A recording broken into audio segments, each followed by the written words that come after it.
Hello, everybody. Hello, is this thing working? Hello?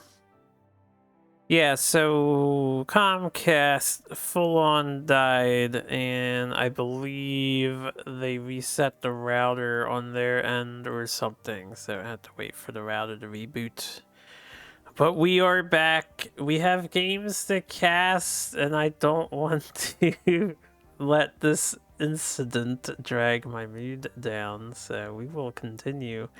I just need a moment to open up some things again, like the brackets and whatnot. Yeah, I do apologize.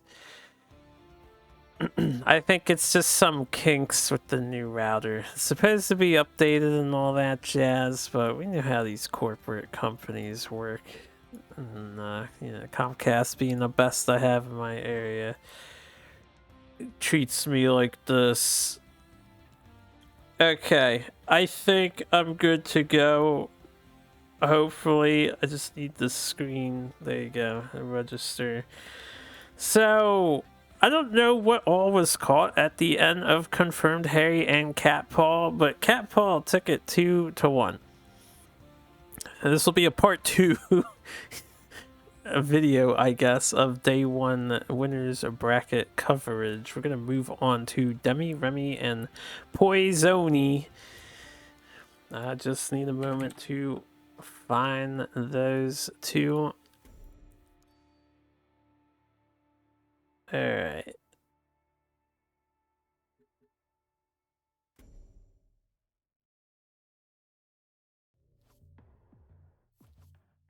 Most excellent. So, Poisoni, I'm not as familiar with, but I do have them on my friends list, so we will be able to see their hand. Demi Remy, long time Duelyst player. I'm curious to see how this one goes down. Hopefully this is the right game. Alright, let's pretend that none of what just happened. Also, I really need my studio mode. Right, oh crap, you guys were able to see that. I wasn't on studio mode, my bad. Pretend you didn't see the results or anything. You know what? There you go. Just ignore everything you just saw.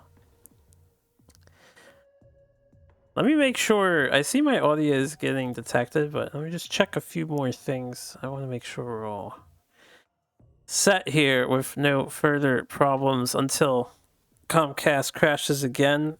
If they get this way, they're likely going to shut down again. So if I disappear, just know that I'm trying. You can hear me. Thank goodness. Anyway, we'll start this match so you guys have some entertainment to watch. Excellent replaces on Demi Remy's side. We have another Creep Abyssian. I am curious if Creep Abyss seems to be like the apex strategy for Abyss at the moment. This is the 4th Creep Abyssian that we have seen. So none of the other Abyssian strats, which still exist, by the way, are being utilized in this tournament so far. Poisoni on a Vanar. Poisoni brought not only Venomtoth, but Cinderbeast to the function. I didn't even see those yet. But, they sound like they're cooking. Maybe they're neutrals, Vanar. Demi Remy skips turn 1. Poisoni responds by developing a Blood Tier Alchemist and a Shroud, denying the top mana tile.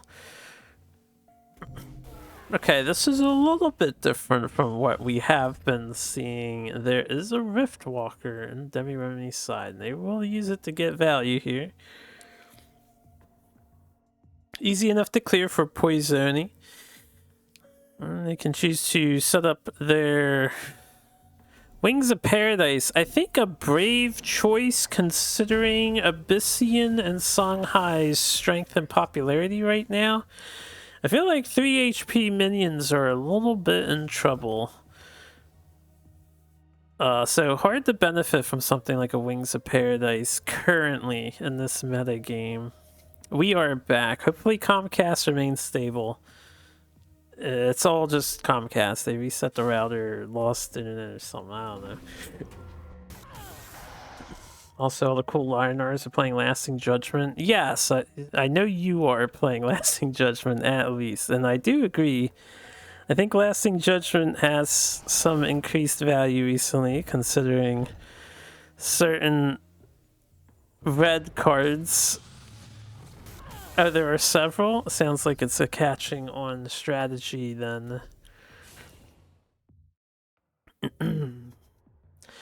But White Widow and Poison's hands said they must be on some sort of replace Vanar list. They put the Widow right next to the enemy general, though. Not sure that's a great idea. Abyss has a lot of ways to get to your backline things, but they also have Spectral Blade more often than not, so... Okay. Tempo out, Heart Sister. Move the White Widow a little bit away. I don't love the positioning of this just because Shadow Nova. This is a very nasty Shadow Nova right here. We don't see that coming from Demi-Remy with their hands. They're gonna have to opt to Sphere and punch Heart Sister in the face more than likely. Could develop their Nightstar Assassin and Sphere as well if they want to save some HP and just hit Poisoni in the face. I think that's fine too. I don't know if you want to do a variation. You could also Healing Mystic and Nightstar Assassin. You don't have to Sphere here.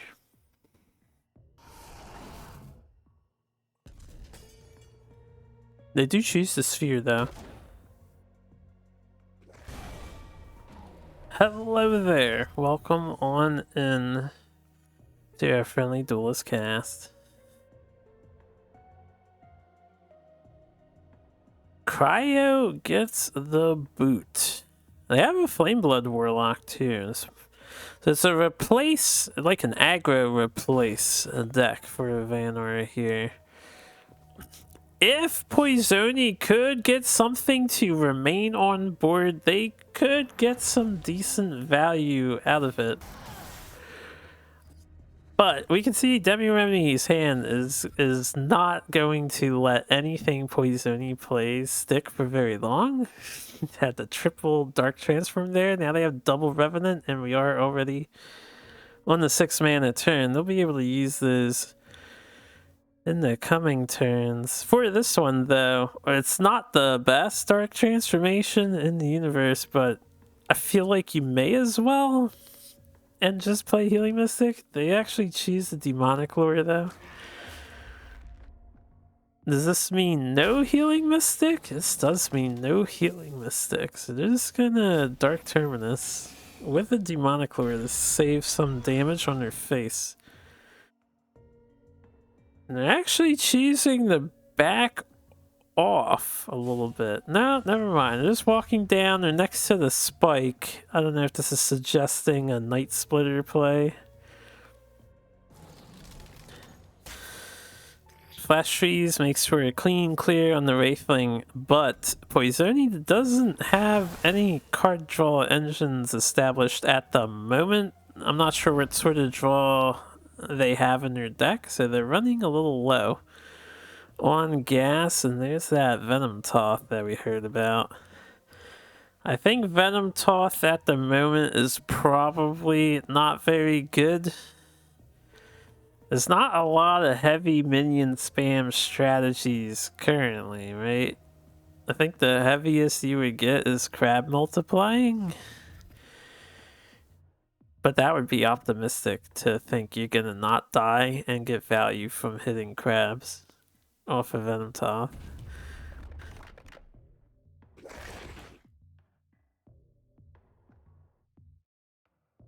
But there's a lot of spell-heavy strategies at the moment, and this is mostly due to Abyssian and Songhai kind of being very popular.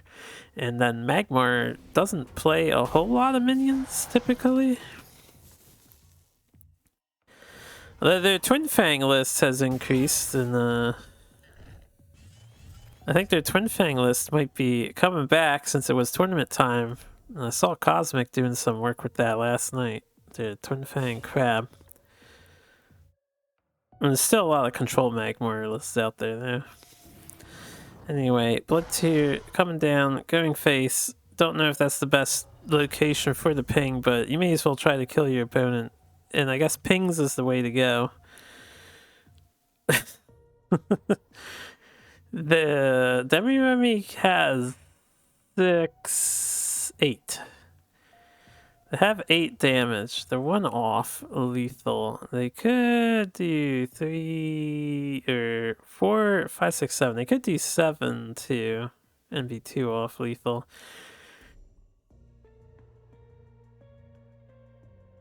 Ping Tribal Vanar. A whole new generation of Vanar. I think it could work if they're running, you know, if you're gonna do Ping Tribal, I hope they're running Millennium Near, whatever the hell the grandfather clock is called now. It'd only be thematically fitting. And Demi-Remy taking it slow. Healing Mystic will offset the Toth's damage. Rejuvenator will bolster them to 17. And they block off Poisoni. I like that Demi-Remy has recognized Poisoni as a aggro replace strategy of some sort. And they're just taking it slow. They don't have to do anything dramatic here. Alright, they're probably gonna keep Poisoni starved out of resources. So they don't need to put extreme pressure. Poisoni making do with what he's got, but this will be a clean end. Spectral Revenant does more than enough with its rush out of hand damage. So game 1 goes to Demi-Remy. Let's get back into the swing of things here. Make use of my studio mode. And let's get game 2 loaded up.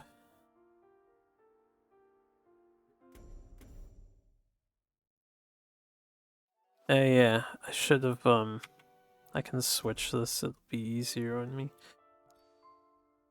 I think I'm gonna operate under the assumption that if a person loses, they want to go first in the next game. Make what you will of that information, because so far that has been 100% the case. The bias that player 1 has some sort of mystical advantage in Duelyst seems to be a widely held belief, possibly even true, but I am not sure. I could not make that claim for certain. I do not have stats to check besides old Team War stats at this point.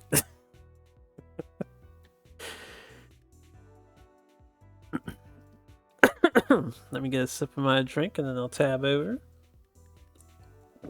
We're gonna have an Abyssian mirror match as Poison has swapped to Abyssian. Now, I'm not sure if they're on creep or not.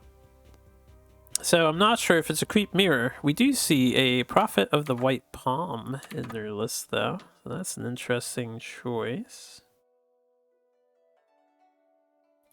Demi-Remy replacing out some of their spells for other things.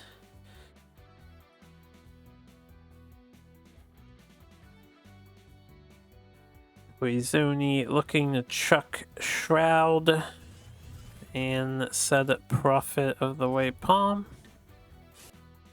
Okay. Turn 1 Ghostlink's taking a center tile instead of one of the traditional corner tiles. I think that's a fine choice, especially if you're in a more aggressive type of deck. It has its advantages and disadvantages. I get to draw 3 cards. Nice healthy hand size. We do see Vorpal Reaver. We do see Deathfire Crescendo on Poisoni's side. So they have a...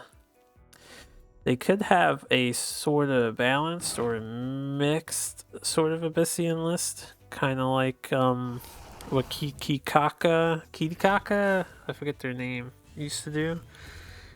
So I don't know if those are one-ofs.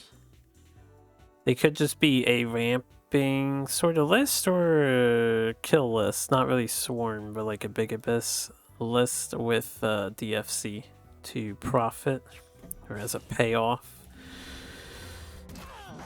We see, what was that? Assassin go down, killing a crawler. Demi-Remi punches it and then puts their Rejuvenator down for stats and a full heal.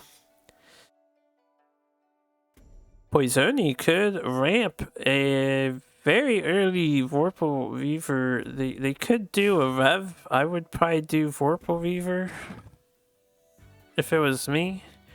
They also could have punched the enemy general's face. Although I like taking both mana tiles too. There's this merit to denying the mana tile and getting an extra links out. What?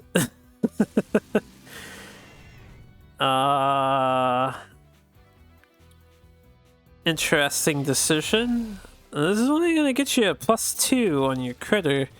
It's a 3/5. Demi-Remi can clear this by hitting with his face and hitting with his Emerald Rejuvenator. I don't know if that's the best decision to make. But they decide to go with it. They trade in damage too. I think an unfavorable trade on Poisoni's end. They would have been in a very powerful position if they decided to develop the Vorpal Reaver there.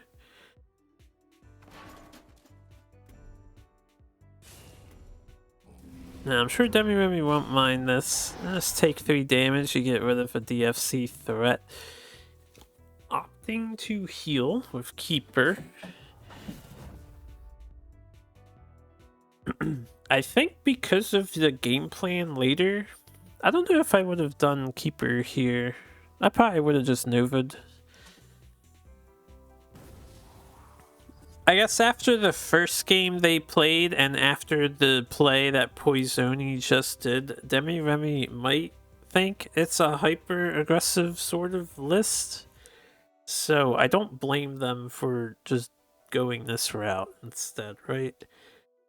I think they'd be fine with Night Splitter healing later. This gives them more board presence.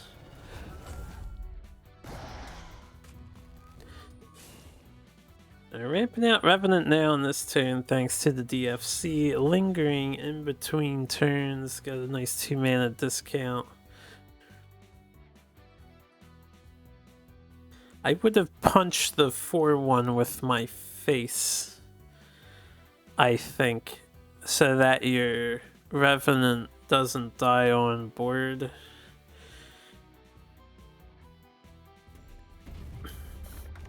And with matchup consideration, I think Demi-Remi should have Shadow Nova in the first game. I think they did. So the positioning not ideal for playing around the Nova.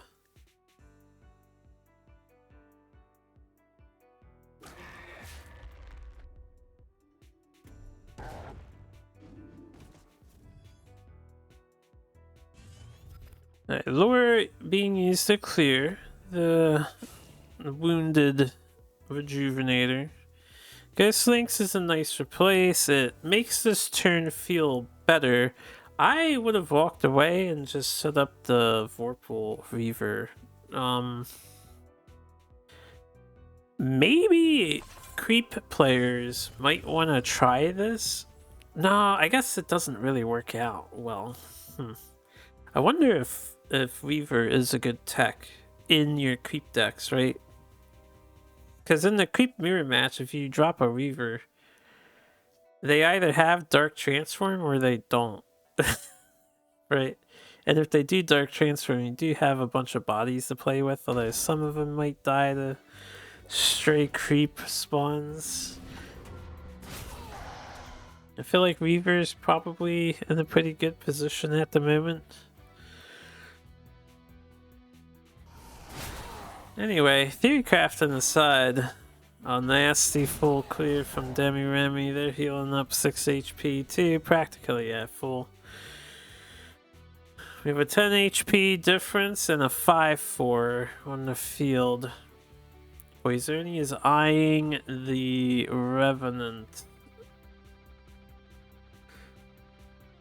They still have a replace available to them.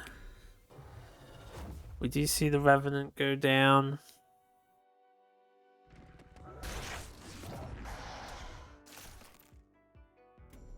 Ooh, are they going to hit? Surely no. They still have a replace to make. 2 grasps in hand. They decide to keep the hand. I don't think they replaced on that turn. I don't know if they want Prophet of the White Palm. Unfortunately, in the mirror match, he doesn't stop creep damage in any capacity, so he's kind of a dead card in this matchup. I think I would have thrown him away. Yo, what's up, Sarge? Now, I didn't do any counting. I think we're just seeing a Night Splitter play here, because it's gonna do some damage, clear the board. You get another 5-4 out. You're back at full, feeling pretty good. DFC gets sent away. Spectral Blades is nice. It'll help you kill this 5-4, and you know, it's only gonna take 4 damage for it, or 3 damage for it. But unfortunately for Poisoni, they're going to be dead to a Revenant. There's nothing else they can do. And as we can see, they do not have anything else that they can do to save them from their grisly fate. I think this is going to be wrapped up momentarily. Demi Remy is going to come out ahead. Oh, even a Black Solus in Poisoni's deck. Excuse me. So Poisoni brought an interesting mix. They're kind of on the aggressive side with their list, but Demi Remy able to make it on through. So that's the second Creep Abyss player who will be advancing to future rounds. Alright, so that was a 2-0. Next up we have Crimson Soul C and Tart. I don't think I do not have Tart as a friend. I do not have Crimson Soul as a friend either, so we will not be able to watch that match. I will simply report that Tart went 2-1 against Crimson Soul, so Tart's gonna move on ahead in bracket 5, and we'll just move on to bracket 6. Bracket 6, we have Top Deck Timmy versus Archaemon. Archaemon, something like that. See if I have them.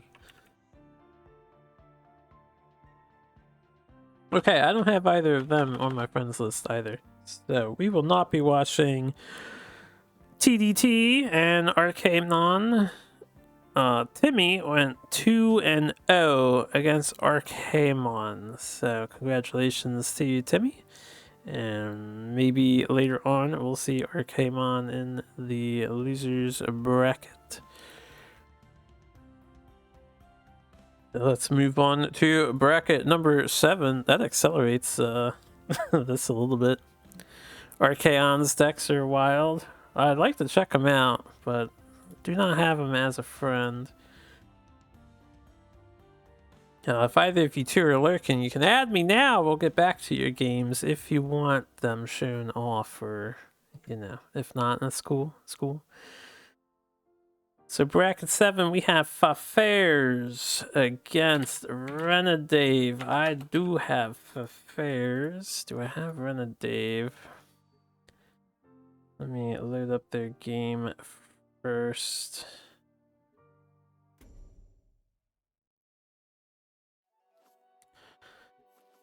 Okay, that's one. I do have Renadave. Okay, we have ourselves a match to play. Oh, wait, I'm confused. Oh, okay, I see. That's like, where's the friendlies here? Well, this should be interesting. We got some cool stuff I'm seeing on the screen here. So, Renadave bringing Lionar, first Lionar that we're seeing on this cast, and Fafairs bringing in the power of Songhai. Can Lionar thwart Songhai? We'll find out. Interesting to see a Verd Mother is in the Lionar deck. I was actually interested in messing with Verd Mother. I have it in a Lionar, or not Lionar, I have it in a Magmar list that I created the other day, but I haven't really gotten to put it through its paces yet. I was hoping the Verd Mother would help in the Songhai matchup. So I'm gonna need to test that deck out some, but let's see if we get some Verd Mother action here. 1x Pumi! Is it a 1x too? So Fafairs leading with a Ghost Links, that's a very strong lead, and it might be exceptional too. I think some of these Songhai lists tend to play 1 or 2 Ghost Links. They don't usually run all 3 copies. And then Fafairs has a pretty strong suite of just the Songhai good stuff in hand. Double Tusk Boar, you'll love to see it. Renadave opted to keep the... I need the official name of it, because what is a Verdkin, right, in this game? Verdkin in the hand. And we see the mana tile is still there, so developers, I don't know if you care, but apparently... apparently Verd Mother breaks replays when it's on a tile. So we have another creature is breaking replays possibly. Oh wait, hold up, I didn't mean to do that. Trying to mess with a projector screen here. Could this be related to the Keeper bug? Possibly. It could just be opening Gambit on tile, maybe? Oh, putting a minion into your hand, yeah. It's probably something to do with that. Anyway, Faffair is doing 2-2 development. Takes the top mana tile. Tuskboar is out in front. We got a Kaido in the back. The Verdkin is answered nicely. Tuskboar pretty good against Verdkin with a general trade. One of the reasons why I'm surprised we didn't see the Pumi come down. Maybe Renadave didn't want to dispel Tuskboar if it came out there.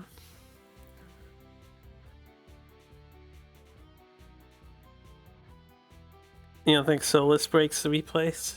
I don't know when the last time I've seen Solus hit the board. Poisoni had one, but didn't have an opportunity to play it.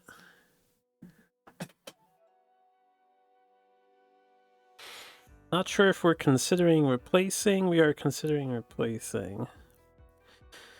Silverguard Lion and Verdkin. You can take 3 damage. You develop a lot of board presence. I would probably play it all out. And we do see the... this is a Glaives deck. So this is going to be a minion-heavy Lionar list.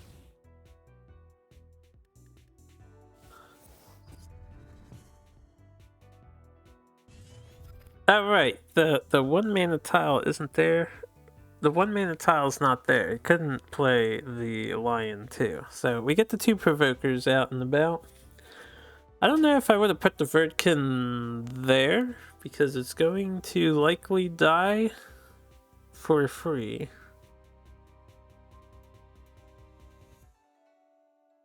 But we'll see how this goes.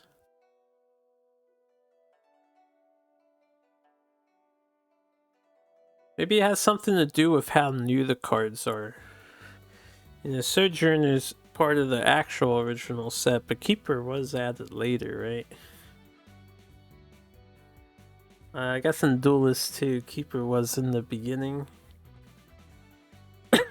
Maybe they're just programmed differently. I don't know. We have a tough replace decision. Fefes is thinking hard. 4 mana, they could instead of developing the 4 wins, they could have done 2 and 2 and then did some juxtaplays, because they get a pretty good value trade. Yeah. They would have had a good value trade with Boar too. I think this is pretty good though. He's got some threats developed. Renadave is left with a Verdkin. The big old lion is in his deck as well. I wonder how many spells he has to proc that thing. Healing wise.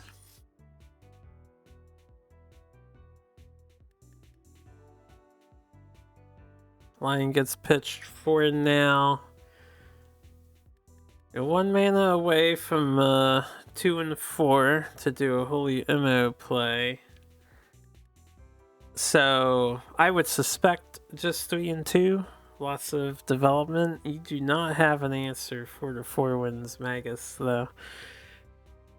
Renadave doesn't know that Fefairs doesn't have spells at the moment to capitalize on the Magus, so it's actually not a huge threat on this coming turn. But he doesn't know that. So this is a tough decision on like what do you do here as the Lionheart player, right? It's actually going Skywind Glaives.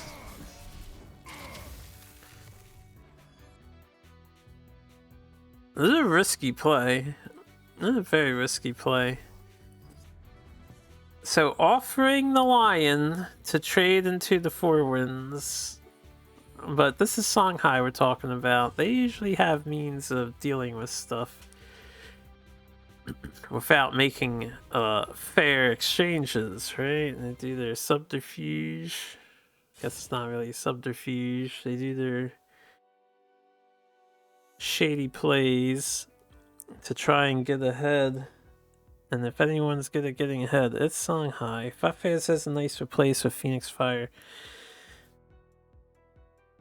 Yeah, I see no reason not to use the Phoenix Fire. Doesn't develop Chakri first.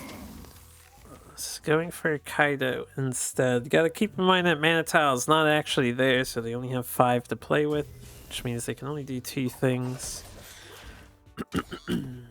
Excuse me. I think this is a pretty good play. Great positioning around Holy Immolation. We have maximum respect being paid to it. 4 wins Magus being preserved with the Kaido blocking Renadave from getting too close on this turn.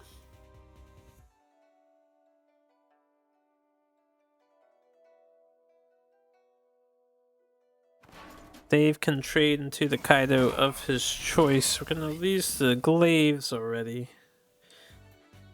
But he got 2 swings on 3 HP minions with them, so I think it was a fairly decent use of the Glaives, all things considered, especially in this matchup. Now, do you do triple 2 drop or do you do a 2 and a 5? And you could play the Lionheart minions, Silverguard and Windblade, or Lion. Silverguard and Lion would be fine too. You could do triple T though, as well. Since you're at 7 mana next turn, I think there's some merit to triple 2.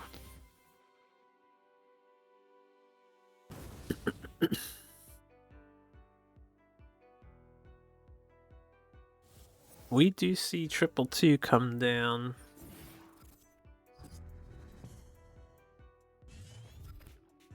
Alright, now Fafairs is going to be at the typical Songhai crossroad. He can deal with this.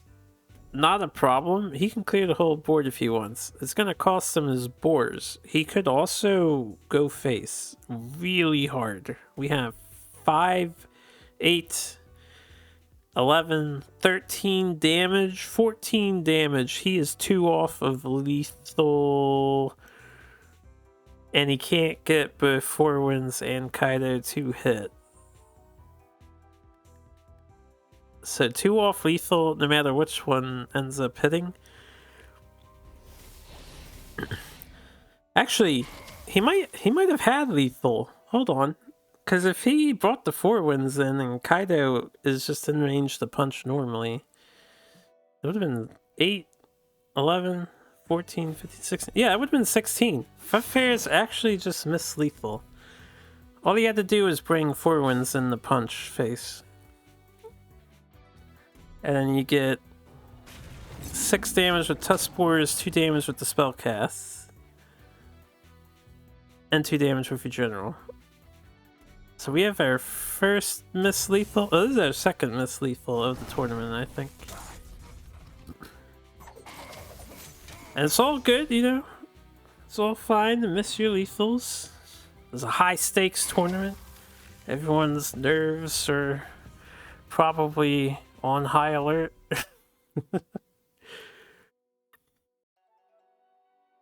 But I do think if everything just went face there, he definitely had it. So Renadave survives. High alert or high alert? I like where you're going with this.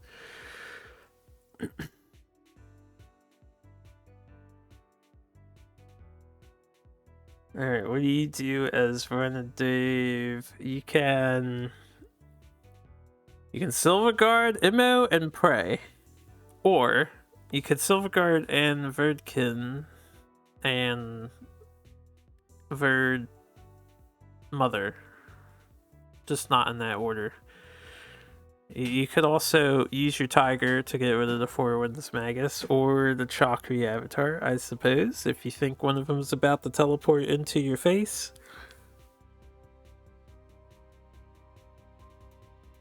Yeah, I do think Tiger Silver Guard probably arguably the safest line of play you could make. You could do Verd Mother with the Provoker too. It's not as secure as the Silver Guard, but Tiger Immo exposing his back to the Kaido assassin. I did not predict that on the table of options. Oh, he's not dead. That's 9 damage with the Tusk Spore in hand. That is not enough to kill Renadave, so he will go unpunished for this decision.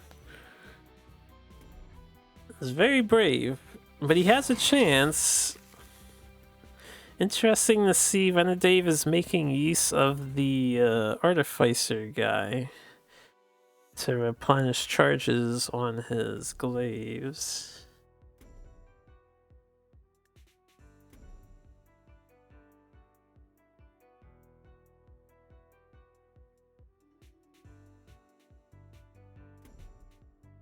Fafairs making that hard Songhai choice. Do I just punch face? I have 23 HP. Do I really care about a 3-2 on the board from Lionar? Huh. He didn't. Yeah, he attacked twice before playing FIFA Moments, so he missed out on his blinks. He can still get one with a Tusk Spore. Opting to just Mana Vortex for some card cycling. I think he ended his turn too. Yeah. I don't know what he would have done with the blinks, so it doesn't really matter. He could have maybe played around Holy Immo a little bit if that was a concern of yours.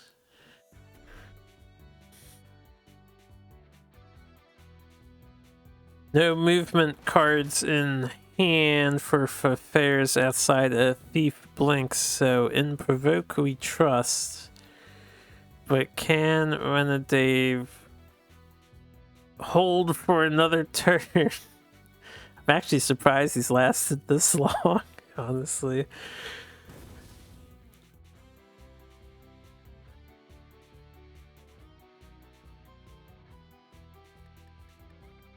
Alright, we had the Provoker, but Songhai's General is free. With the recent changes to Songhai, Saberspine Seal isn't seen anymore. That 1 damage hit, people don't like it, so they don't run it.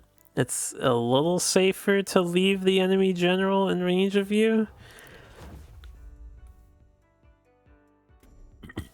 Because besides the Phoenix Fire, they don't really have anything that's gonna buff their attack. The minions are definitely more dangerous. And while we have a nice Provoke formation, unfortunately Provoke doesn't save you from Blink. Unless you are somehow perfectly protected on the board edge or something. So Thief of Moments coming in handy here. Even without Thief of Moments, Tuskboar Killing Edge would have been more than enough. So well played to both of them. We'll move on to game 2. Songhai has just conquered a Lionor.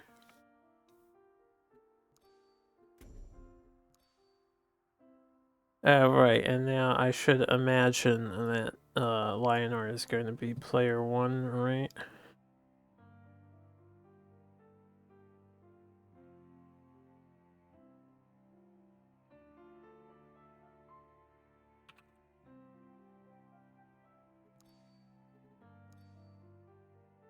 Okay.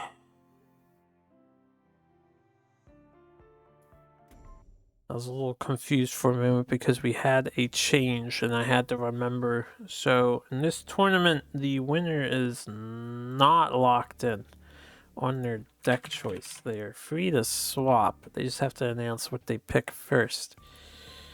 So we have an interesting swap here.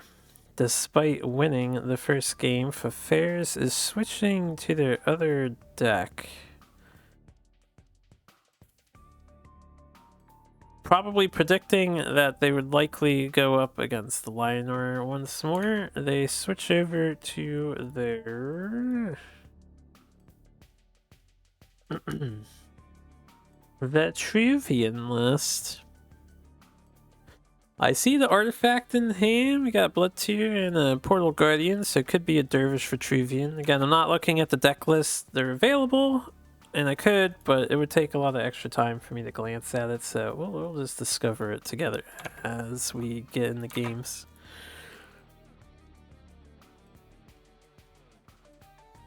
So I already have enough micromanaging to do with the replays and my scenes.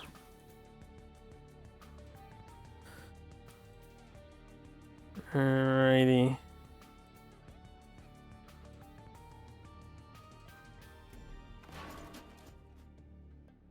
Renadave taking first player, starting things off with trusty old Windblade Adept, the beefiest to drop around, one of them anyway.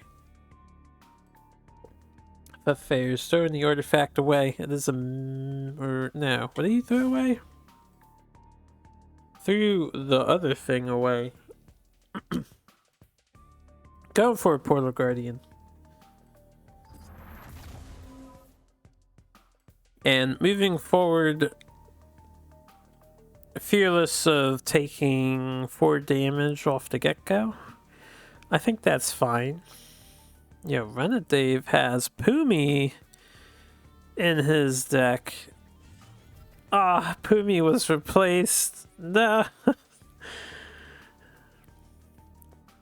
We could have seen the Pumi.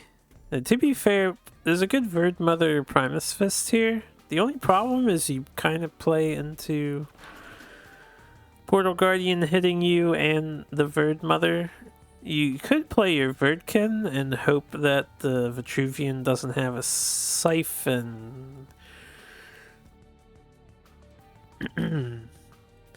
Because you don't have to put your Verdmother on that tile. You could put the Verdmother behind you. I guess you could put the Verdmother top of you and the Verdkin top right of it. No, I don't know if I would do that. You don't want the enemy general to hit the Verdkin, right? It looks like we're going Ghost Links and the Verdmother on the side of the Portal Guardian, so that's a three-way frenzy. If I was to do this play and give the frenzy with the Ghost Links, I would definitely have put the Verdmother below the general. That looked like a straight up blunder. I don't know if it's intentional or a blunder. It's hard to tell if it's a rope or not, since we still can't see the rope in replays, but in either case, it's going to suck in a moment. So Fafairs might have a more aggressive minion focused list.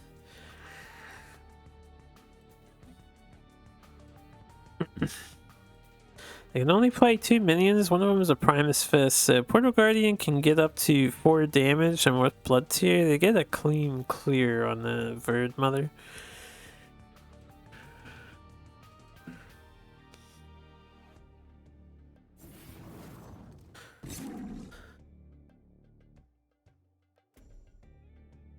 That's gonna be a strong start for Fafairs. And a good chance to put 2 damage in the Windblade while his buff is deactivated. Martyrdom coming down, that's probably for the best. So you have 3 mana left to work with. You could do another Verdmother if you wanted. I don't think I would Tiger the Primus and then punch the what is it? Bloodseer Alchemist. You could Primus your you could do Verdkin Primus here, and then your Windblade will trade into the Primus. That might not be so bad.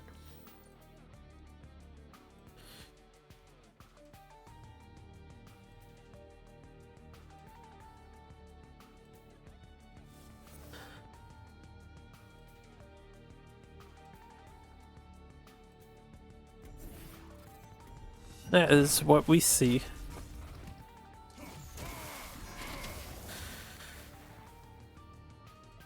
As Renadave is down HP, they could have a Verdmother right now if they didn't put it where they put it.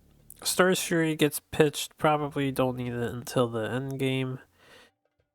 Artifact equip is not bad. You likely will get a lot of value out of it. I think Rustcrawler is probably not going to be common in this ES4 tournament.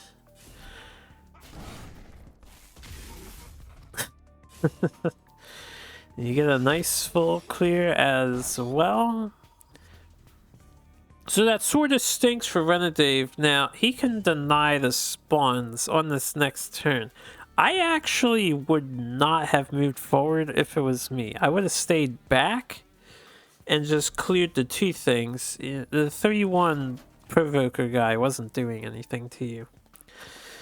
So let's see if Renadave can turn things into his favor here. He has 5 mana to play with. We have 3 of it going down into a Verdmother at the moment.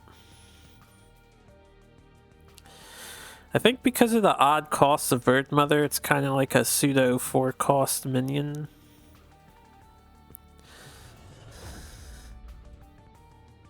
Huh.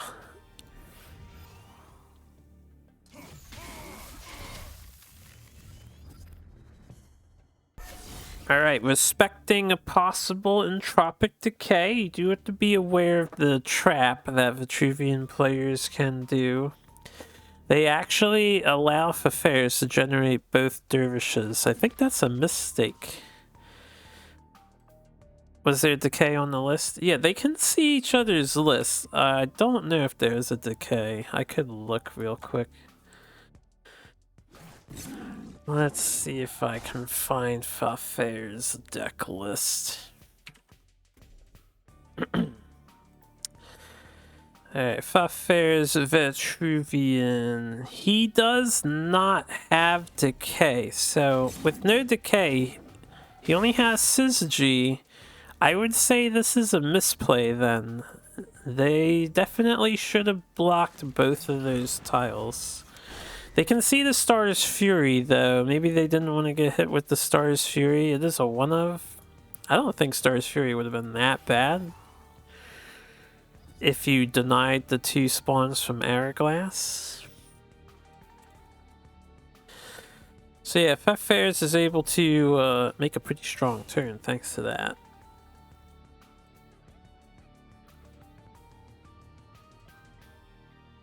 Yeah, Fury wasn't like devastating if it did happen there. I would have definitely blocked the Hourglass spawns.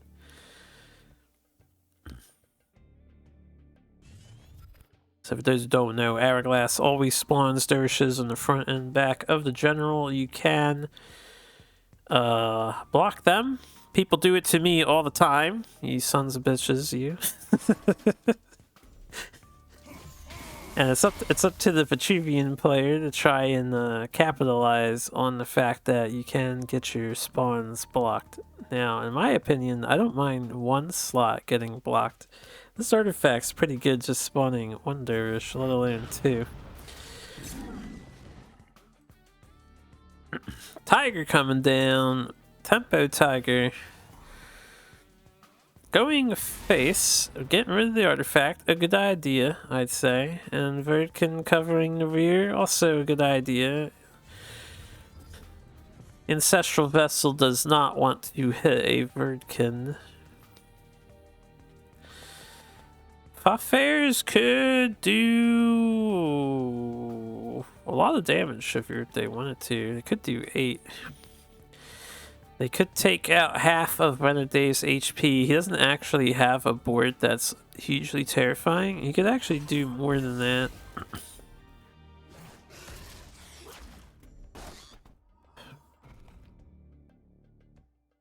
He knows there's a Skywind Glaze, so I'm not sure if we'll see Chronomancer, Rasha's Curse, just for the sake of either clearing board or pushing some face damage.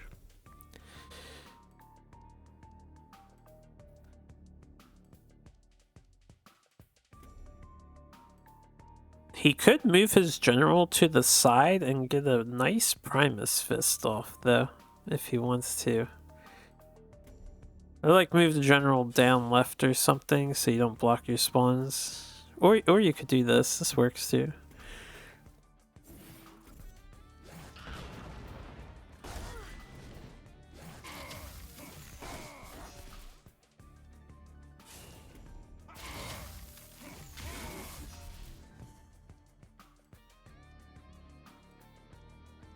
Decides to walk behind Argion.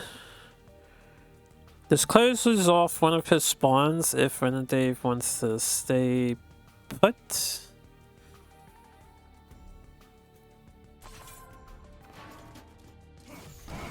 Renedade just wants to clear Primus Fisto. Is this the 3rd Verd Mother coming down?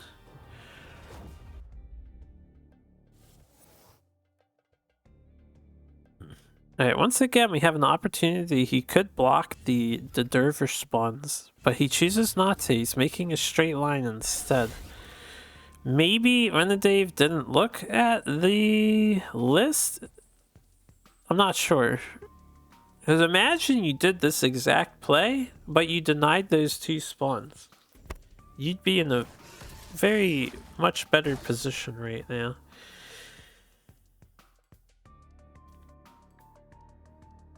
Fafairs has 6 damage on Renadave. Not quite lethal. He could choose to, yeah, he could make a free spell and then Aymara.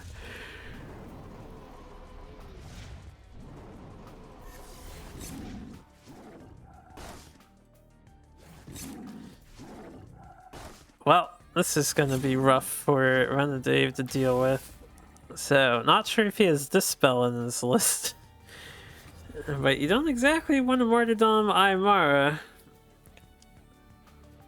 If Vitruvian's premier big Renadave decides to go out like a man, punches it in the face, and then makes it kill itself.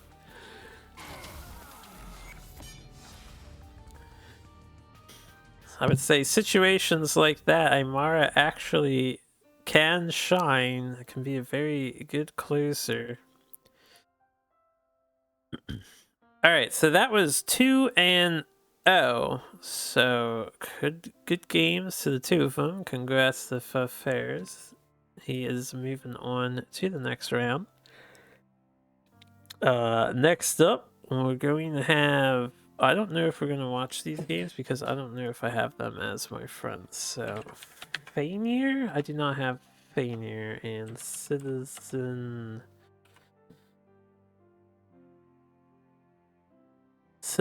Vader. I do not have Citizen Vader or Fainir. So, Fainir won 2-1 over Citizen Fainir. We will not be able to watch that though. We'll move on to the next one. If we can. Nope, don't have them.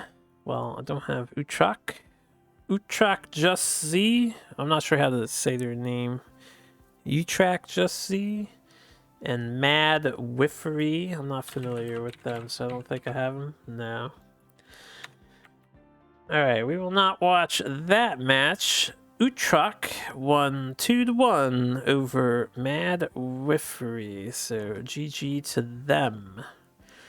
Next up, we have the beloved Wagon Dragon, who I can observe, so we will see Kolos in action, versus Tip Me 5, who I'm not familiar with. I don't know if I have them.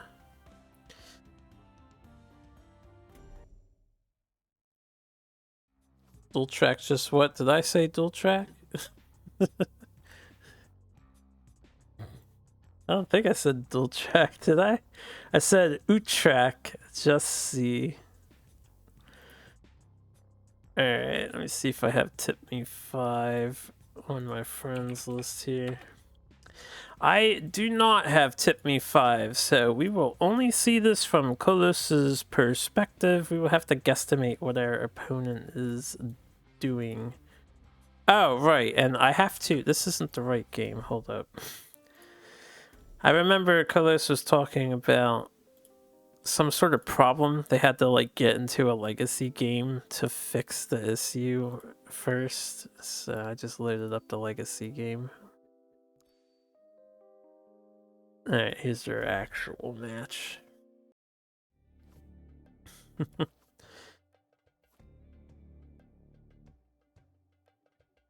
Okay, how the hell do I do this now? This is gonna be...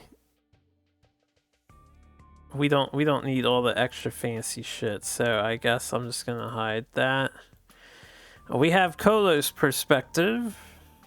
Let's get this show on the road. Kolos is running Mechazor Vitruvian. As for the other person, Tip Me 5, I will get their deck list up so I can mention what their thing is. Wait, I typed their name and I don't see them on this. Calvin, where's Tip Me 5's decks? They're not in the deck list thing. At least I can't search for them. Alright. He's in pure incognito mode, and that's okay. We're gonna not look for his deck because it's not popping up on the search bar. So we do see Ghost Links coming out for Tip Me 5, a fine opener.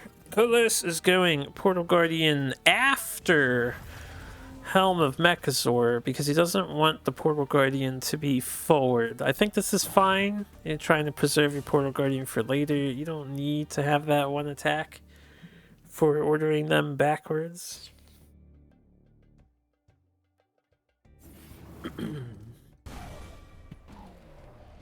Alright, Blood Tier Alchemist, clean removal on Mechazor. We're at 20%.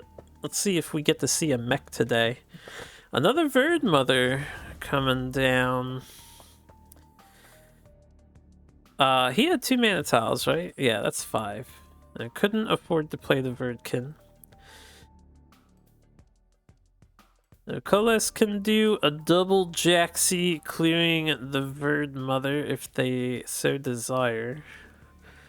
And setting up some Jaxies. They could fish for a card if they don't want a double Jaxi, but I see no reason not to.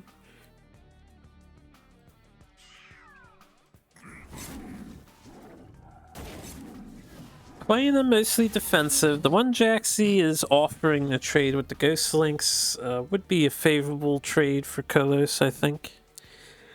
Just because the mini Jax is going to be very out of range for Magmar to deal with, depending on what sort of removal they're running. It looks like Tip Me 5 wants to take this trade offer though.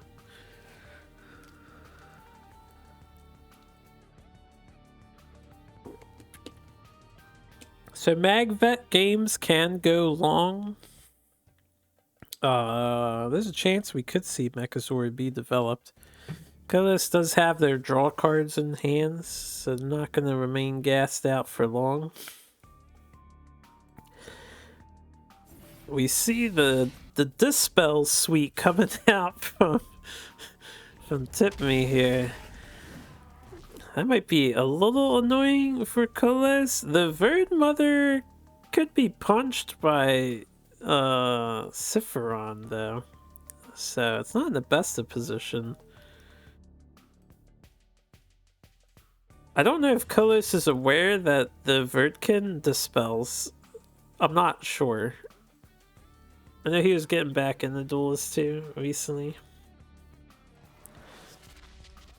Also of note, there's an Incineroar in Duelyst's hand. I'm very curious to see how Incineroar plays.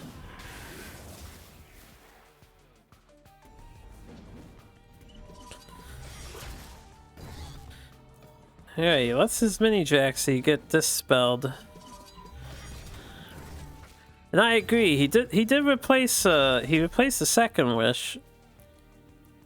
He prioritized first wishing his Portal Guardian, which I think is fine, but I'm surprised he didn't keep the second wish. You could have cast the first wish first and then replace the Incineroar, although you can play it next turn, so maybe he wanted to keep the removal?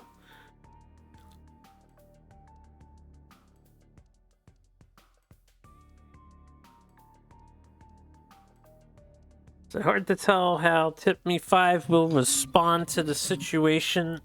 They've shown off some Dispel. So far, all the minions have been on the lower power side, and they've been mostly neutral. We got another Verd Mother coming out. I'm not sure what Tip Me 5's deck is like. I'm really curious about it. Verd Mother and Verdkin going down, trying to deny the mini Jaxi, but this plays into their frenzy of Sword of Mechazor. Now, if he swings with Sword of Mechazor, it will deny progress to Mechazor, and I think Duelyst is thinking about that.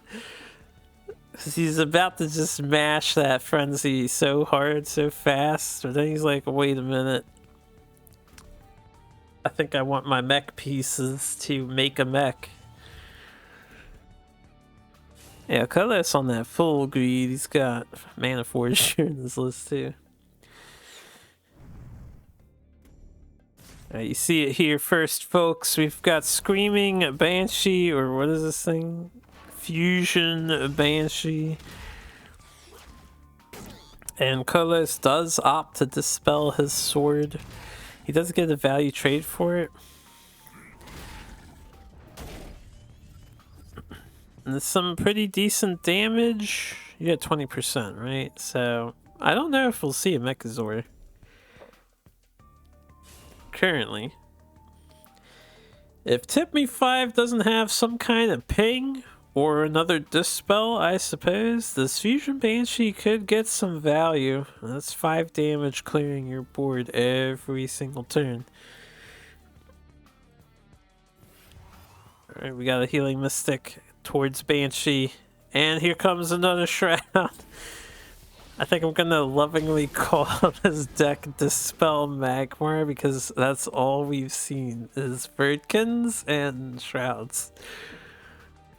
So Dispel Magmar versus Mechazor Vitruvian.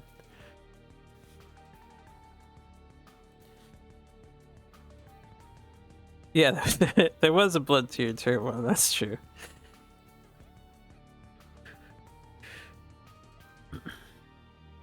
We haven't seen any Magmar cards from the Magmar player. It's been all neutral units. Alright, discounted card draw for Kolos. So we got a free cycle with a +1 on the ranged minion. Now, Kolos is in a strong enough position. He can just try to kill the Magmar. Pretty much. He missed 5 damage, right? He could have sent that face if he really wanted to. It was dispelled, but he would have had to hit with his general and the ranged minion. Or use Arash's to get the Healing Mystic out of the way.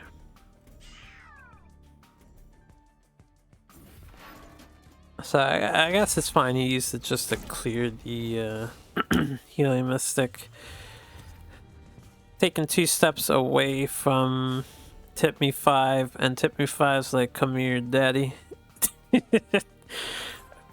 Alright, so we finally see we're dealing with a Twin Fang list, so I guess it's supposed to be swarmy. I don't know if there's Dream Gazers in the list or not. And the Kudrata coming down, so this is a true Twin Fang list with a lot of dispel. Second Kudrata. We got 3 cards left in hand. I'm not sure what we could see, but there is big mana discounts happening. Prophet of the White Palm. That's going to be a +4. That's a pretty big hit. Unfortunately for Tip Me 5, Kolos has the 8 mana Maelstrom in hand. No, Kolos, please don't make that misplay. He highlighted Mana Forger for a split second. Just play the Maelstrom by itself. Although it would be really goddamn funny if you played the Mana Forger thinking you could play Maelstrom afterwards. I don't know why he's walking away. He could just stay. I'm pretty sure he has lethal after Maelstrom once. Right? You have 2, 3, 6, 8. You have lethal after the Maelstrom. Why did he punch with the Jaxi? He lost 2 damage. Kolos, you lost 2 damage. You've got Rashes. It doesn't matter. He's just fucking around. He's just fucking around.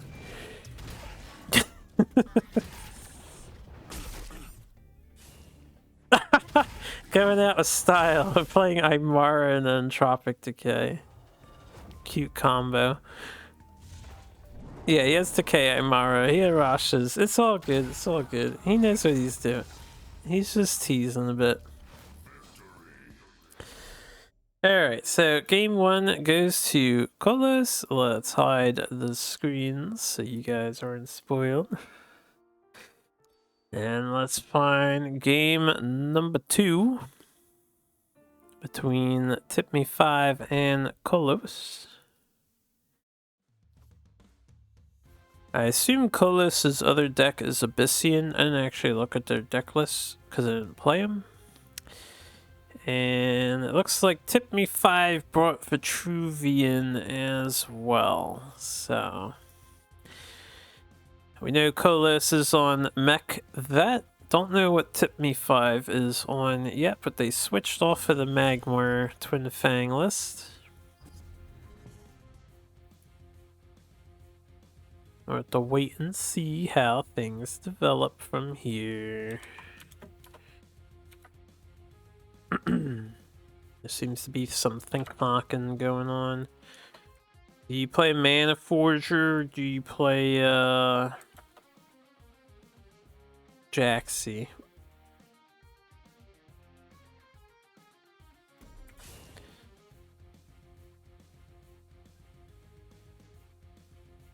What will it be? Do you replace First Wish or do you hold First Wish?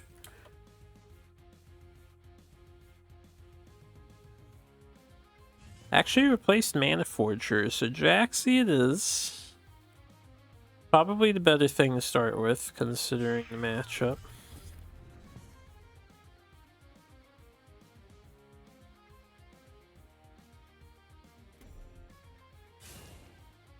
Alright, what do we have? Artivet? Place your bets, chat. Artivet, what is it? Mazer's like minion vet? Zoo? Aggro vet? We have a Bone Swarm.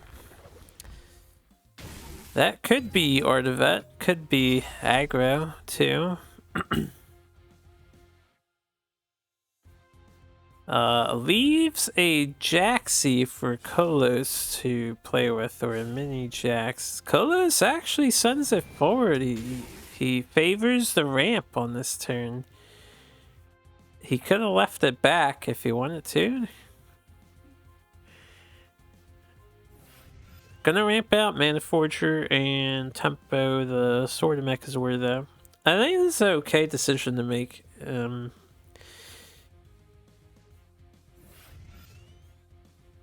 Between Siphon Energy, Rasha's Curse, now you've just seen a Bone Swarm. You can play around the Bone Swarm, but the Mini Jaxi probably can be answered by Vitruvian. You saw a Blood Tear in your last deck. Kolos, you know, the players can see each other's decks, although I don't know if Kolos saw Tip Me 5s, because like I said, I didn't see his deck in the list. So Kolos might be playing this one blind. Wind Strike comes down, so Artifact Vitruvian is likely the case. The pacing for this game might be increased. I think Artifact tends to outpace Mechazor. You can probably do your Arctic combo faster than Mechazor Time Maelstrom hits you. So Kolos might want to be aggressive here. More so than not.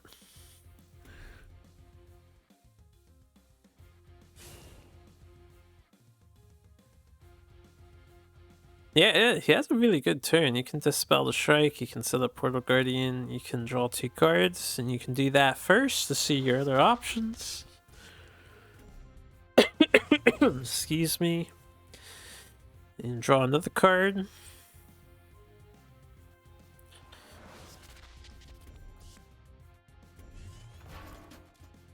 Alright, he decides to be a bit aggressive. Needs to sort up. We do see the Dispel come down. I think that makes sense. The Scarab draw is pretty good considering you're in control of the mana tile right now.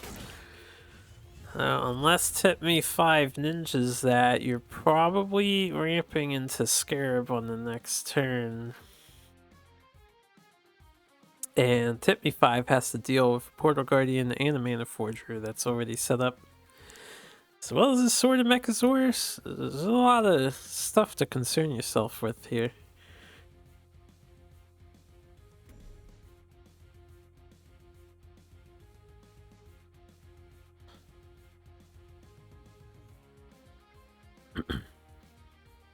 This trade of the Wind Strike and the Sword and Mech. It's not ideal for Tip Me 5. I think Duelyst comes out a little bit ahead. Tip Me 5 thinks so too, actually choosing to equip Blast Artifact. What is this thing again? Wildfire Ankh. And we see the Sand Trap going down on the PG. Siphon Energy on the Mana Forger. That's a pretty good turn. That's a pretty good turn. I like the response. Now Duelyst has to decide, is Scarab going to be worth it here? Or, oh, he's ramping in the 6. He could do Aymara. Scarab Helm makes sense too, though.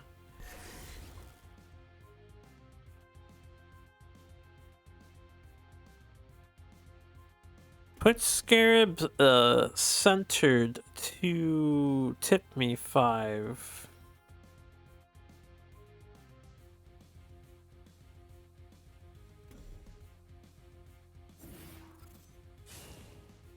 And just sends the Mana Forger forward. I guess it's once dispelled. And Vitruvian doesn't have much need for you unless you're running Owl Beast.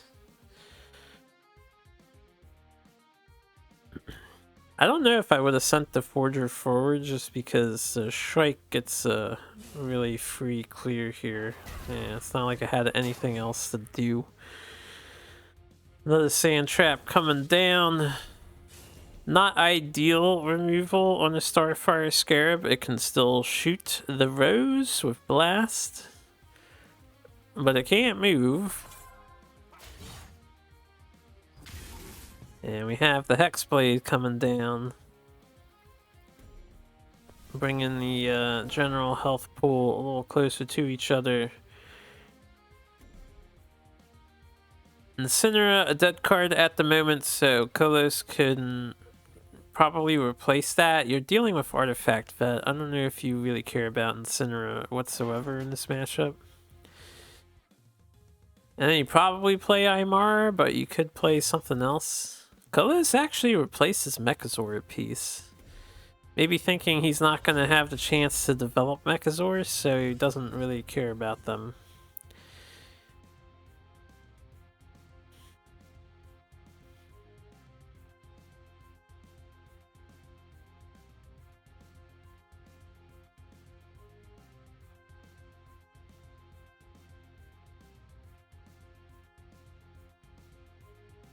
Tip Me 5 is going to want to have a Silhouette Tracer here.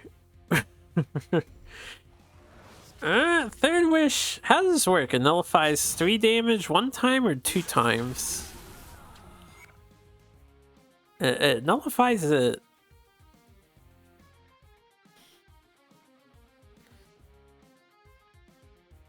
Why did he take like only 2 damage? Wouldn't he take 4? Reduced damage just takes by 3. Wouldn't he take 4 instead of 2? Is that working correctly, or do I just not understand the interaction there? Oh, no. I'm stupid. He turned her attack into 1. Hexblade, yeah. I got it. I got it. That's working fine. Alright, third Wish was an okay clear. It was a pretty okay clear. Duelyst can go for his second Aymara, and I'm surprised he hasn't replaced the Fusion Banshees yet. Yeah, what are they gonna do? They're gonna damage severely the said Tracer if he shows up. That's about it.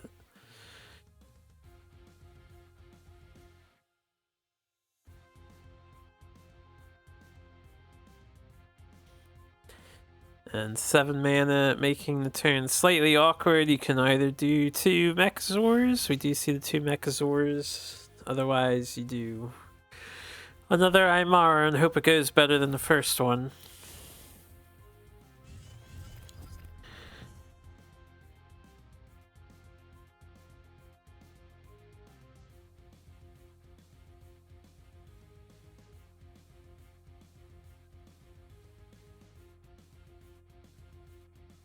And now we wait. So what else does Artifact Vet typically have on hand?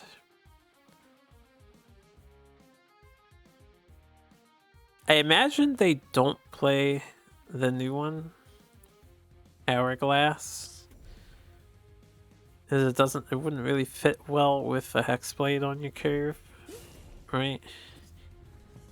He passes.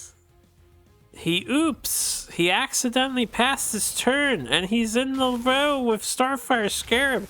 Kolos is relentlessly capitalizing on this critical error from Tip Me 5. I don't know what happened, but holy crap, this whole game is just swung in the Kolos's favor. What a dramatic update. I hope I'm selling the entertainment on you guys. Kolos is just dumping his hand here.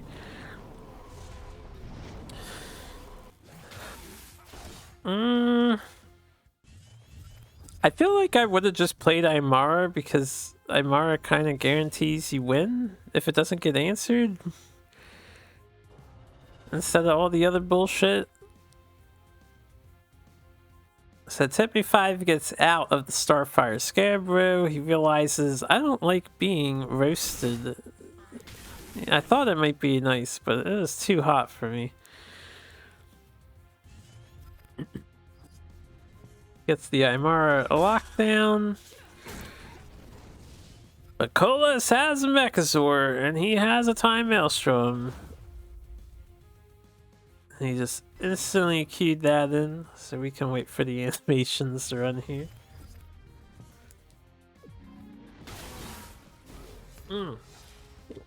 So this game could have gone on longer. Unfortunately, Tip Me 5 had some kind of accident. And it happens, So, well played by both. you hate to see it, and that's alright. There'll always be more tournaments in the future. Let me hide the thing. Kolos goes 2-0. And we are down to the final 5 for the first round. Isn't that exciting? And I'm not sure I have these other 2 people, so we'll see. I'm gonna look them up. And we have Dogiri Psychosi.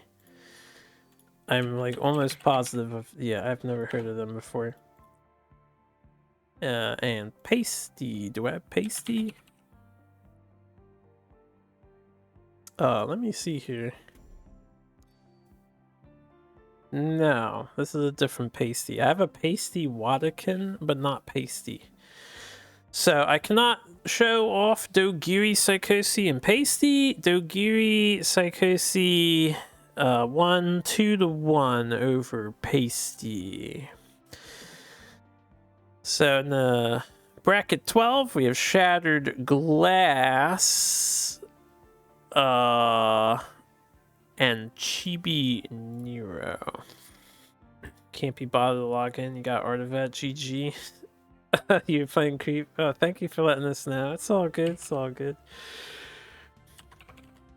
Alright, I do not have a Shattered Glass. I don't think I have Chibi Nero. I do not. So we will not see that match. Shattered Glass 1-2-0 against Chibi Nero. Bracket 13, this one I think we can watch. Yeah, we have PKP versus Runaz.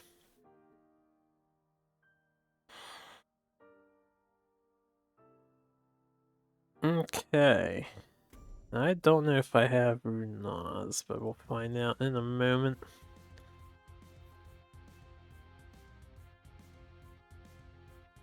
Runaz. We do not have Runaz, so we will watch from PKP's perspective only, which I guess simplifies things for me once again.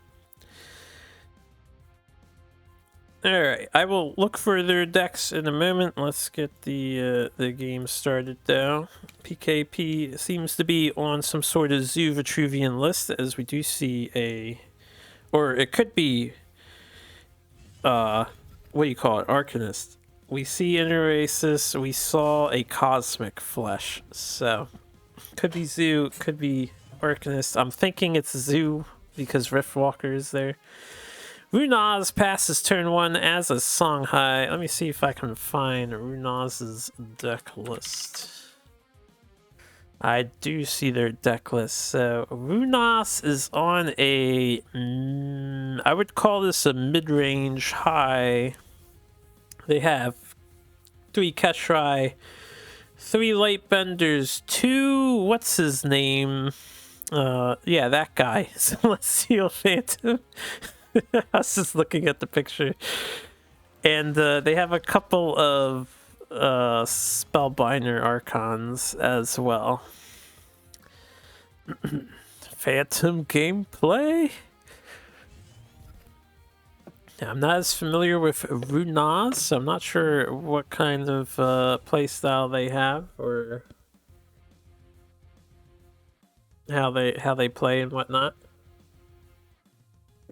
A bit more familiar with PKP. They are a very strong player.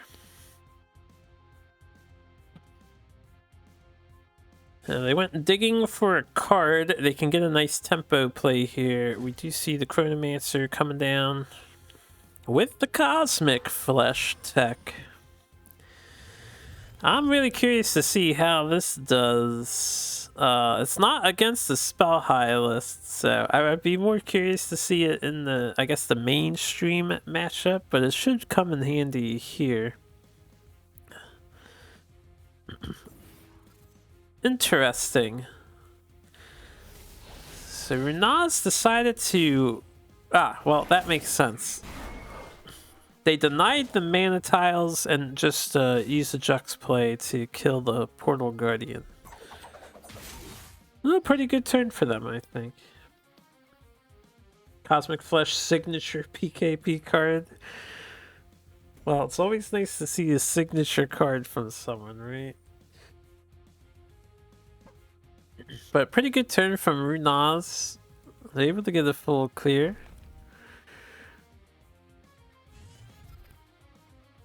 They could have did the same thing and left mana tile up to preserve health on the Celestial Phantom guy. PKP is probably Riftwalkering here, yeah.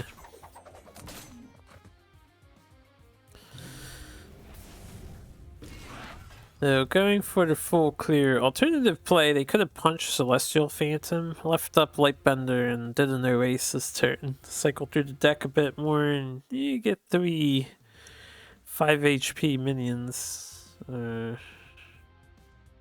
6, however much it is. What is it, 3? 5 HP. 1 6 HP.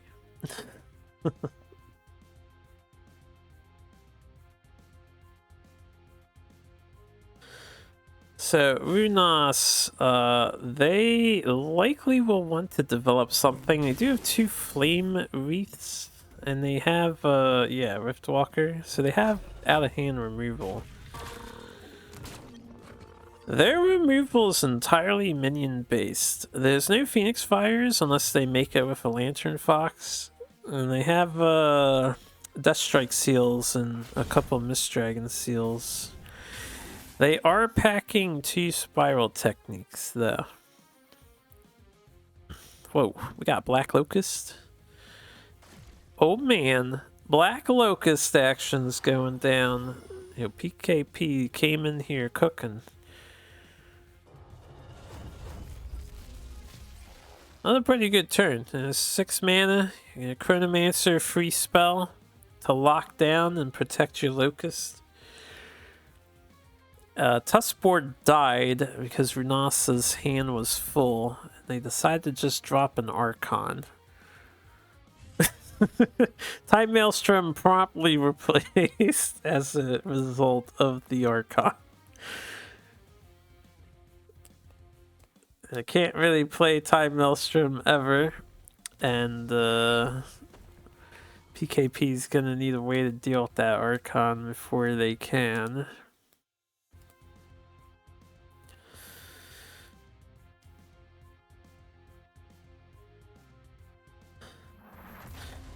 heavily backline Portal Guardian, one of my favorite strategies to employ. I'm pretty sure PKP has syzygy in their list, so the Portal Guardian can always become relevant later on. It's never really out of the fight. Man, I miss astral phasing. Are any tournament winners gonna bring astral phasing back?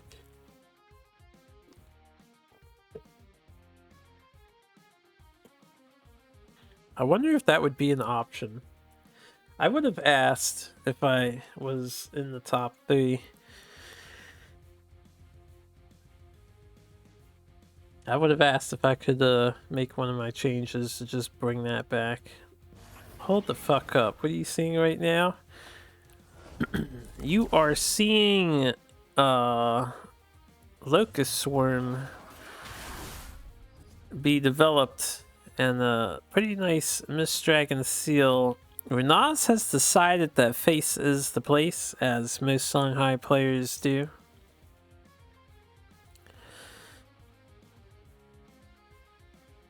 (12 mana Maelstrom, 5 mana Cosmic Flesh, 18 HP. There's 10, 13, 15 damage, 16. This is +1, right? 16 damage. We are 2 off lethal. He replaced his 5 mana damage card and draws a Maelstrom. So we do not have lethal. We're gonna have to kill this Archon more than likely. One Locust is Ketrai fodder.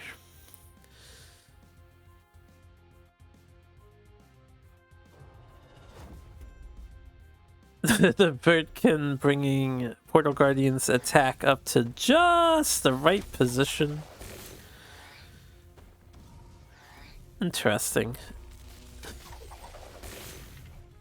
Going for the full surround just in case, I guess? He doesn't really have a reason to hold them back.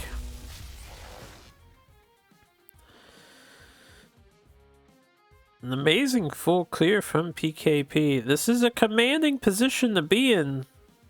Would be a pity if 8 Gates Ghost Lightning was to happen. I think Runas is likely in trouble. I mentioned it before, they're very minion removal reliant. They have 2 Flame Wreaths, they have 2 more Riftwalkers, and they only have 2 Tuskspores, they don't have 3. They're also running Crossbones in their deck, I'm noticing. Excuse me. 2 Boar is criminal. Alright, that was pretty fun. We got to see a Locust Swarm overwhelm a Songhai opponent. So, moving on to game 2 between PKP and Runas. Now, Runas only submitted 1 deck, so they're going to stick with Songhai, and PKP is opting to stick with Vitruvian. So it's Zuvet versus Minion High.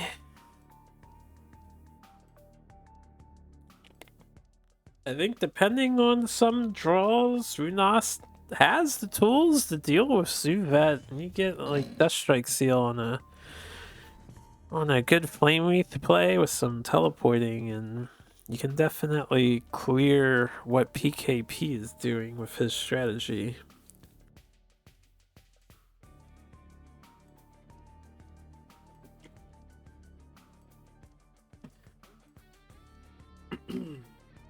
Alright.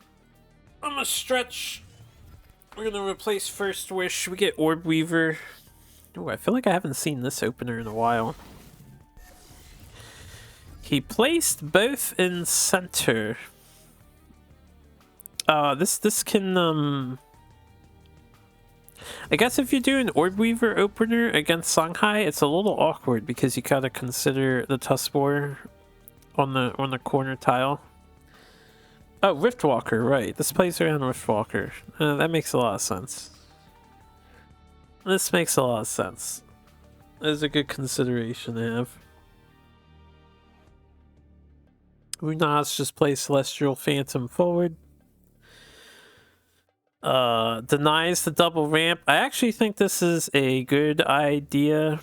If there's one thing about an Orb Weaver opener, he didn't see the Scarab, but the turn 2 Scarab against Songhai can be very devastating to deal with if you don't have Onyx Bear Seals. Otherwise, a early Locust Swarm could be problematic, although this doesn't prevent early Locust Swarm.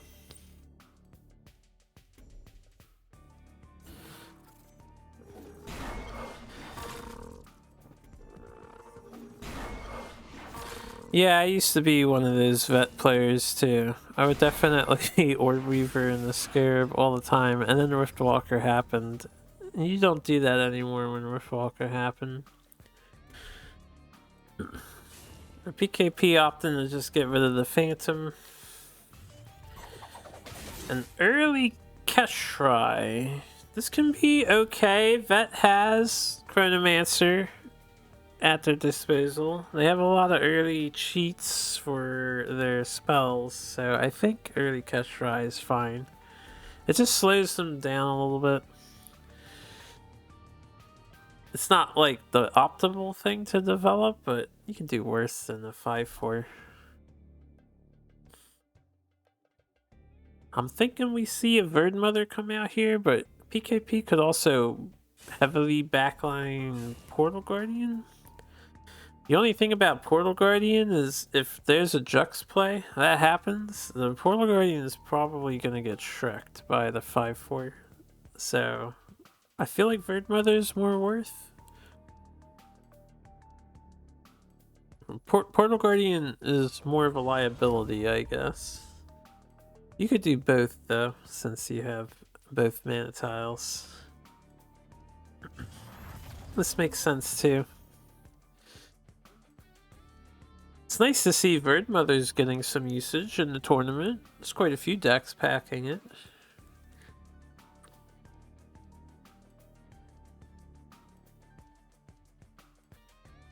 Haven't seen any Chaos Emissaries yet, now I'm thinking about it.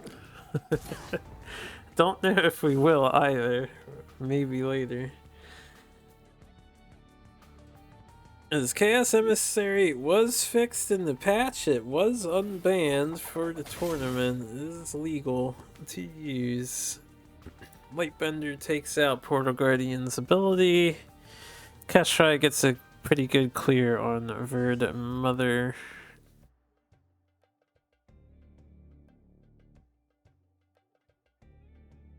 Swiftwalker. Yeah, Emissary was unbanned.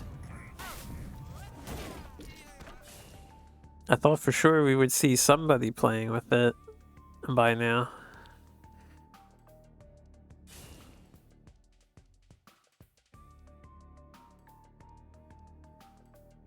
PKP making excellent use of Chronomancer in the Cosmic Flesh. It's almost like the two cards are marriaged to each other in his list. Alright, Runas, immediate Juxta, wants to get the hell out of there. Didn't think about that at all. And then they replace it. They're like, yes, I will absolutely get away from this provoke, and then look at my other options. See what's up.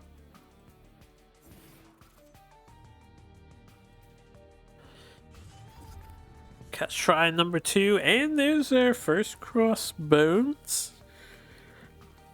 A lot of disruptive tools against PKP spells. It's actually semi-significant on this turn. PKP could Verd Mother Inner-Races. You gotta play it before you hit that crossbones. Yeah, he's thinking about it for a second. Almost made a mistake there.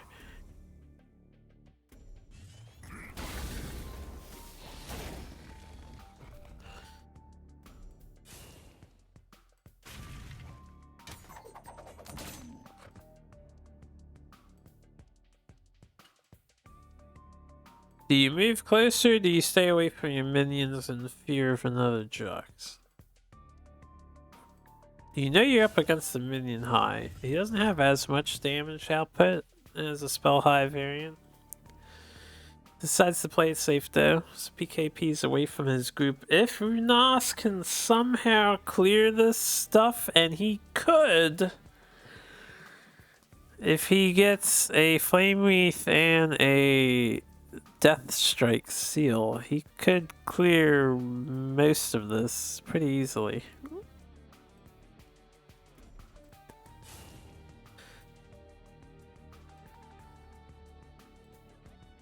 We do see a second Jux. Primus Fist, the chosen one for the corner treatment. He is the bad child.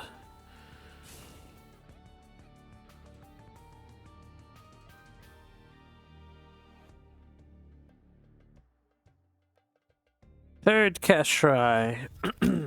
Alright, so all of the spell delaying has happened now. This is actually good for PKP. His Maelstroms will be fine as long as the Archon Spellbinder doesn't hit the field. So all the Keshrais are gone though. Lantern Fox as well. The Lantern Fox is pretty decent here. The Runask does have space for the Phoenix Fires if PKP gives them to Runas. His hand is a little... It's another tricky situation. The Keshrais are actually doing a lot of work.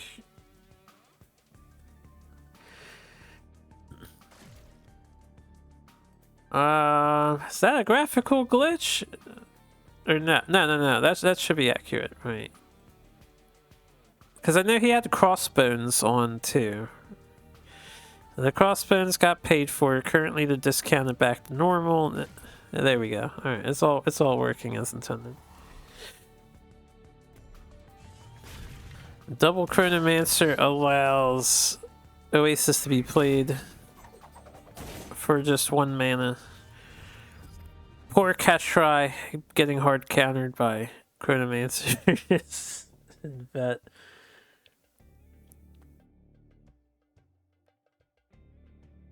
While there's a bunch of 2-attack things around Runas, they're not without a board. They have options. They do have a 3/10 Provoker to deal with, though.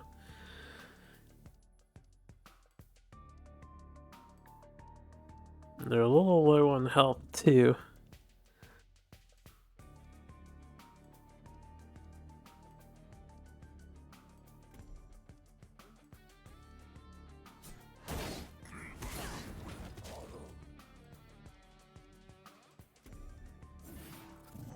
Alright, Lightbender hits the 3. We got Phoenix Fire. Pretty good clear. I'd say pretty good clear. Is 6 of our mana gone? So we can develop a 2-drop or pass. The PKP will live for now. Or not PKP, Runas will live for now. PKP is looking to set up probably a strong Maelstrom turn. I imagine Portal Guardian gets played and Primus and Cosmic.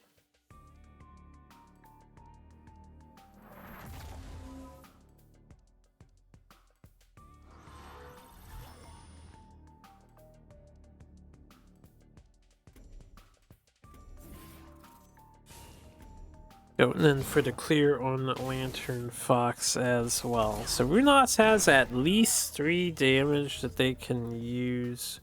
They need to get to at least 10 HP of Provoke.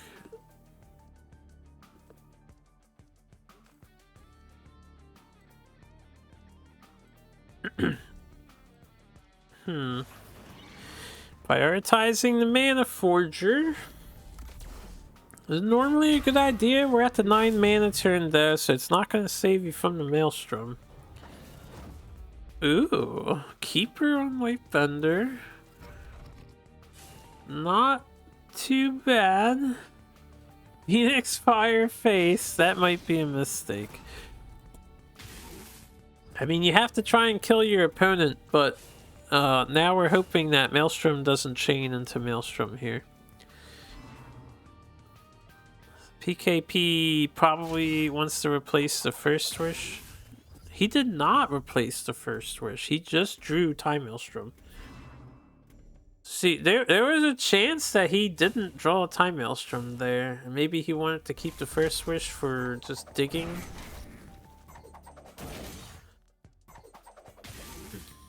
Yeah, it was a 7 damage hand follow-up.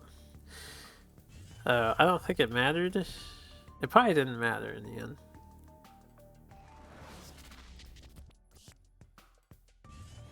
Ah, Time Maelstrom.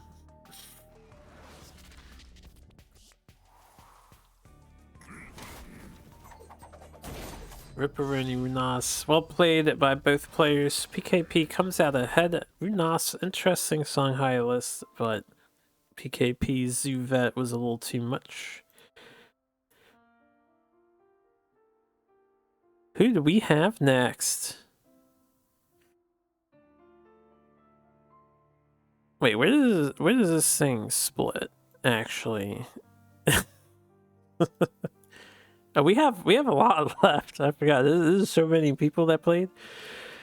Okay, Zhao, formerly known as Zhao Wei, right? We do have Zhao. Where are your friendly games? Who are you playing against?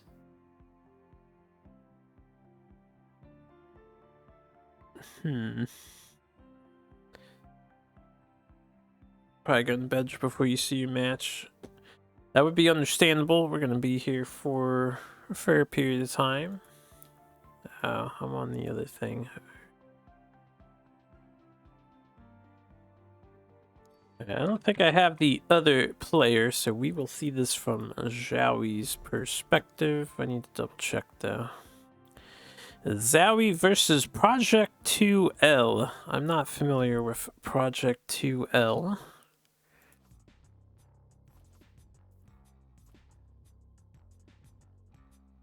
Project, yeah, I don't have them, so this will be another Singleton perspective. This one might take a while, friends. We'll see. But it's Zhaoi, and he's playing Magmar.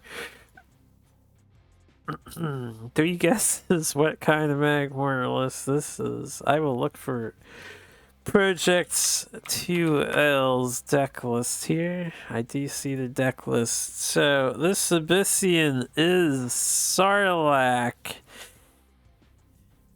It's Sarlacc with Zurael. There is an Eternity Sage, formerly known as Smarty, and Dying Wish stuff. So Sarlacc, Dying Wish, they have a 1 of Deathfire, they have a 1 of, what do you call it, 5 mana, bring everything back to life. He loves Zhaoi Mag, very manly stuff. Alright, we have turn 1 pass followed by turn 1 pass. Zhaoi develops a Vindicator on the center tile and then runs it backwards. Classic tile denial strategies for Magmar. Love to hate to see it. Project does not have Sphere Darkness as a removal option. Excuse me. Project has almost no removal. The removal is sacrificing Putrid Dreadflare for a 4 damage AoE. Never mind. They have Ritual Banishing too, so very reliant on the Death Watch stuff. They go for the 1 of Lightbender. This is their only Dispel. I might have considered holding that. I don't know if Zhaoi is running, what's it? Time Cloak Coiler, but this is the only way you're making Zowie move since you're not running creep. So, could be a mistake to use it already, but you gotta do what you gotta do. It might have been their best option. Project's deck is super scary. Project's deck is very classic. It's nice to see a non-creep Abyssian list. Is it Big Abyss? You can think of it like Big Abyss. It's more like Dying Wish Abyss featuring Zuriel and an Eternity Sage thing. Eternal Sage or whatever it's called.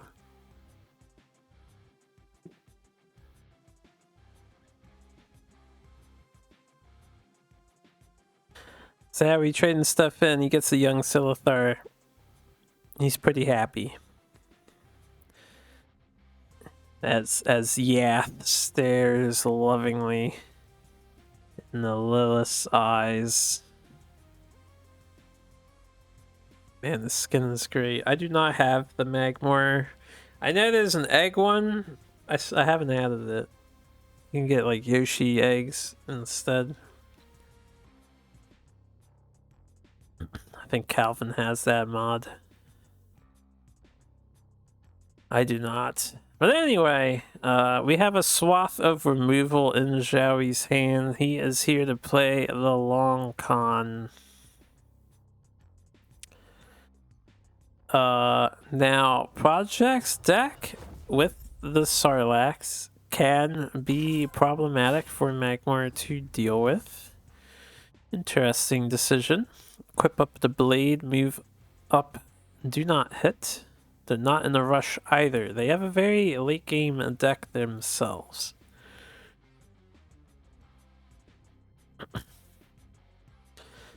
Zari might want to be very careful with where he puts this red tile. It can be abused by Project 2L. They have consuming consuming rebirth and DFC. Looks like he's changing his mind. Changing his mind again.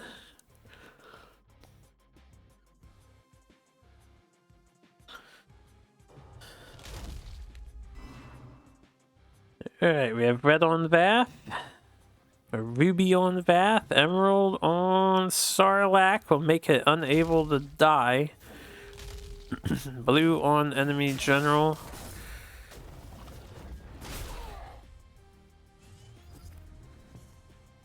He decides to hit the Sarlacc with the young Silithar. I think he could have left the Sarlacc there too, because then it couldn't trade into anything of yours.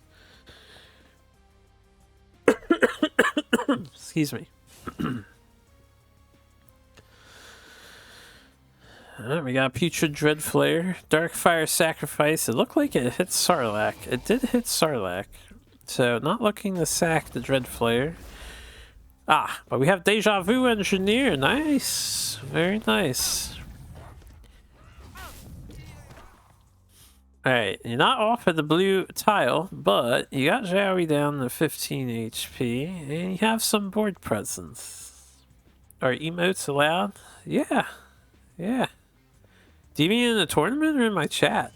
You can emote all you want in my chat. As for the tournament, I'm pretty sure you can emote each other.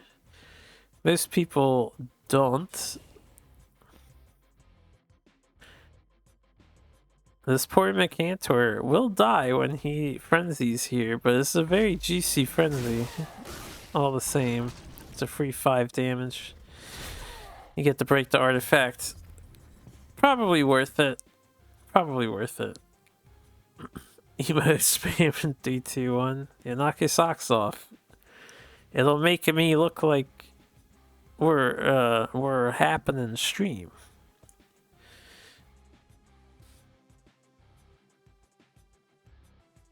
Alright, hard to predict what Project 2L will do. If I glance at their list again. Nether Summoning, that was the name of the other spell. Nether summoning doesn't really benefit them here. They have triple Shadow Dancer. I feel like they probably would like to just throw a Revenant in Joey's face, and that would be fine. You could also play Eternity Sage now. Oh, we have a Consuming Rebirth play happening. Soul Scythe. It's a 1-mana Soul Scythe. There is a 1 in, what, like 30-some chance of getting a free extra mana, depending on where Sarlacc spawned.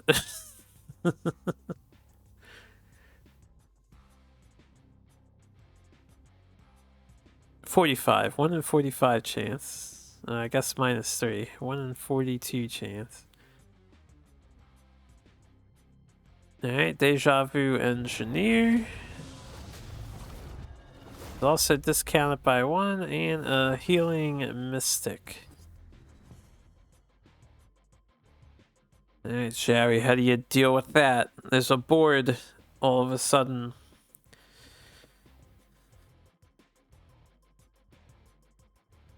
Mercantor is highlighted.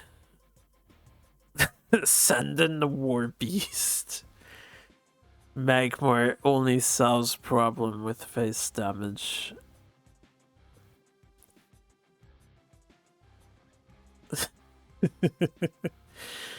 Now, War Beast wouldn't be that effective here. Plasma, you can hit the Deja Vu and the whatever he's called, Soul Scythe. Looks like War Beast is our go-to again. Taking red tile, we're down to 15 HPs. Project 2L's down to 2. This play is kind of a bummer. Shadow Dancer is highly destructive right now. Shadow Dancer sucks for Zowie, as it tends to be really good against Magmar. Don't know if we'll see it, but I would probably play it. It's working his way to the green tile. You're right, he is slowly working to the green tile, but will he get there quick enough? So that's looking like a Shadow Dancer to me. This is going to be 2, 3, 5, potentially more than 5 damage on Zowie.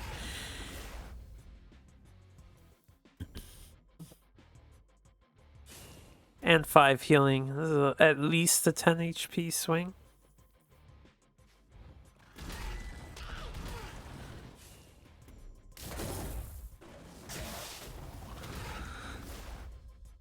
Project can make good use of the Sapphire Aura tile, or they decide to Ritual Banish. I guess that means they don't want to stand on the Sapphire Aura tile, or they just want an extra point of healing. Or both. Honestly, I feel like at that point, I would have just punched Zowie down to 6. And if you're going to stand next to him anyway, you may as well just hit him in the face. On the blue mana tile.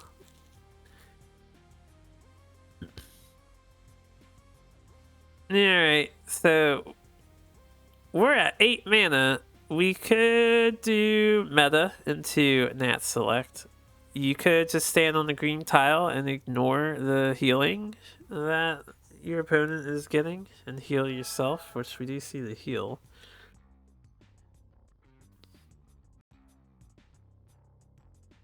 We saw the heal before replace. We have not replaced yet. Alright, now we replaced. There's an Anachronize. That does answer the Dancer. Excuse me. My throat is getting a workout today.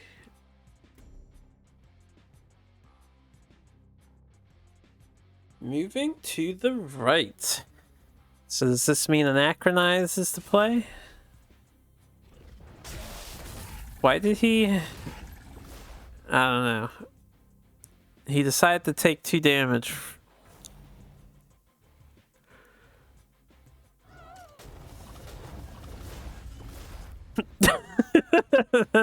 Max sad face. I mean, if you wanted to get the Sarlacc away from you, your odds were better not punching. So it teleported to the left side of the field, more than likely.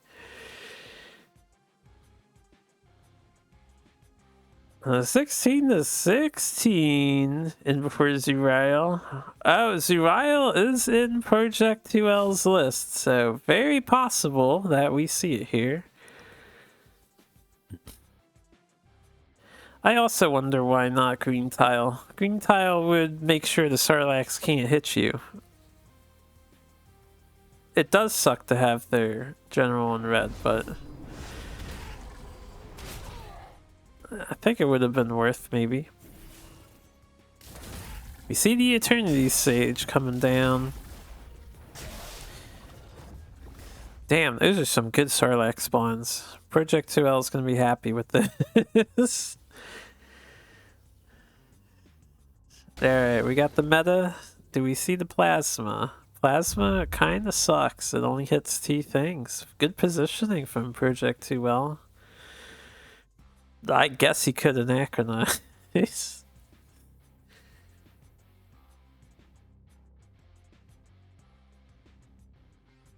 Oh, this is rough. The usual Magmar issue. I can only play one other card this turn. What do I play? It looks like Vindicator is the answer.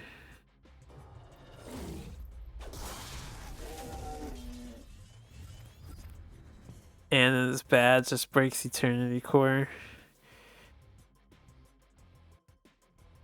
Well, I mean, because of the transformation, it actually doesn't break the Eternity Core. It would just kill the magma, right? Does it not kill the magma? I had this question come up before. Yeah. Chill was asking me, if you meta, can you anachronize? Or it was like an egg hatching question. If an egg hatches, can you anachronize or something? It doesn't work. Ah, it doesn't work. That is good knowledge to have. That's probably something I should keep in mind. I actually don't use anachronize very often when I play Magmar.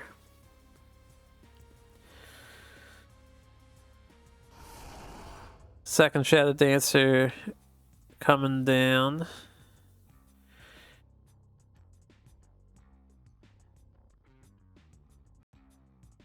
Yeah, I thought it didn't, because Vanar's worm doesn't die when they make a worm on you and then they anachronize. I remember that.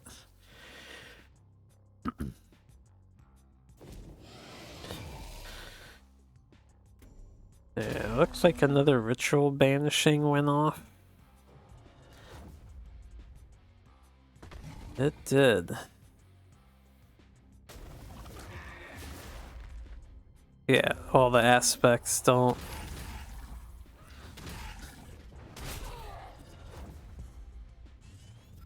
Man, this Sarlacc spawns are insane. Showy has to throw it in. The only thing they could have done is body block and then anachronize and end their turn, hope for the best, but their best might not have been good enough. They decide that they've seen enough. They'll move on to game number 2. Alright, where are they at? Here we go. Sir, can we see the win-losses? The win-losses? What do you mean the win-losses? Oh, fuck. I was supposed to hide that.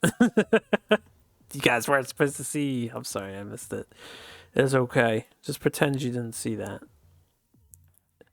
And then we'll go back here. You got spoiled. Yeah. I thought I hit the transition key. I did not hit the transition key. So Zowie has swapped to Lionar. Magmar didn't work out favorably against that kind of Abyssalist, and I think it tends to struggle against that kind of Abyssalist. The moment I'm blundering the transition, I looked away. Good. See, it's still a surprise for some people. Cosmic, you have no idea who won here.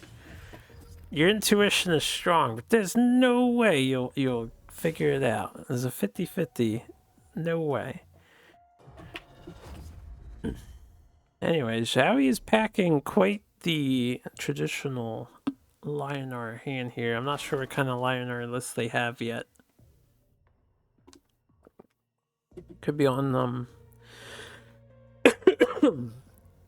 I assume like Zir and stuff, right? They like to play Zir and Zirael themselves. I'm gonna need to refill my drink in a moment.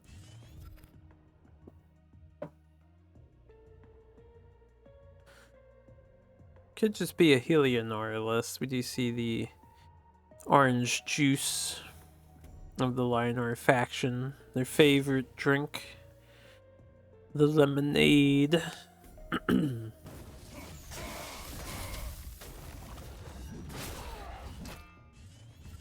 Sarlacc spawns are on point as Sarlacc avoids the provoke and is in range of removing the Windblade.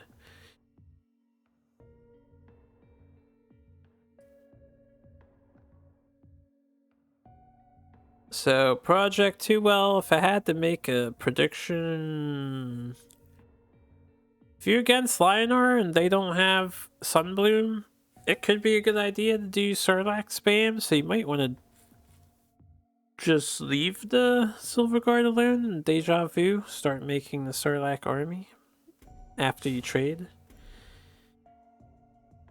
Eh, he's going in for a hit on the Silverguard instead of Windblade. Excuse me. Doesn't have Void Pulse in their list. I imagine Spectral Blade.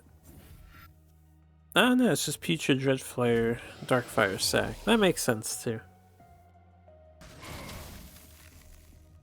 So they'll have ramp on the next turn.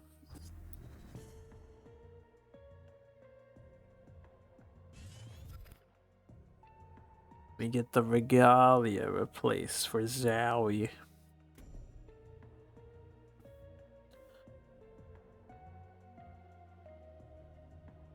Five mana ramp. Could be a Revenant coming out. Could be a Smarty. Damn, I'm still calling it Smarty. There was name retconned, yo. Smarty doesn't have a card anymore.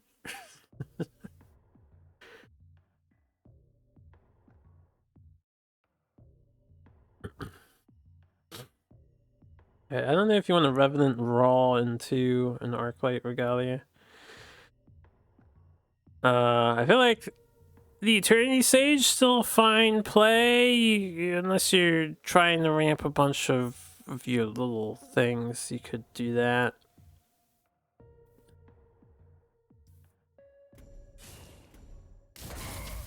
Sarlacc hits.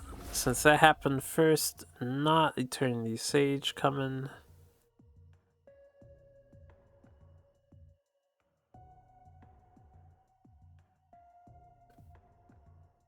Maybe you could do... No, you can't afford that. I was gonna say discounted Deja Vu into a Rebirth. We do see Revenant. Could have broken the artifact then instead.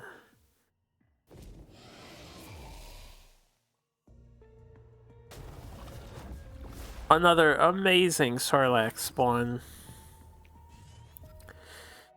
Alright, choosing to protect themselves with the double body block. Unfortunately, the Martyrdom will let Zhaoui break through, probably clears Azure Horn Shaman, and then denies Mana Tile. Makes the most sense.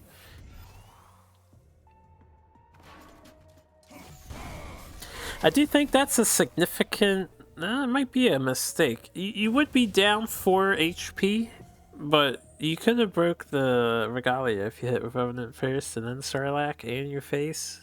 Your Azure Horn Shaman would be alive right now. We do see Zir and Zuriel in Zoe's hand with the draws, so definitely his patented late game Lionar list. This means I didn't look at his thing, but he probably has a Decimate in there. I'm curious now.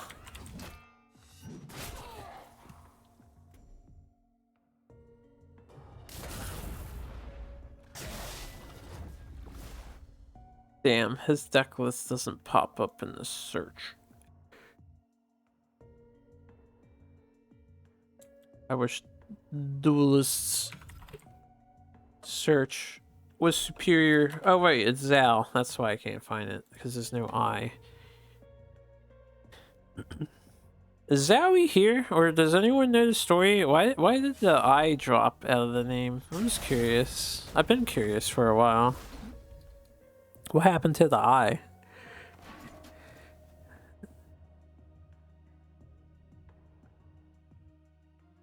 Zowie does not have whatever I was looking for, but he does have 2 Elix Stormblades as well as all the other heavy stuff.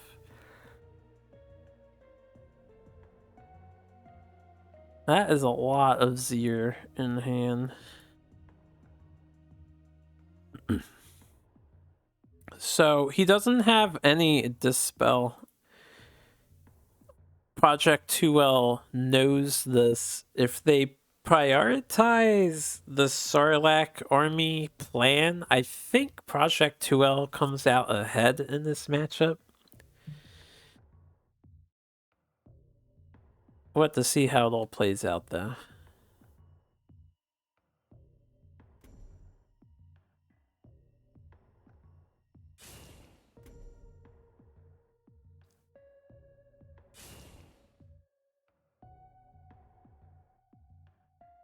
This is looking like a Shadow Dancer. Yes, it is.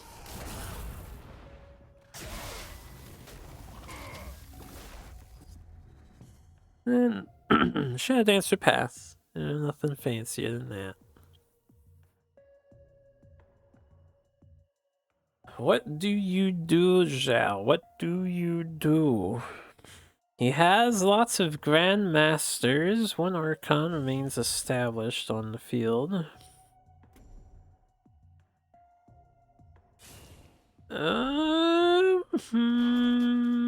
I get it. I don't know if it's going to be good enough, though. We decided to do a slower turn, just Silver Guard to get it out of the deck. A little bit of healing. 24 to 26 cards. Project 2L is actually ahead on card advantage. But Zowie has a full hand of options. See, this kind of play I don't think really works. Because you're just gonna get long-term ping to death by the Sarlacc guys. Where's the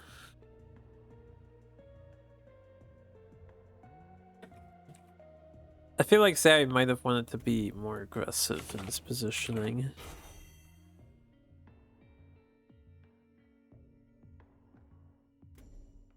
Granted, I understand you want to try and not proc a bunch of pings that you really can't deal with.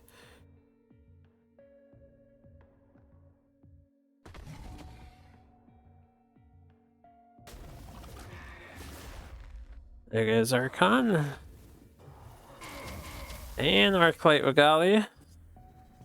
And that's all that Project wants to play. I don't know if they think he's on like a fatigue list. And again, the deck lists are open, but not everybody makes use of that power to look at what your opponent's doing. It could also just be that Project didn't have anything better to do. Just remove the Archon and pass turn. I like the Sarlacc positioning here. Very, very pleasing seeing them One space away from their general. On each side. Yo, Grandmaster Zia on the front lines.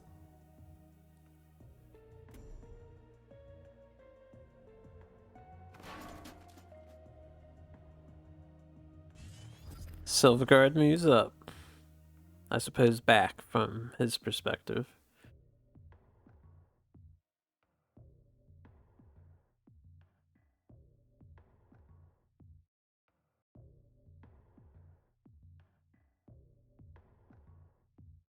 Project can likely... looking at their list again.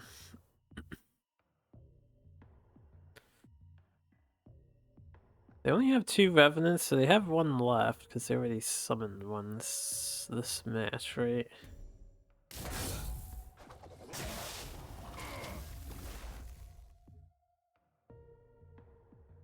Expected ping. I would just try to multiply my Sarlacc. I feel like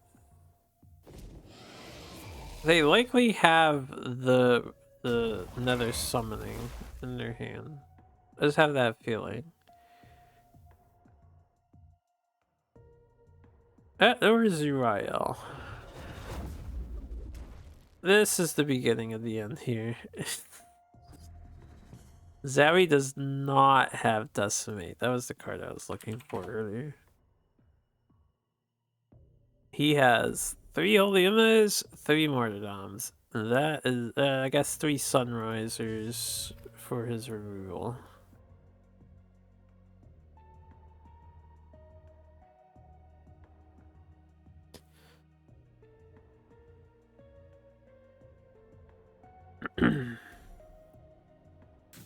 And he is able to kill Zuriel here at the cost of 1 health.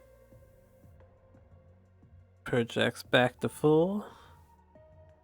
And they have +4 HP every turn and 4 damage for the most part.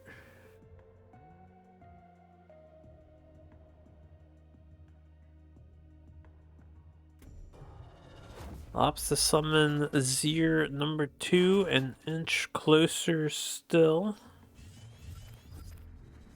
Yeah, I think Zhowie's plan is probably either burst with that celerity effect on Elix, or you could get one of the Zirs in range to deal with the Shadow Dancer, hopefully.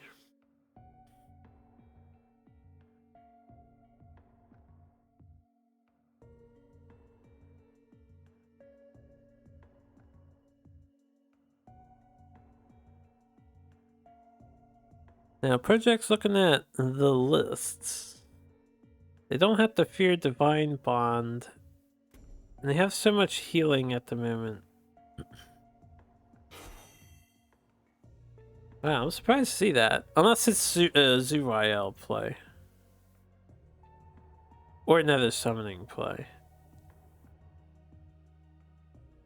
They're actually just playing another Shadow Dancer. I'm really surprised to see that then. Excuse me. Oh, did they have lethal here? I get it. I get it if it's lethal.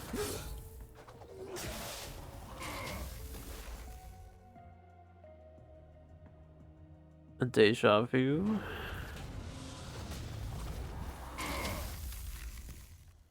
No, they just ended the turn. Okay. I feel like I would have just punched the Silverguard with my general and then kept the Shadow Dancer back. Shari can't do anything about it. And if you're worried about an Elix out of hand, if you can see the Elix, that would be 10, 15, 17 damage that hits you, and then he's out of mana. You don't die. Why is Dancer closing in? I don't know. Maybe Zuriel bait? Yeah, maybe Project just doesn't care. He can toy with Zowie here. Now, can Zari do lethal? He has 10, he has 18 damage with 2 holy emmers. Unfortunately, he's gonna lose a damage when it hits the Sarlacc. Well, I guess you don't have to hit the Sarlacc. So he has 18 damage. He had 21 damage actually if he punched the bottom Sarlacc, the one below his general, and then moved the silver guard down to hit the enemy's face. So he was 4 off lethal. If he replaced it to that Sunriser first, he might have had lethal. I'd have to see the damage.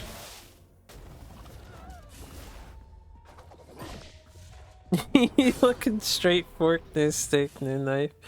I don't know. I think Jerry could have pulled out a knife unsuspectingly, but he didn't replace first, so he kind of lost the opportunity there.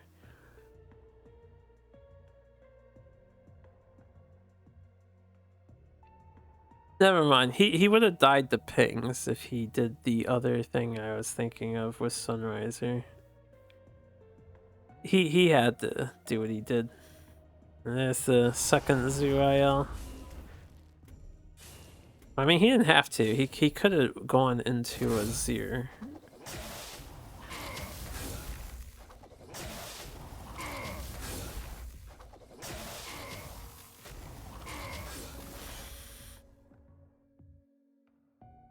Project 2L opting to do the damage with the 2 Shadow Dancers instead of multiplying more Sarlaccs, which is completely fine.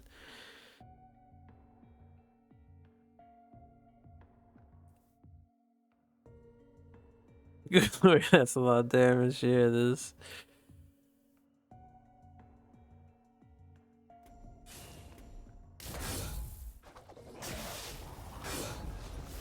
Oh wow, that was lethal. Well played by the 2. Zowie goes down 0-2 to Project L. Alright, let's transition this time. Gotta hide these results. Moving along, we have, okay, one of the ones I was looking forward to seeing, but I don't know if they're on my friends list. They're not. Is Scuttle? It's Scuttle and Mecha Turtle, but I don't have Mecha Turtle. I do have Scuttle, so Mecha Turtle's deck is an interesting one apparently. So I was getting curious about it.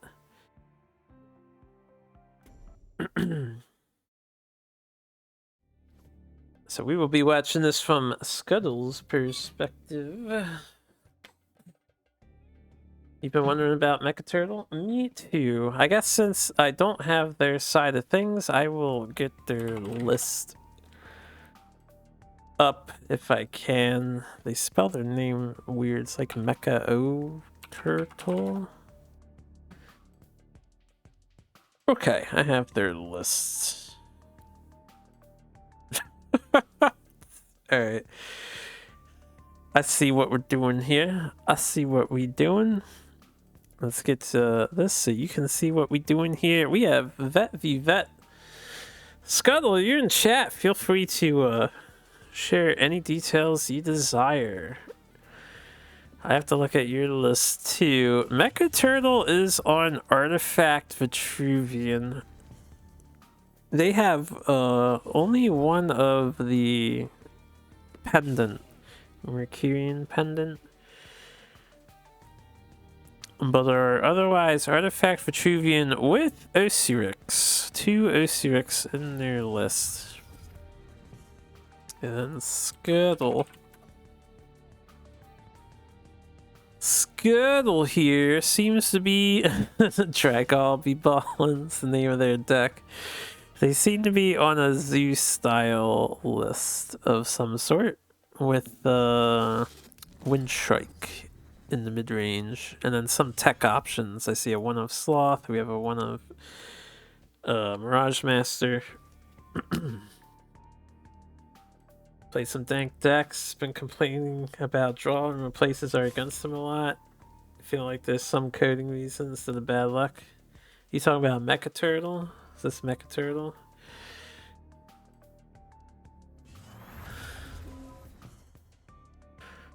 Scuttle seems to be off to a good start. So Mecha Turtle only has Repulsor Beast as their like 3-mana play. And Blast Artifact.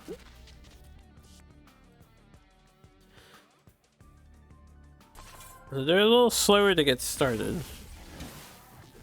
on their early turns, for sure. They can also Entropic Decay if they really want to. I like the face damage though. The huge 7 damage hit on 4 mana. Scuttle's like, alright, let me just shrug a little bit of that off. I'll draw some cards here. No big deal. I'll say, that Dispel on the Portal Guardian 2 is just... This is like salt and wound to the 7 damage face play. For these games, open deck list was a godsend. You kept thinking, better watch out for X, and think like, wait, and see they don't run X. Yeah, the open deck list is a huge deal. If you're not making use of it, you're putting yourself at a disadvantage. For sure. A nice little protection line of minions for a Scuttle here. Mecha Turtle's gonna dig in their deck. Now, I'm not sure what they're gonna hope to look for. Maybe Repulsor Beast if they're hyper aggro. They might want to play Repulsor Beast.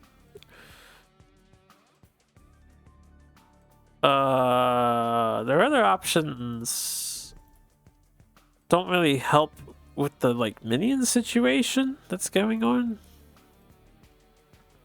This guy can't move, right? No one else can't move.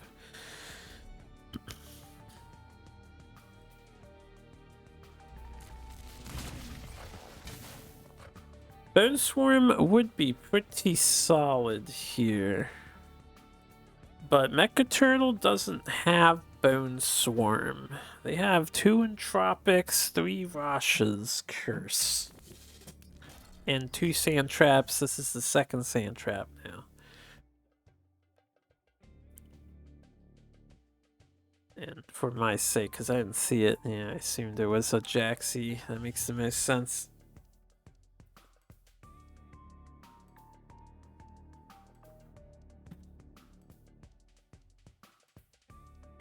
Scudder on some kind of crazed vet. Scuttle's list is called Dragall Be Ballin', so is Dragall's list, I imagine. But we can ask Scuttle.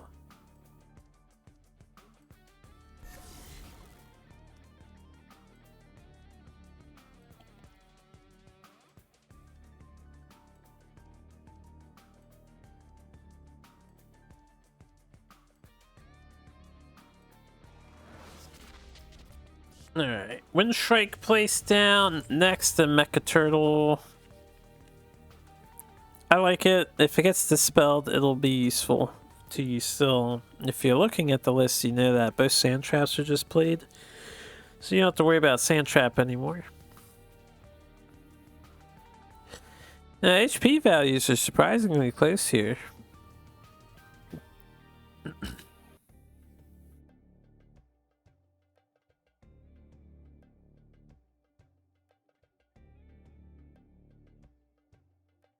Concept of Dragall Vet and Craze Vet isn't far off.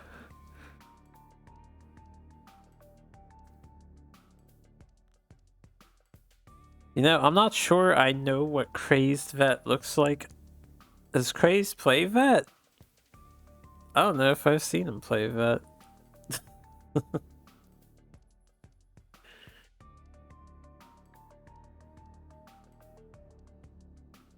Tracer to get the hell out of here. Taking up the center tile. As far away from all the minions as possible. But you can't escape the Windstrike.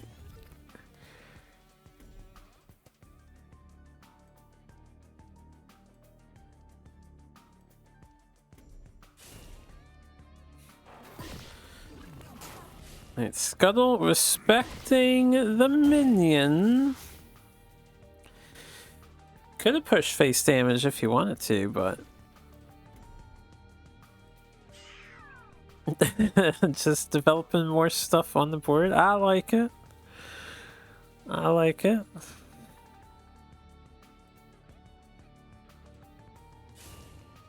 Craze had an 8-win streak with it, so he coined the deck to just be called Crazed Vet. And you're impressed with the result, and with all the replays, copied the deck. Sick. I don't know when you played Vet Crazed, but nice record. Excuse me. Yeah, I'm gonna grab a drink from behind me real quick. I have emptied out.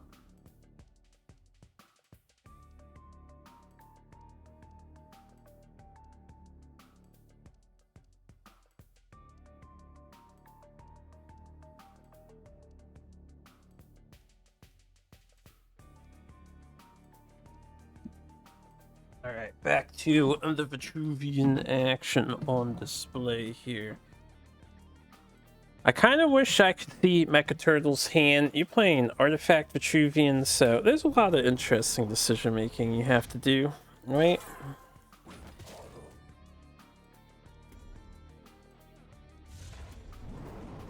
And your resources for finding a successor are kind of limited.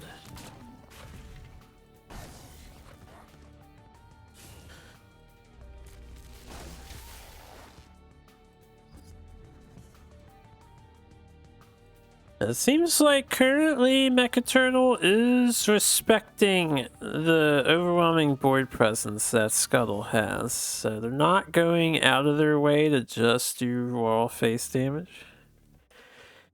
Let me look at his list again. He does have triple tiers. I don't know if he has them in hand, but he does have them. I'm surprised he only has one pendant. He also doesn't have any means of damaging himself to activate the pendant for the celerity.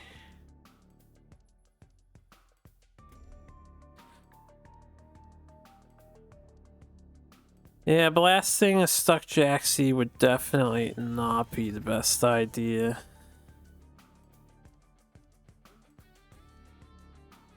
Look at all this board.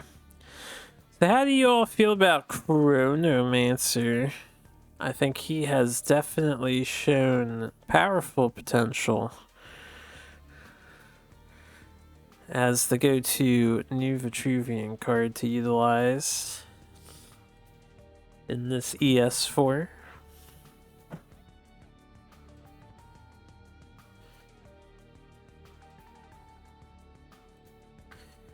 Alright, Tracer number 2.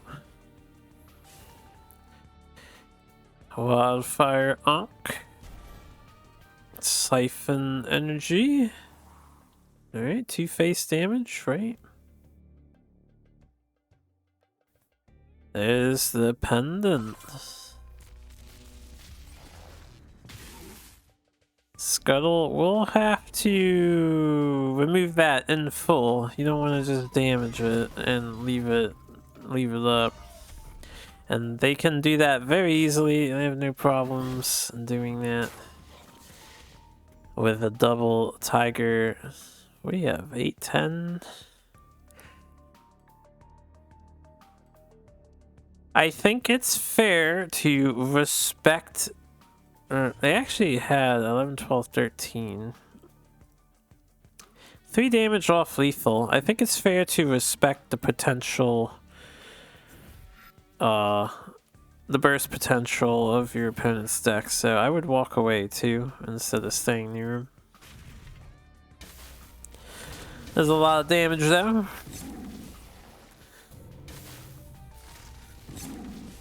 Both artifacts broken. Mecha Turtle is hurting, and they only have 4 cards to find some sort of solution. Now, if you know Vitruvian's sort of mantra, I guess with the exception of tiers on the high end, they usually have a 1 mana to 1 damage ratio about. So 9 mana is not going to be enough to do 18 damage unless you are stacked to the brim with stuff. And Mecha Turtle's delay options are kind of dwindling down to only repulsor beasts. I think they have one more tracer. That's their third siphon. Wildfire Ankh. Third wish. Not a bad clear. Scuttle gives the well played immediately because he has Time Maelstrom. And Time Maelstrom is good shit. I hear this card be strong, yo. And with Blood Tier Alchemist, he had a guaranteed 5 damage in hand. He drew a Bone Swarm, though.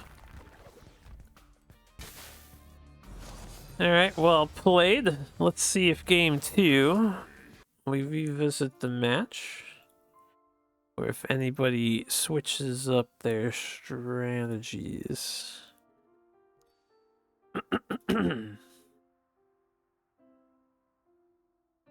Okay.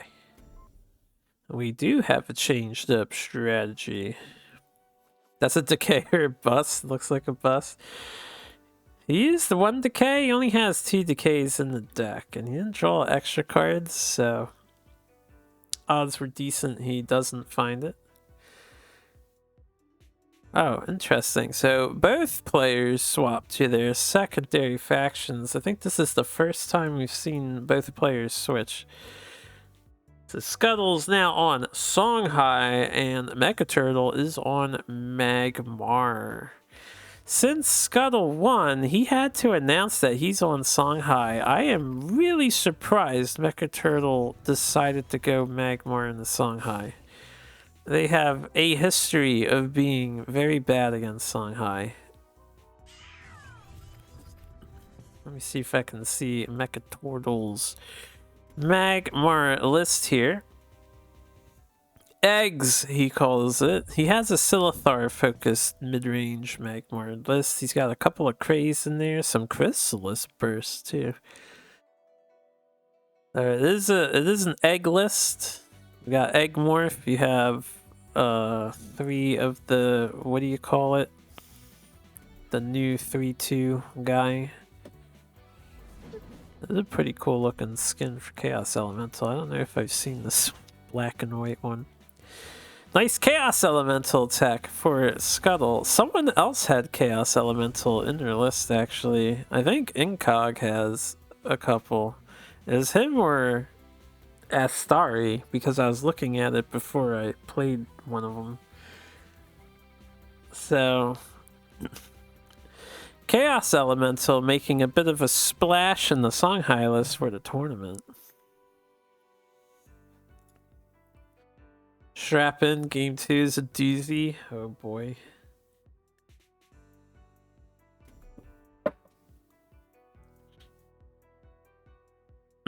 Nice spread here from Scuttle. And by the way,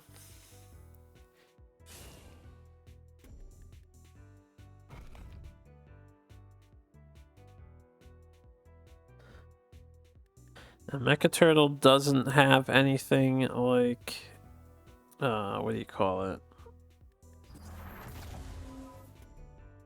Equilibrium, kinetic equilibrium, to clear out these 2 drops. So he's just developing his mid-range stuff. Purgatos featuring.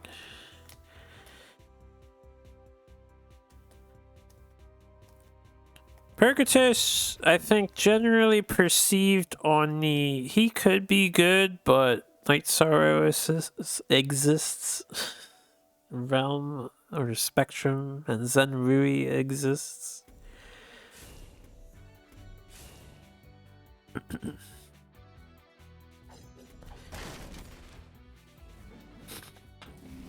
Yeah, Chaos Elemental. I mean, he could die to lore. He could RNG his way onto creep. But he dodges lore better than most, I guess.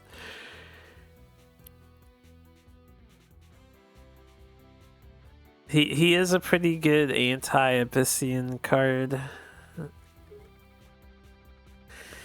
And we see the Hamon coming out. Hamon reverted back to 2 damage as she should be, in my opinion.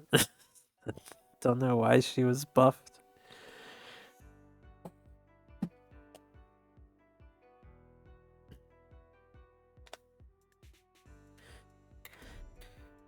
Alright, so Mecha Turtle,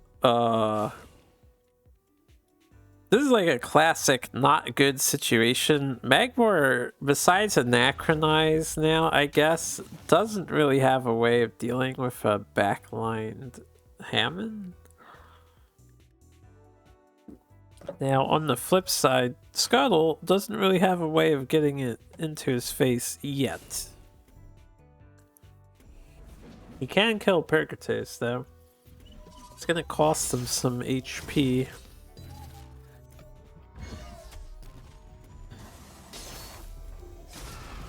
It's honestly probably the most value I've seen a Percatus get in a long time. Right there. 4 damage off, kill the Jaxi. Pretty good. Pretty decent. His board clear is also pretty good. Yeah, these Songhai players crack me up. We've seen one Gotatsu kill an enemy unit in a relevant matter. All of the other ones so far today have just been casted to get cycled. That's it. It's just a cycle me card. And that's a great use of it. It's totally fine. I just think it's a little funny.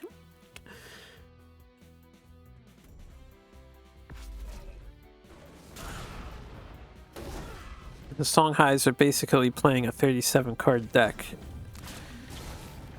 I guess a 36 card deck because your general isn't in the deck.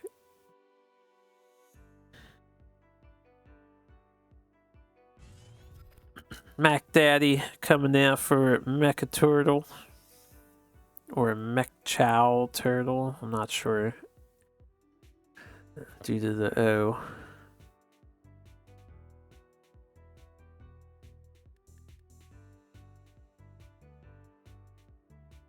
You know, despite Scuttle's overwhelming board presence with Songhai in this match, they're down to 15 HP. A lot of that was Percatus doing 4. Which is kind of surprising to see how low they are. It's not like they got hit by a particularly large amount of things.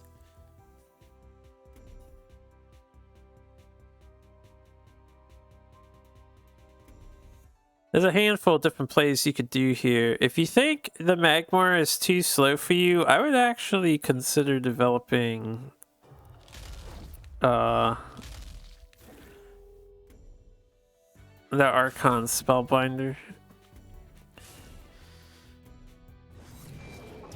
This play works as well though. Sloth with the Jaxi to get a kill. It kind of sucks you can't provoke the Magmar. Right, the reason why we're at 15 HP is because Hamon is killing us. This turn was so awkward because you only had KE, really. I might have... this is a tough call. If you were going to play the... if you were going to play the Sloth, you could have put it next to the Magmar General and put yourself on blue tile. And then just punch the Mecantor without taking damage. I think that was an option. You could have Sapphire tiled yourself. Oh, Mecha almost misplayed there. Almost put his veteran into provoke range.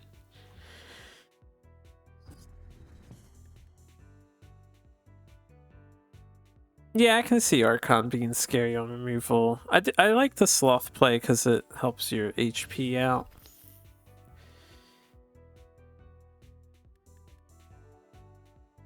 There's definitely a lot of different ways to take that turn. No way would be strictly superior to another. It all depends on things and such. Killing Edge going down on a ranged minion. Another thing Magmar loves to see. I'm gonna guess that ranged minion is untouchable to the Magmar player right now. They would have to have a Blood Tear and Egg-Morph. And they do have Egg-Morph, but they do not have Blood Tear. They would have the Plasma. Egg-Morph Plasma is their only answer for that.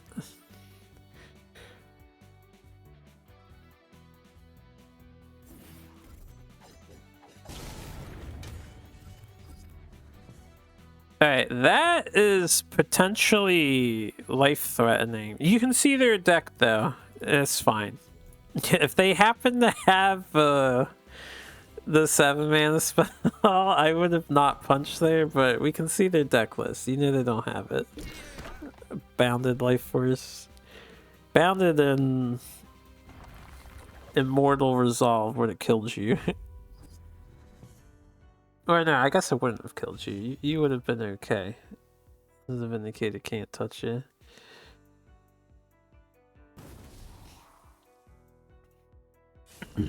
We do see the Egg Morph come down to get rid of the thing. The Killing Edge buff. What is Lightbender? Why not Rejuve? You mean last turn? You mean this turn? How behind are you? As he is rejuvenating. Scuttle is feeling rejuvenated. And so is Mini Jaxie in the corner. Now that she has been reborn anew again.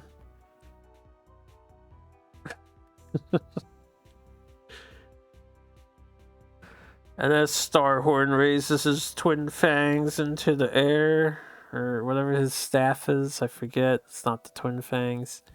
That's his Mark II skin.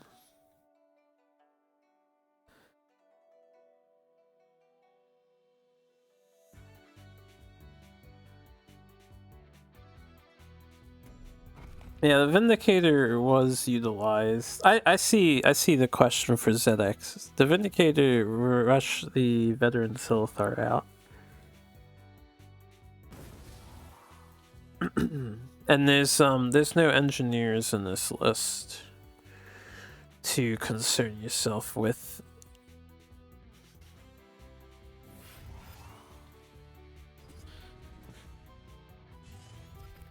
I do like the staying power of your Songhai list. You're not so feast or famine.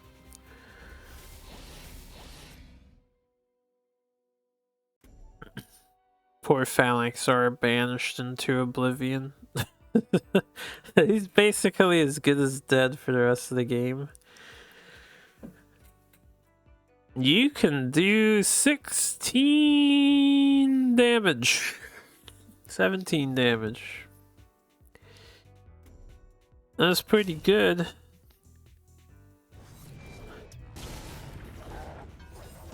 You decide to trade off the Rejuvenators though. Do you have Earthsphere? The Magmar? The Magmar does have Earthsphere. No, they actually do not have Earthsphere. If you know that... oh wait, I'm looking at the right one. They do not have Earthsphere. I would have pushed face damage so hard if you know they don't have big healing.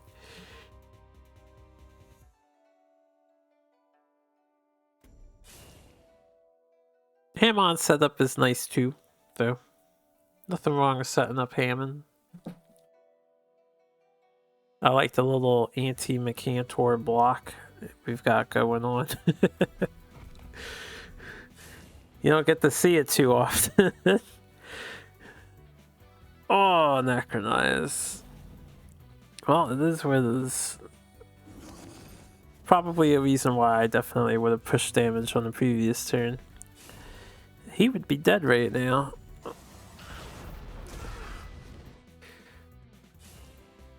But that's okay. We get to see more Chaos Elemental action. Look at this sexy diagonal.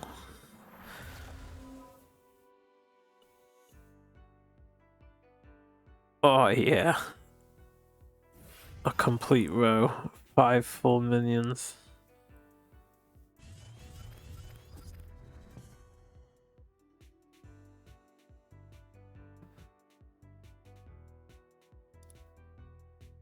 Yeah, Mecha Turtle's in a rough spot right now. They could hope you don't really have a way to approach them and try to develop an elder or something.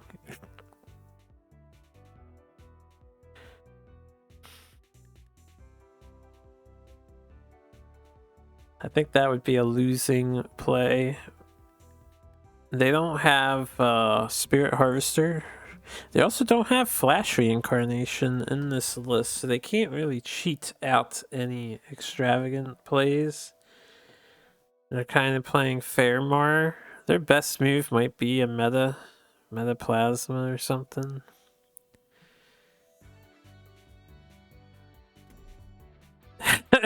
How do you play around back here?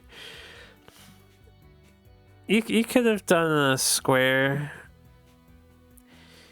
You also could have just surrounded them, right? I think you had the opportunity to just put the 3 minions next to Mecha Turtle. That Silithar is it's just a distraction over there. It needed to be next to the general, I think. It's not doing anything for you. There's a Jaxie, your egg's never surviving anyway. Best moves Anachronize. And they might not have had the second Anachronize in hand.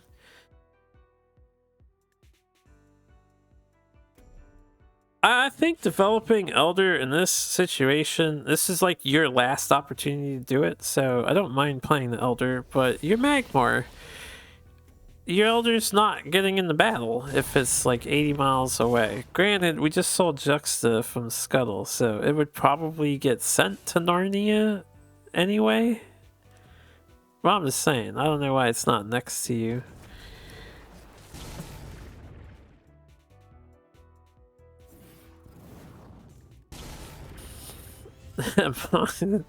Don't Bible bump.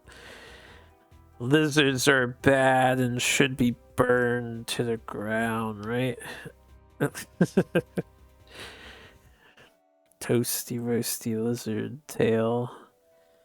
Yum. You're a chef, hemp mine. You'd eat lizard tail, you know you would.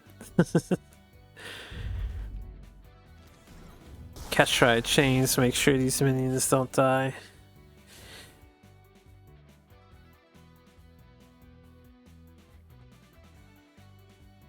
You got more healing? Ah, the 1 mana craze! Is the Metamorph enough? Might be enough. I would feel like, damn, I'm gonna die for sure. Mecha Turtle marches onward. Unfettered by the looming death.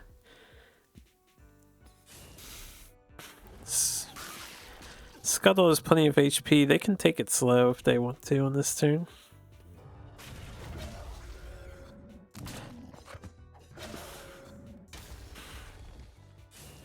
Very reserved of you to clear out the craze. This is a pretty big threat. Just develop Archon.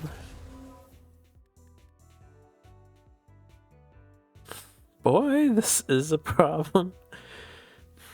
But who is the problem for?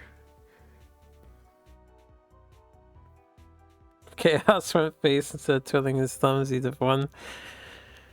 Hey, it's all good. Hindsight. Can't have hindsight unless you live it first, right? Here, give me a moment.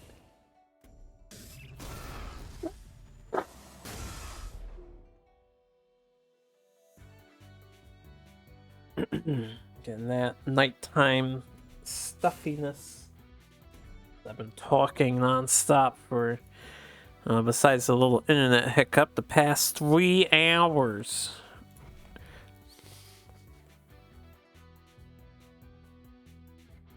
The Elder's a correct gamble.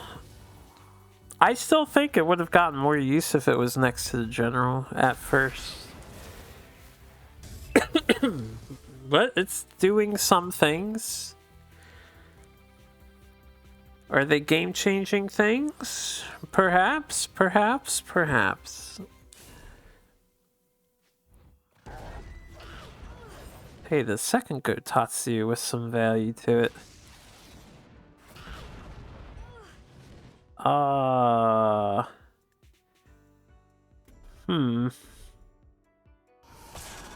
One, two, three, four, five.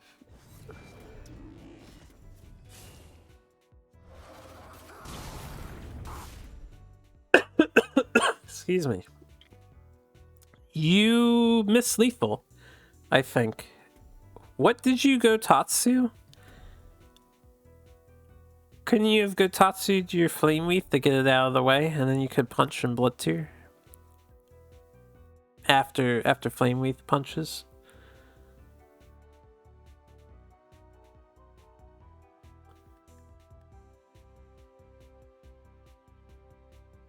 I need to see again if the Gotatsu, what did it hit? Was it necessary that it hit what it hit?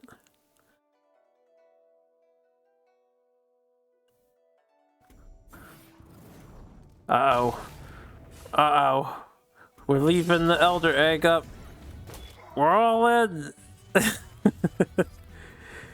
Uh-oh. That's not good. That's not good. They got Egg Morph. That's gonna be rushed.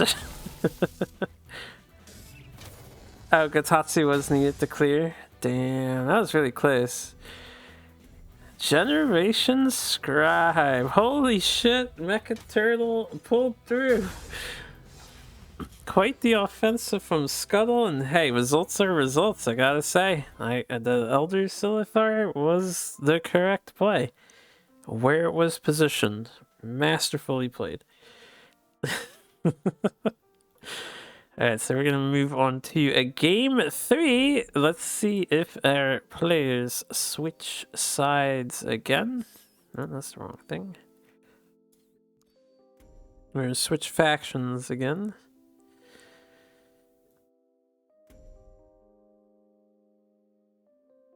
Generation saved. Excuse me.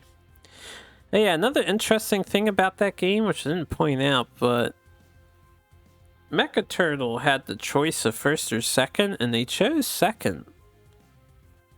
This is pretty interesting. They actually chose second in the last one. Against Songhai, too. Damn. I'm surprised they pulled it through. They're good.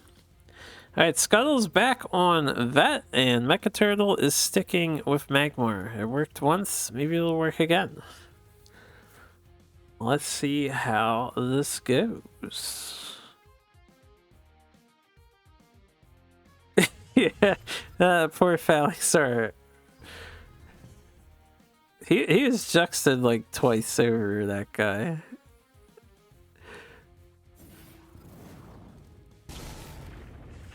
Alright, after this one I have to take a quick bathroom break. I won't be long. And then we can continue, just a heads up. But meanwhile, blood tier opener. It's not what you want to see, but it's good enough. Mecha Turtle turn 1 passes. Scuttle could do big face damage if they desire. You could have taken both mana tiles and did 5 damage. If you wanted to. You don't have to, but you could have done it. Could have Primus on the top one and still play the first wish.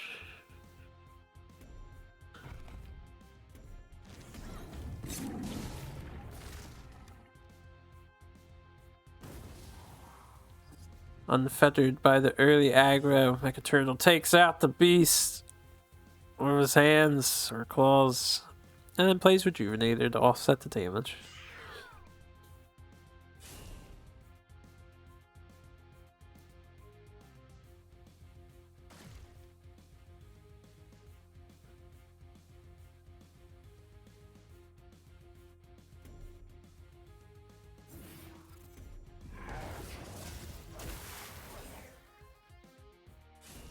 Prime is protecting his little friend Jaxie so that the mean lizard man can't just take her out.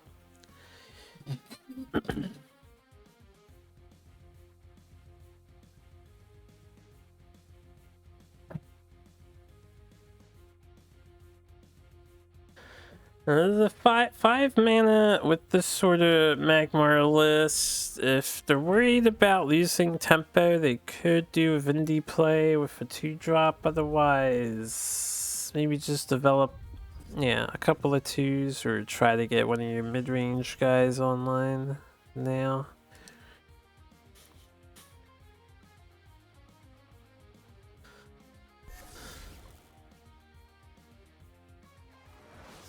The Wind Strike, very strong here. Mecha Turtle doesn't have a great way of answering that Wind Strike. They can launch a Mechator towards it, which would not be ideal. Scuttle could sacrifice the value of the ranged Jaxie here if they want to clear the other Silithar. I probably would have considered that. Just to completely dominate the board, but this is fine too if you want to try and get that ranged unit. Mini Jax did some work in the last game. Mecha Turtle doesn't have a great way of getting the backline threats.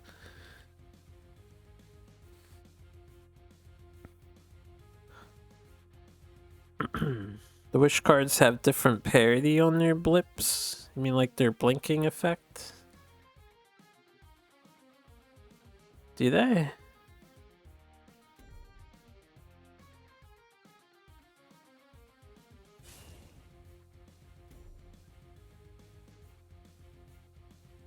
I will take your word for it.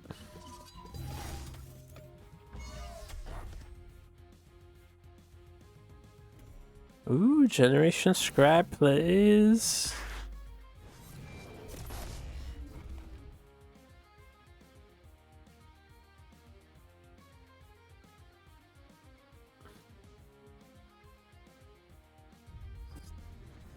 I don't know, I think they blink at the same speed, but I'm not sure.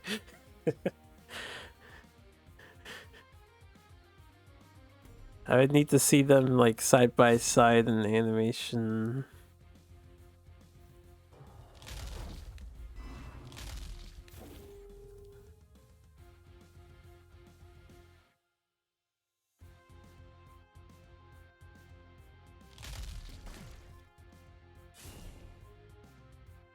Clean strike kill.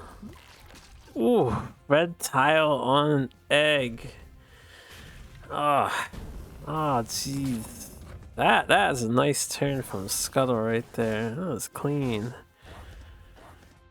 Mecha Turtle's board has just been deleted. They get an okay Mechator, but it will give Scuttle a Staff of Vakir.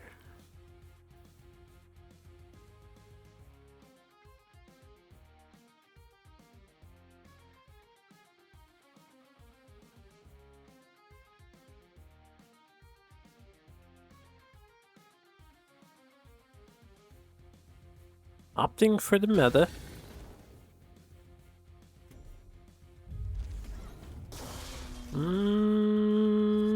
The meta is potentially slightly risky because one, you're getting provoked again since you chose to hit the Wind Strike.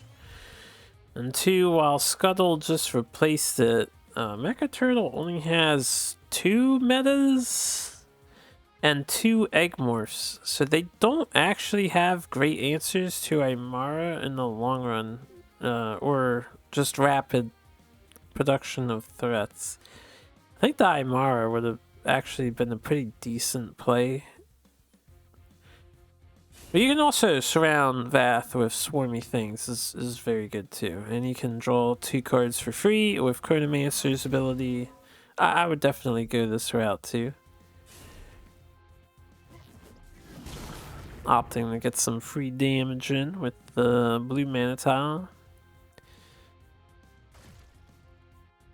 You could have completely surrounded Mecha Turtle, excuse me. Played the Portal Guardian next to him, and I guess you don't want the Jaxi next to him, but yeah, you just summoned 3 minions out of hand. Ah, that's a Primus, that's not a Jaxi.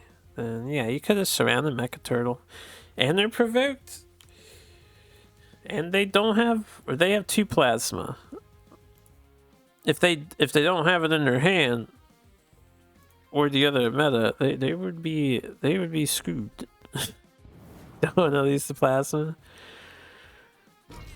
I mean, the plasma just killed 3 things. If you went for the full surround, it would have killed the exact same 3 things. So I guess nothing changed with these results. Magmar always weasels their way out of a corner.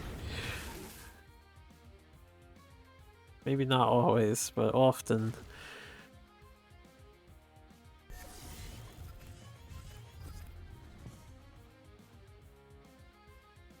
Because the Ancestral Vessels are kind of like pseudo 4 damage, I do like replacing the Portal Guardian and going double Vessel with Shrike instead. There is potential here for lethal. We got 14 potential damage, you only need 2 more and you have damage in hand. So this is an Egg Morph.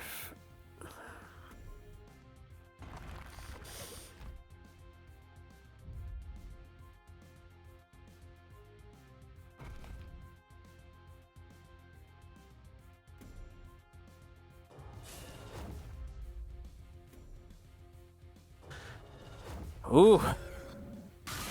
Mecha Turtle living the dream. A Rushed Crazed. Oh, 9 mana.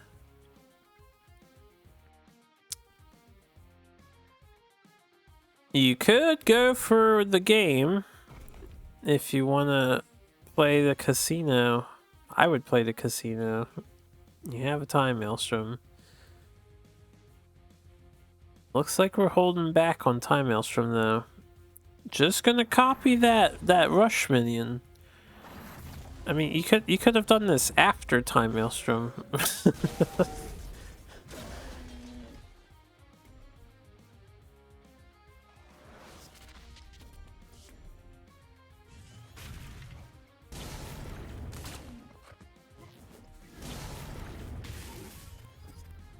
Yeah, it would have been lethal with Maelstrom. Cause your dude would have turned into a dervish if you hit with it. But that's okay. We're here to give our opponent a chance. But I think we tally that onto 3 mislethals for ES4.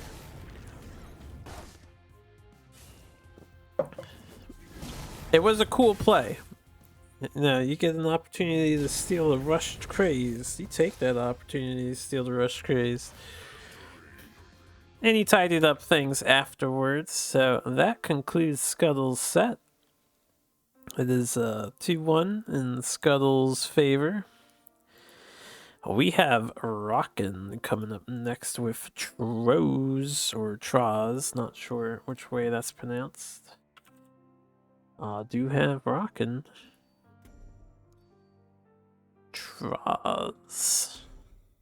Do I have Troz? Or do I not have Troz?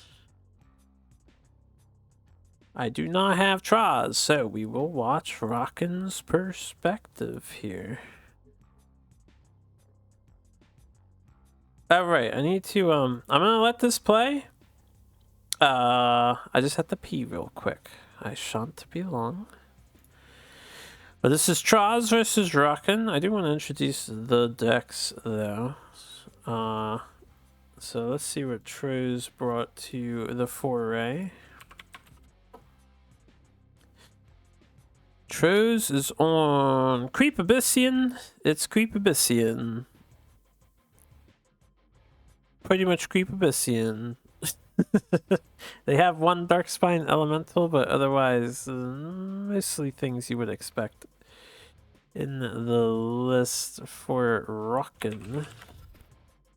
Rockin' is on. They're on like a Zhowie-esque list. They have big things, big late game things. We have Ironcliff. We have Spellbinder, 2 Zeers, 2 Sinjas, a Zurai L, and a single copy of Divine Bond. They kind of curve out like a mid-rangey list. But to see how it does. But yeah, I'll be right back. I've got to use the bathroom. You have a nice sleep, Scuttle. Thanks for hanging out. Enjoy your bed.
That is significantly better.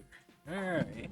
Looking at the history, we didn't miss too much. We have some minion development, and this poor Silverguard Knight was shrouded with the weird Cyclopean purple dog thing with majestically flowing tendril hair.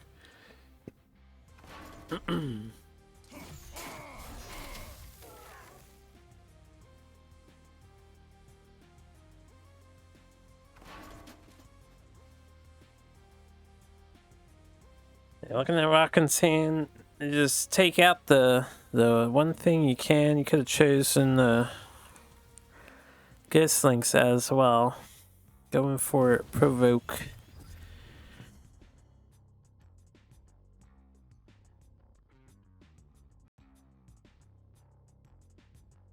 Now, Troz could opt to hide their crawler or trade it in on the Healing Mystic. Can't see what else they are utilizing. It's standard creep stuff, right? Get their list back up. And they have NSAs. I would suspect an NSA. They have Spheres of Darkness. That would be very strong right now. You probably hold on to your Dark Transforms. This looks like it's going to be a Sphere.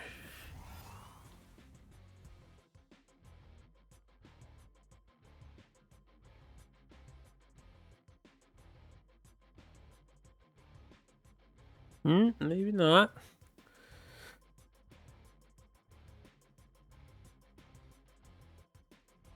They also opted to preserve the crawler. Send him all the way to the corner. Just a couple of healing mystics. Excuse me. Well, that's pretty good for Rockin'. It's a slow turn. The Creep Abyss. I guess they can have pretty slow turns with the way their list is built currently. Their mid game is a little awkward sometimes. Or early mid game. 4 to 6 mana turn range.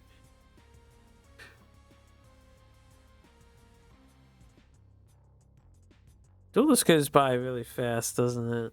So I would think 2 to 5 mana should technically be early game. But then what? 6 to 7 is mid and 8 to 9 is late? Or 8 plus is late? And it's just so weird. Pacing is breakneck. Tempest. That Tempest dealt even damage to both sides. I guess technically Rockin' dealt 2 extra damage to the Abyssian sides. They had 1 extra minion.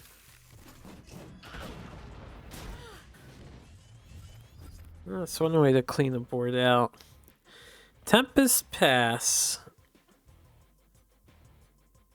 I think it's fine. Pretty good turn.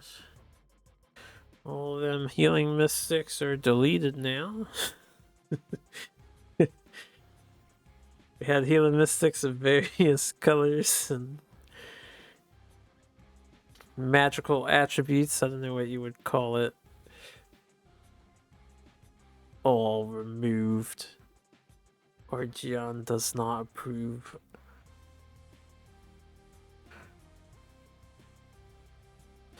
There wasn't really much else for Rockin' to do on that turn.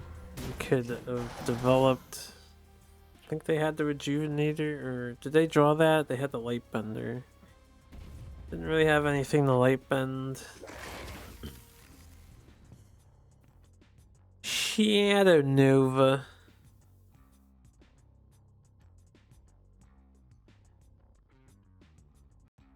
Take your 3 damage, tax, and take your turn.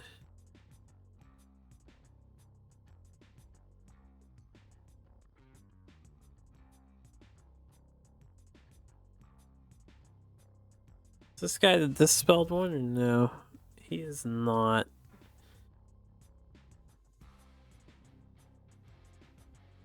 You could cash in on 3 damage, develop 2 and 4. Punch face for 5 damage. Can't really benefit from the Holy Immo since you'll be standing on spikes. You could light bend the spikes, I guess. Might be okay.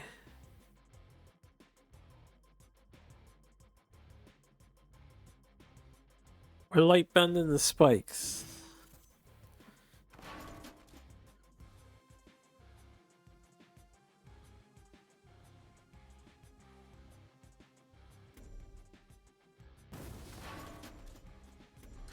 Interesting choice from Rockin', preserving the Silver Guard Knight. It's gonna give him extra positional options for future placements.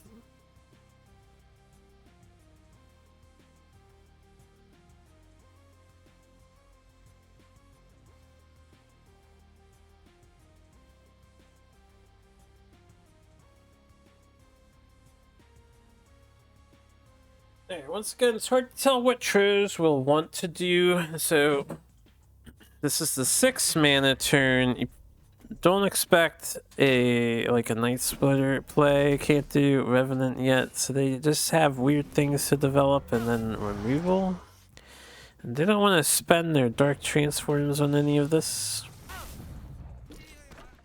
And we see Allure go down, Ghost Links, Void Pulse, and a Crawler. I'd say fairly efficient. Getting a lot of your early stuff out of the deck. West Crawler, Holy Immo.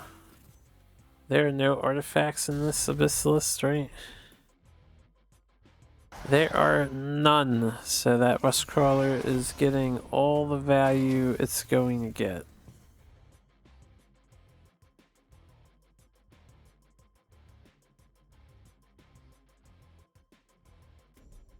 And then, of course, as expected, when your opponent plays a minion, you play a Revenant, and then you kill that minion. A single minion. Traz could have played around a second Holy Immo. They didn't seem to be too concerned about it, though. This could... oh, and this could be a tipping point in the match. I guess it depends. So you gotta heal. If you don't want to get hit by the Revenant, you're forced to Martyrdom to efficiently remove it. It's gonna heal your opponent. You do get the Rejuvenator. Your opponent's slightly ahead on HP. They don't really have a great creep spread to maximize on here. Player heal 4. Yeah, Rejuve used to do that, right? I do remember that. A Legacy Rejuvenator. Oh man, we have come such a long way. Symmetrical effects.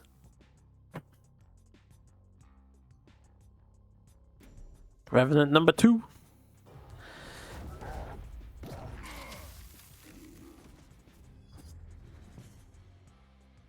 Revenant number 2 is fine for the now. Rock needs to decide, do they want to Tempest? Their minions are too expensive. Can't holy immo the Revenant. And I don't think you want to risk developing Zir. Abyss tends to have ways of dealing with your stuff. And Troz definitely has ways of dealing with your stuff. So, Martyrdom... I mean, Martyrdom Zir makes sense, or if you think 9 HP is enough to survive. And in my opinion, the current Creep Abyss list, 9 HP, if the general can't hit you, is enough to survive. No, it's actually not. 10 HP is what you need. Because 9 HP is Revenant Sphere, and you're dead. You need 10. I would probably Martyr Zir then. I guess you could do this too. Not Martyr, just put Zir down and walk away from the Revenant.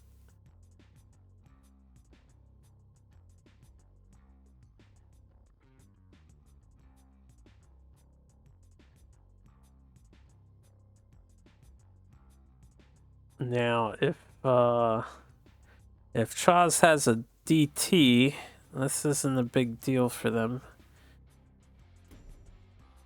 I'm not sure they can... If they had... No, because the Silver Guard's gonna die to a Demonic Lore. I don't think they can capitalize on the Revenant. Playing in the Holy Immo again, though, instead of playing around it.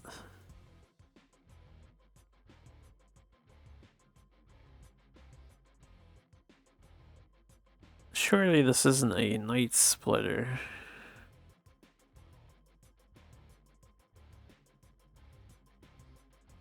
Okay, Sphere Darkness Night Splitter. That heals minions too, right? I feel like I rarely see that, the minion heal aspect, but it's actually that much better of a card. That is a very healthy Revenant.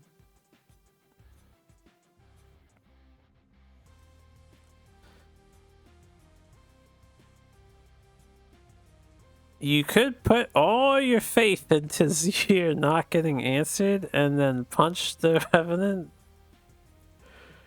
and Holy Immo. I don't think that's a great idea, but you could also like T-drop Tempest, Holy Immo. That'll deal with this, but might be time to Martyrdom again.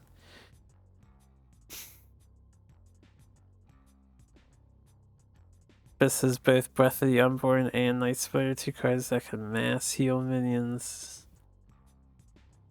Yeah. But Breath doesn't get played, and Night Splitter is a prime example as to why. Yeah. It's better to deal damage and heal than to simply heal.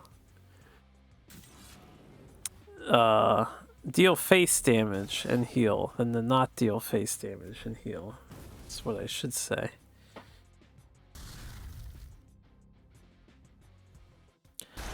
Breath of the Unborn doesn't exist.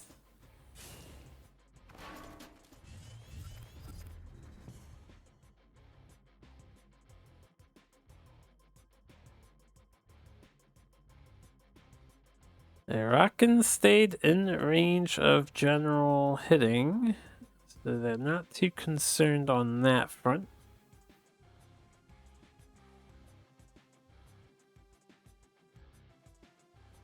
Troz has 2 more splitters and 1 more revenant. They do not play keeper in their list, I don't think.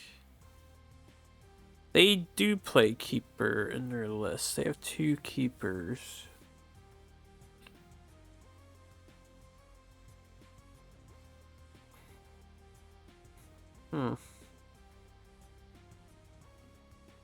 So, if I had to wager a guess, because we haven't seen the Dark Transform yet, and they're packing 3, right? I think Troz is trying to figure out a way to kill Rockin' while at the same time playing DT. So they don't want to do it in advance to make him commit suicide or anything. So I feel like they're just setting up to do that before they remove the Zero, so he doesn't play another Zero. How's Troz gonna win like this? I think the question is more, how does Rockin' win like this? From my perspective, Rockin' doesn't have a way of getting rid of this 22 HP Abyssian General. And anytime Abyss wants, they can just kill the Zir in the corner. Rockin's actually potentially in trouble.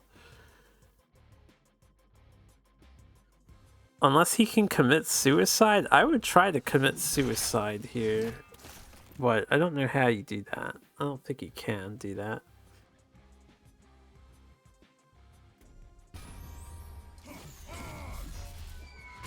Maybe if you kept that Tempest and then you punch that Night Splitter in the face, that would have been 7 damage. Can Rockin' uncorner? Ooh.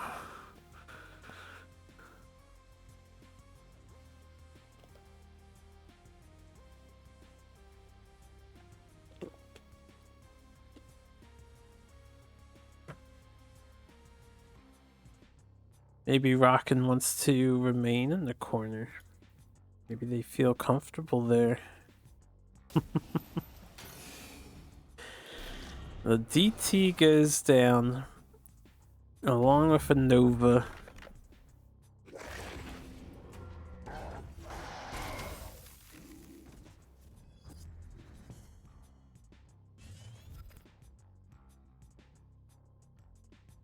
Okay.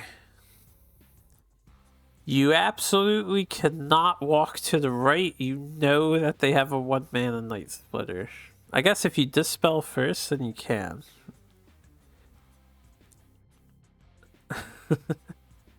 Alright, so it's safe to walk to the right again.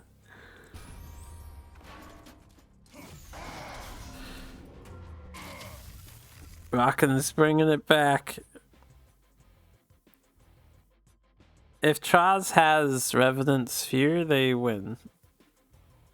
They played 2 Revenants so far. I think they only have 2 Revenants. They might be out of Revenants. We have another Shadow Nova. Troz has 3 Revenants. So Revenant Sphere would have done it. This will do it though. Night Splitter or Shadow. Yep. Oh. The endgame finisher of the 1-mana Night Splitter with Shadow Nova is pretty brutal. That is a pretty brutal setup. But at least they have to set it up for a turn before they can just do that. Okay. That game goes to Troz. Let's see how game 2 goes, if anybody swaps here. You do have a swap. Alright, Rockin decided that was unfavorable for his Lionor. He has swapped over to some Vanor. Let's see how Vanor performs against Creep Abyss.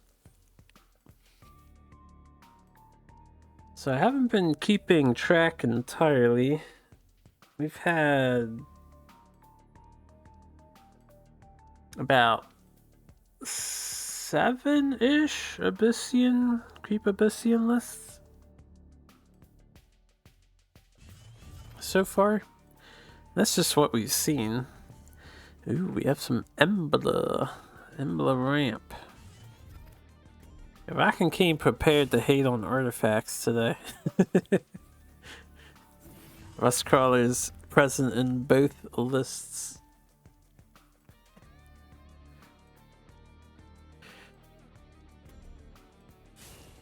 They were ready for the artifact matchup. I saw people joking about in Discord that everybody has a pocket artifact apparently. The one of Darkspine Elemental hits the board.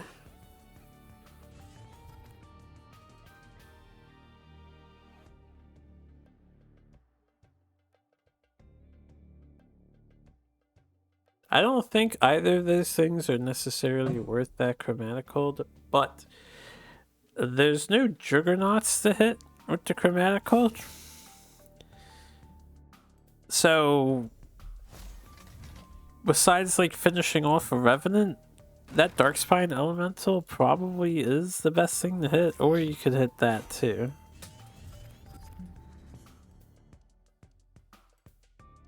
I feel like I would have hit the Darkspine Elemental just because I don't want to get punched for 4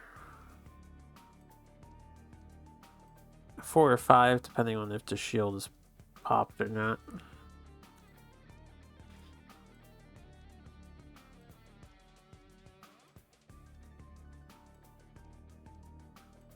This does deny Traz from ramping if they wanted to ramp rather than save the Abyssal Crawler.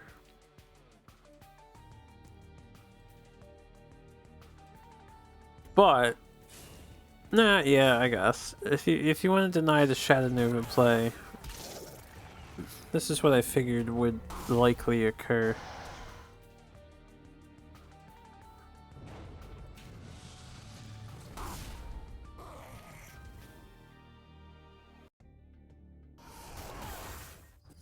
Avoid Pulse Crawler number 2.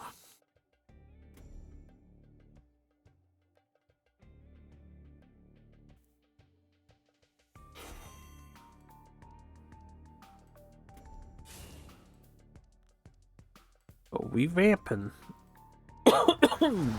Archon. Archon's pretty good, but Dark Transform does kill it. F5, yep. Or Dark Terminus.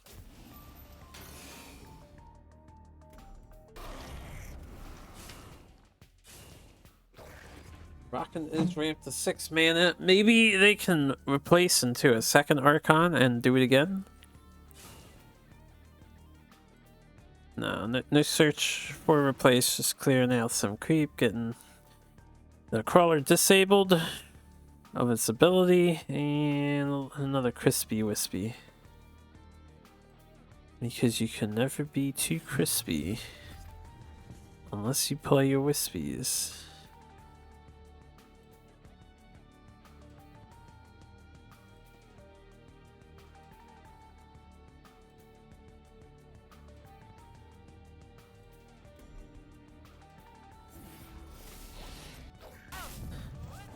Man, it is a Dispel Central up in this tournament. Shrouds and Lightbenders as far as the eye can see.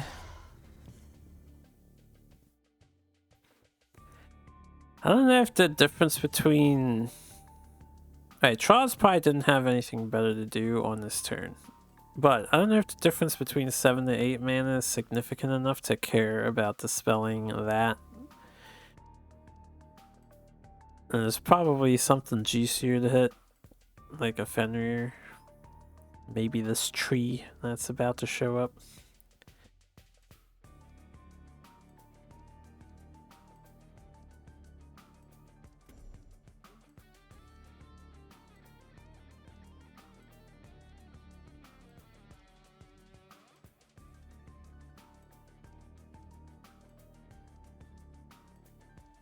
With one Dark Transform down, I guess Traz is gonna want another one or a Demonic Lore. Tree's pretty decent against Abyss though. Anything that doesn't die to a Revenant and kills the Revenant back is pretty good.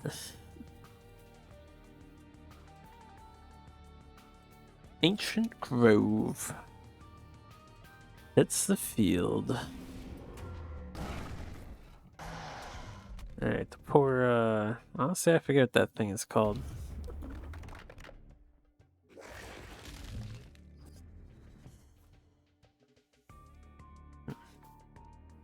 What's the name of his token? Trent?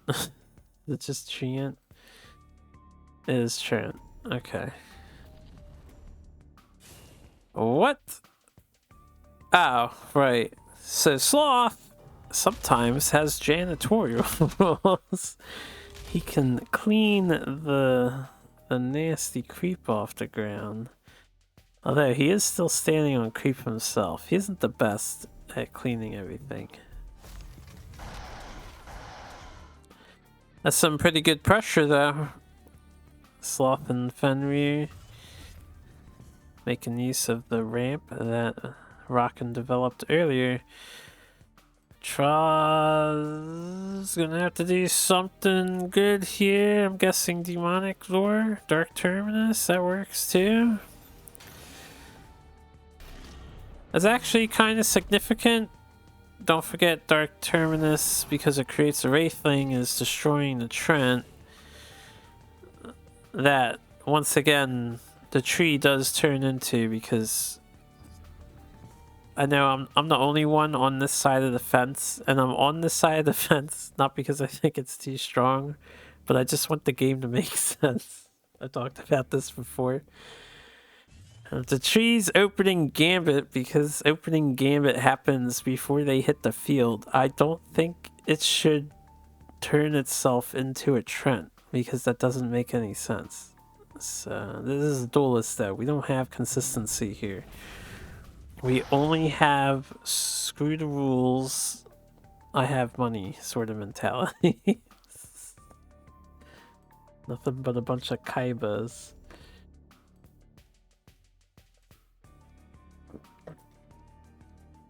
But anyway, there's a pretty good clear from Traz.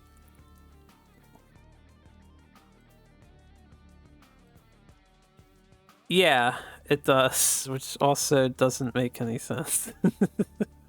There's a lot of things that don't make sense. I think one of my other favorite ones is Mirage Master on something that buffs like a Portal Guardian. For some reason he buffs himself afterwards. Like, hello? Because the opening gambit, I guess, happens before he enters the battlefield, so he checks for himself and then hits himself. But then, why doesn't regular Portal Guardian do that? Because hypothetically, his ability would work the same goddamn way. I don't know. Duelyst is a mysterious game.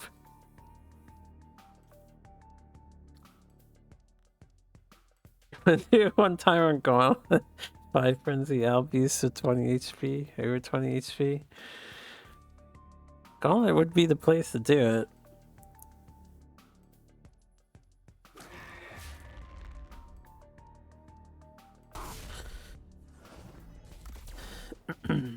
I was wondering how Traz weasels their way out of this surround. I was thinking Demonic Lure, you could lure something, and then maybe Nova, but the Fenrir dies the lure, so I guess you can't lure the Fenrir away. It is demonic Lord Nova though. And now we pray. Meanwhile, Rockin wants to find 3 damage. Well, that's pseudo time maelstrom. We have an Embla. Unfortunately, it's not quite time maelstrom, so Fenrir's wolf token will die on the creep tile. You gotta hope Embla doesn't get removed here if you're gonna do that. I would actually Heart Sister Fenrir off of the creep tile and play Tree on this turn. I would not play Embla here. I think I would Heart Sister Tree. Is the better turn. Let's see what Rockin decides to do. I would definitely punch Fenrir and then Heart Sister, sack it, and Tree. Oh, they're doing it too. Heart Sister Tree? Hell yeah. I think this is the better play. Oh, wait, but they fucked up. No! You want a tree after you punch. Wrong order, yeah. And the wolf token overwrites the tree. Thankfully, you don't end up with just a 1-1. You get your 3-3, but the wolf will not turn into a Trent now. He does not have the buff. Dying Wish. Will that be significant? Who can say? Who can say? Yeah, I was gonna say, if Chaz doesn't have DT or their other lore, which I think is their last lore, they're probably fucked. And they kind of need a Night Splitter now, which they have with the Sphere of Darkness to sweeten the pot, so they're totally fine.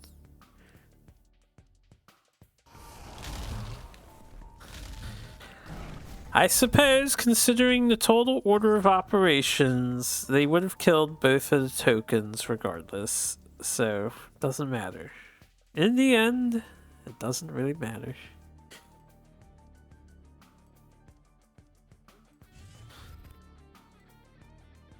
Now that Traz has weaseled their way out of two deaths so far, I guess we can go with the Embla stun plan. Alternatively, you could, I don't know, just play your dudes out of the creep range. That's probably not worth it. And this really sucks for Rockin. They don't have an answer for the Night Splitter, so Traz can copy it with Keeper. You don't want to put it back in hand. You think he's got a base of operations now? He definitely does. The creep has been established. I'm surprised Embla is being placed so far away. 2 Hearth Sisters are down, right? Oh, he just wants to bounce it, probably. I think we're gonna see some Embla bouncing. I don't know, I feel like I would have put the Embla in range. It looks like it's getting DT'd anyway. Yeah, you don't want to leave that up. A wise choice on Troz's part. They opted not to play the 1-mana Night Splitter. So feeling pretty confident that Rockin cannot possibly kill them here. They would be right.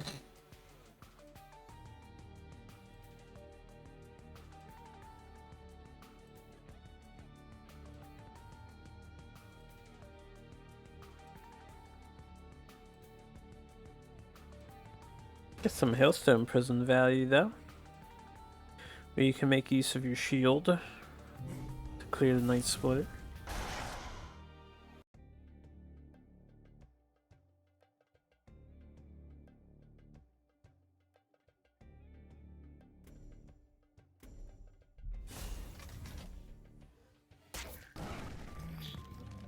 Very wise rocking to move the Trent off of the emerald tile. I imagine more than a few of us would have not paid attention to that detail.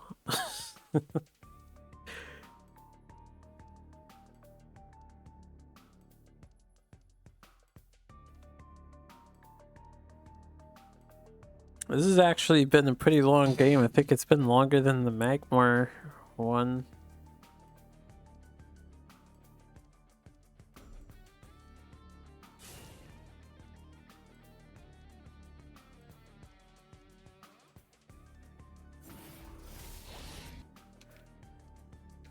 Is the NSAs. And... oh... and for the first time, Chaws has gained more health than Rockin in this match. They are back from the brink. Things are looking a little precarious for our Vannery player whose hand we can see here. I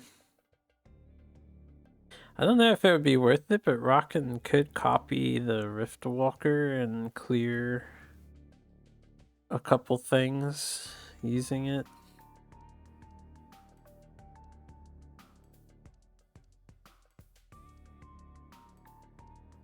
That's a 5 mana endeavor and the Riftwalker would die. So probably not worth it. I mean, you could punch the Shroud and then just hit the Night Sorrow and the Night Splitter. At least.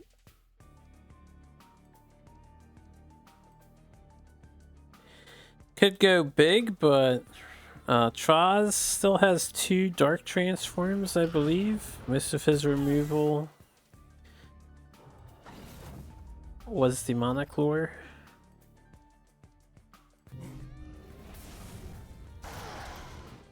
Yeah, Rockin did initiate the play I was thinking about. He left the other Riftwalker in the corner. Which I guess that's fine.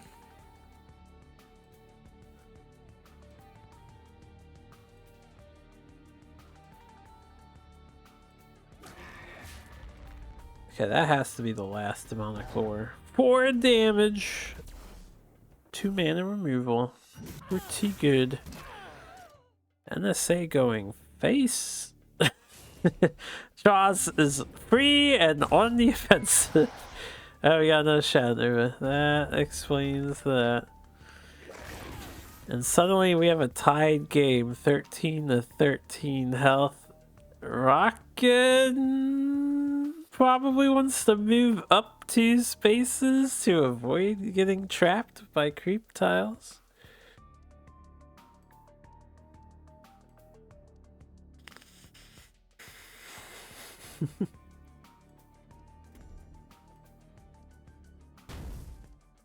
Alright, here comes emblem number 2.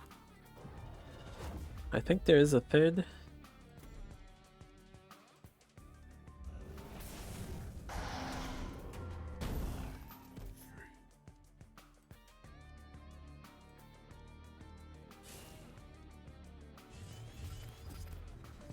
Wasn't... Man, I must not have been paying attention. Is this actually the third emblem?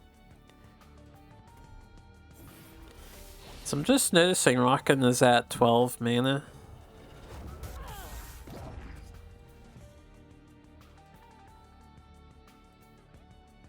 Okay, he's at 13 mana. This thing was dispelled though. Is that a glitch on, like, all of his emblems were answered turn of, right? He shouldn't actually be at more than 9 mana, I think. So I don't know if that's a replay bug or if Embla is like immune to dispel secretly.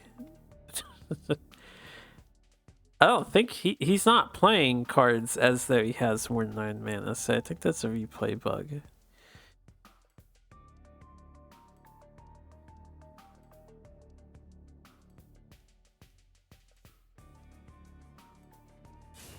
a very precarious situation for Rockin' here.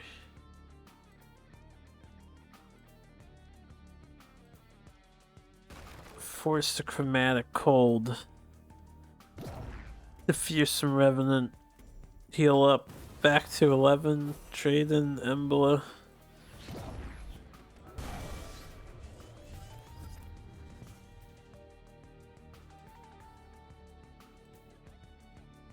And ends the turn.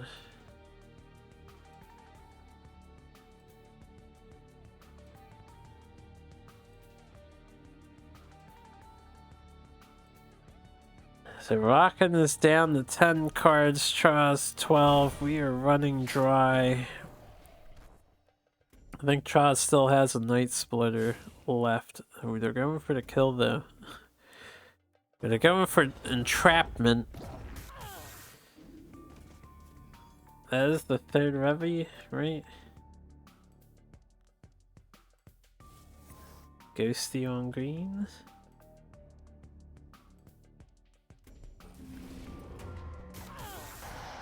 Punch to the face. You could do a Hearth Sister on the Ghost Links and then put your Syndra next to the Rev. So you can punch the Ghost Links. You go down to 4. It's not ideal. It's not ideal. You could Sloth and kill the Revenant with a red tile under you, but then you go down to 4 again. You're dead to a general hit and Sphere of Darkness, or the third Nova. We are going with Sloth plays. Thinking about Ruby Tile under the Revenant, so I guess Sapphire under your general, and hoping for the best. That is a tough call.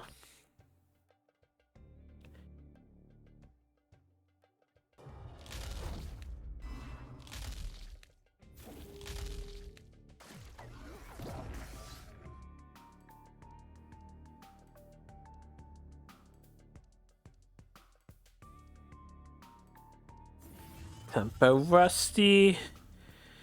Draws, can you escape this provoke? Only 5 HP on Rockin'. He's not in range of... Oh, there's a third Revy. Unfortunate. Unfortunate for Rockin', but fortunate for Traz. Yeah, he wasn't near creeps, so I was gonna say not near Night Splitter range. But well played to the 2. Traz takes a 2-0. Who is up next?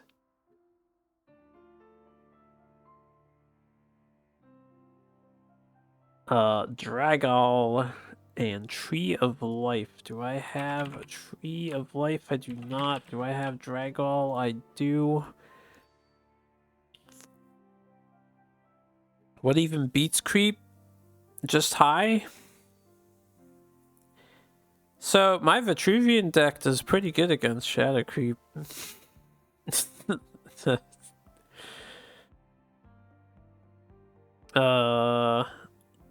Abracadabra and I were doing some friendlies the other day, because I made the claim, and he was like, yeah, show me. So we played a few matches, and I did beat his creep. Tree of Life. I think this is it.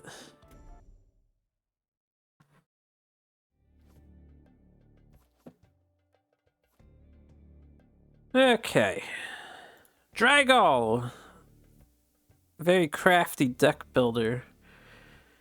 Tree of Life, I am not familiar with. We've got Lionar and Vaynor. I will look for some deck lists so I can provide some insights. Dragall's Vaynor we'll start with. It's aggro. Aggro Vaynor. We have Flame Bloods, we have Saber Spines, Riftwalkers. They have 2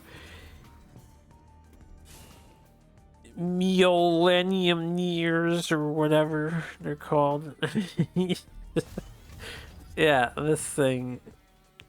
Millennium Year.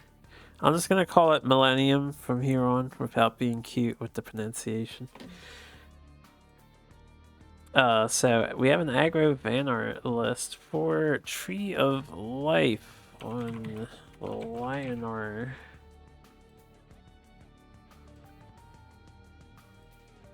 We have an assortment. I guess a newer player. I would call it mid-range. Their top end is Storm Metal Golem. And the curve up or curve down is Sloth and Dancing Blades. They're 5s. They have Frostbone Naga as their 3. Only one Holy Immo. So likely making the best use they can with the resources they have. So Tree of Life is going to have to be pretty creative.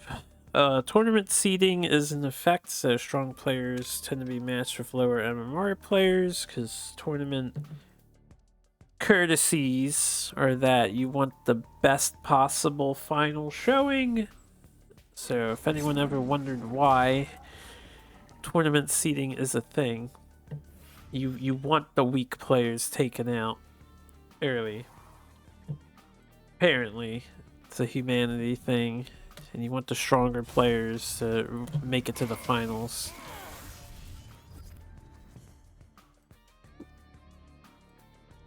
This guy had the spirit to join the tournament. Happy to see it too. It was an amazing turnout. There's a lot of new faces here.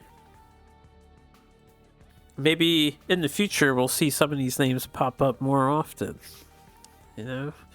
Be a little more refined. But as it stands, Dragall had a pretty decent response there. They got their clear on the early 2-drop, and we have 2 Fenrir's set up. Healing Mystic healed off the damage. Some damage that they had taken.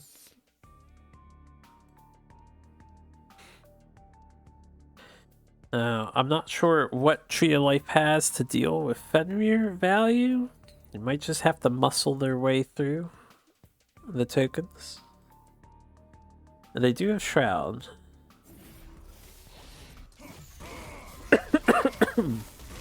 Excuse me. So sacrificing Primus Fist and some HP, and then sending Windblade Face. They only developed a Shroud. They stay at 5 cards. Unfortunately, they didn't have another 2-drop to play on this turn. I think the turn would have been fine. Probably even decent if they could have developed something else. With only the Shroud, though, Dragall's likely gonna pull ahead here a little bit. So it's gonna come down to how much healing the Lionar has.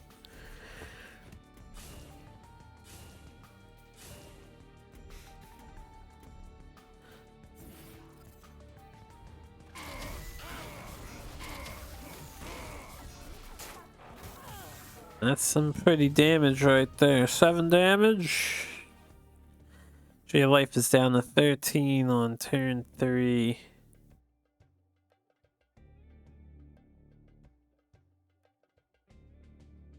Going into turn 4.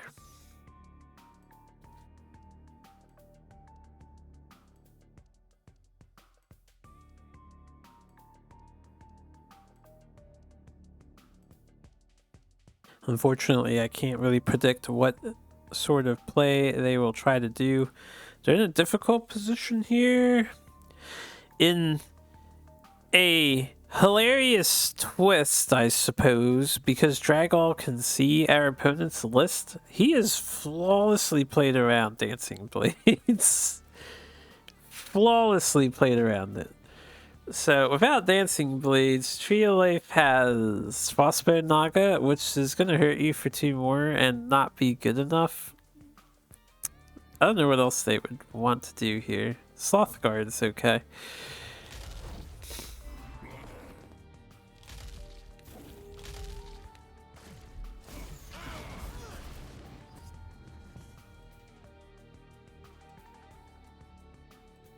surprised he didn't opt to take out the wolf.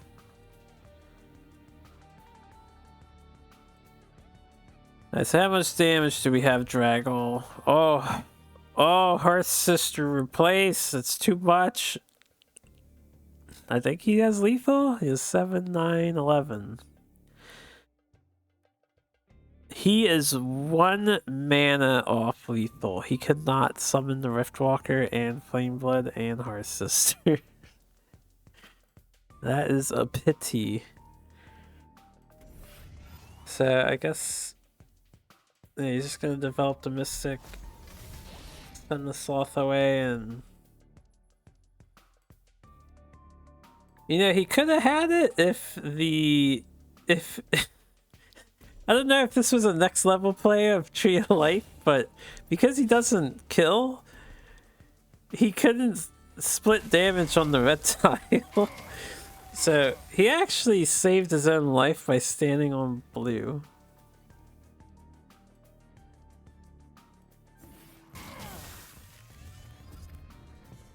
And this is another one of those interactions. You would think green tile would reduce the damage that you receive, but because opening gambit precedes or supersedes the tile effect, Flameblood does a full 3 when it's put on green instead of 2. Is that how it always works? I feel like it used to do 2 on green at a point, right? I don't know. Anyway, I need to hide the screen. So moving on to game 2 against Tree of Life. Nobody has changed, so we're seeing a rematch.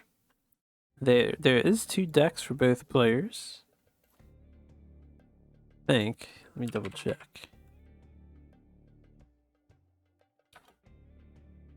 Yeah, they both have 2 decks. Oh, you know what? It could be a change. So this is the first instance that someone brought 2 of the same faction. I think everyone else has not done that yet, but Tree of Life has 2 Lionar lists, although I don't think they swapped because this isn't the other general. So we got the rematch. Tree of Life is choosing to go first again. Well, it was random the first time. They're choosing to go first this time.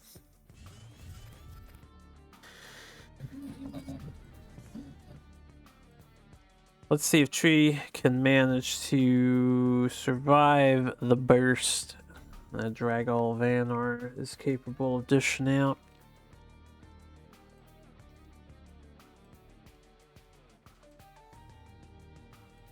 Check the replay deck code for such a case. The replay deck code for... check it for what?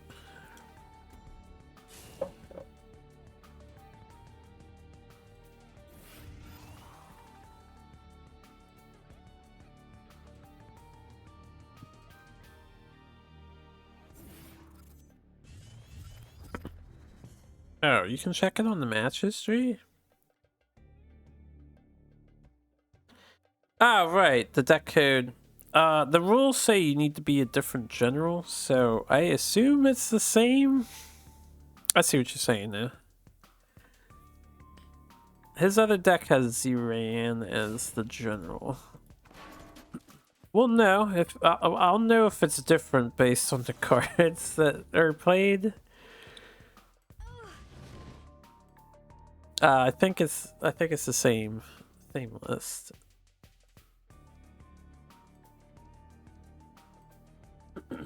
Agreed. No tomfoolery in their tournament. Or at least not on deck selection. Is Tree of Life a gold player, you think so? I don't know what their rank is. I don't know much about them, but they are a newer player. They're using some budget lists.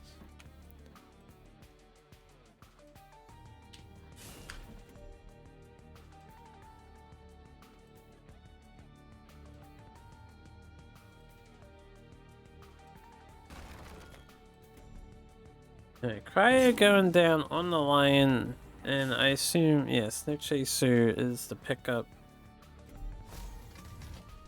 I think Snow Chaser is the only best spear Dragall has.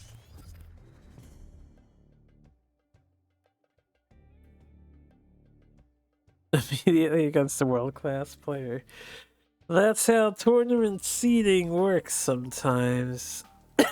You put the freshest meat up against the hungriest dogs. Yeah, I mean, this is the second game of their set, but it's the first set.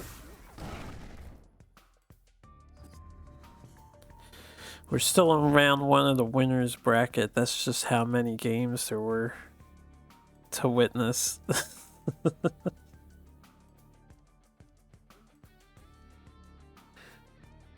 This doesn't look that good for Dragall.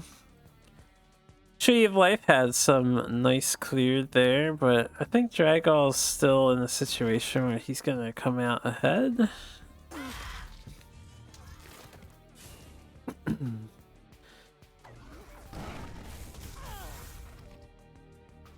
Double Snow Chase going down. One ready for the Mana Telegram.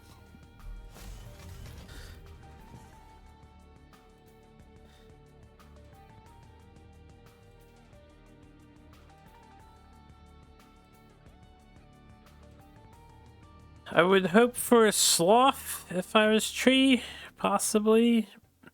Dancing Blades would be maybe okay. Depends on what other cards Dragall has to answer it.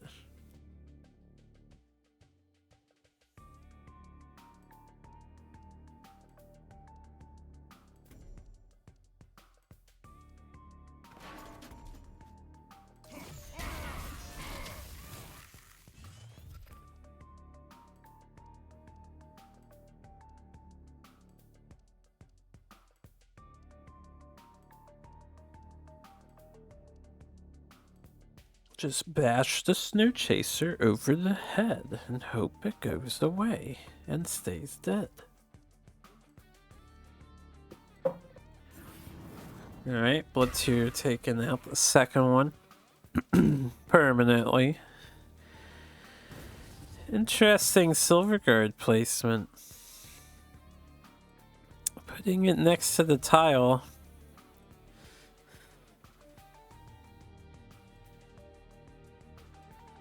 So it looks like I was imagining. How do you get the thing out?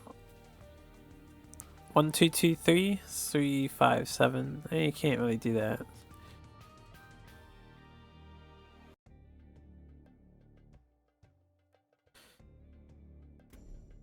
Yeah, I think Snowpiercer makes sense. You can't really use Aspect of the Mountains currently. Nothing wrong with a slow play here and there. It's gonna be a good opportunity for Tree of Life to do something. Something a little more significant to shift things in their favor. Delicious Piercer action.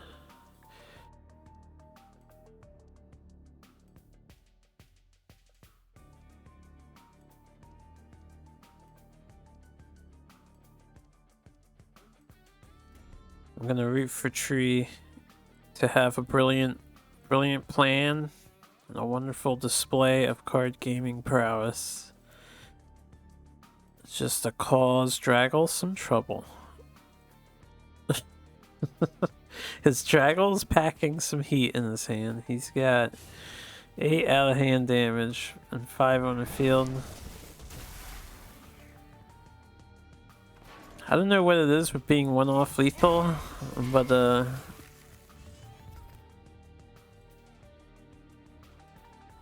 well, he's not one-off anymore. If this is not a sloth, then Tree of Life might be dead. And that is not a sloth. Now we need a Silver Guard Knight. That is not, and that is not. So, it's a risky play. Tree of Life could have left a thing alive and body blocked if they wanted to. You know, you could use Blood Tear to kill one thing instead of face tanking it and then stayed away from the artifact. But that's okay. They did their best. Dragol takes his first set 2-0. And now let's see who is coming up next. We are almost... Oh, there's actually a lot left to go for round one. I'm gonna likely have to make this multiple parts. Cause, I don't know if I have the energy to do the whole thing tonight. I would love to. I would love to, but I don't know if I have it in me. We have Valhalla and Thibodeau. Thibodeau. We did do... Did we do Kolos? I think... Yeah, we did Kolos. He played some mech vet. I remember mech vet. There was a Mechazor and it did get maelstrommed into action. That did happen. Valhalla. Hello, streamer. I don't think I have Thibodeau. I will check. Thibodeau. I do not have Thibodeau. I haven't been able to use my fancy setup for the past few games. For the past while now, I only have 1 out of 2 people. Alright, Valhalla versus Thibodeau. We have Vanar and Lionar. I feel like we just witnessed this matchup. Let's see it again. Alright, Thibodeau. How do you spell your name? Oh, Deaux. Alright, Thibodeau, Vanar. They have... That is one hell of a list. I don't know what you call it. It's a bluster list, I guess. They have things like Black Locust, Sarlacc, 3 blusters, and they have 2 abominations. The 8 mana, if you surround 8 tiles, he just blows you up.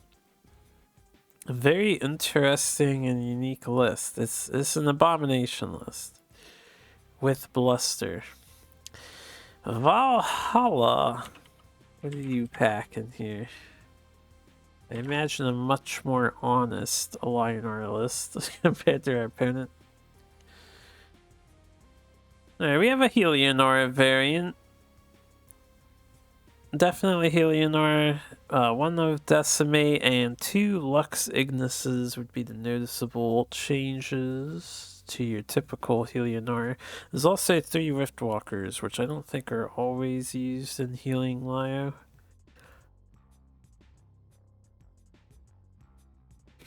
This game right now is an abomination. Decoy, biggest fan. Big fan. It's nice to see aspect of the Fox again. I feel like Fox has been going a little underutilized, and because of Worm's nerf, now that it's a 3/4, it still returns a card to hand, but it's not as overwhelmingly stronger than Fox anymore, in my opinion. Still pretty good. Anyway, we got a Silverguard Knight coming down.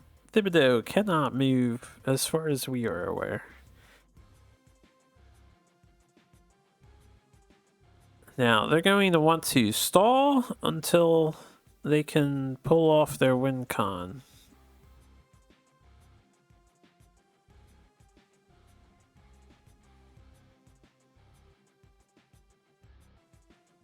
JFC. We're so next level. Not me. Surely not. You think you played this guy, Sarlacc Vanar? It is indeed a Sarlacc I mean, Sarlaccs are present. I wouldn't call it Sarlacc Vanner, though. They just want to get the Abomination win con. Tempo Hailstone Prison. With Gravity Well.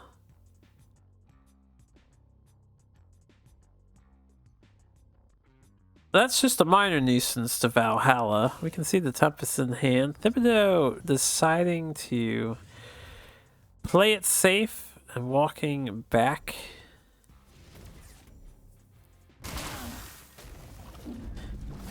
Valhalla's like, well, you got out once. I'm going to try this again. Silverguard Knight. Stay locked down, please. We have to wait to see how Thibodeau weasels their way out of this one. They do have options in their deck.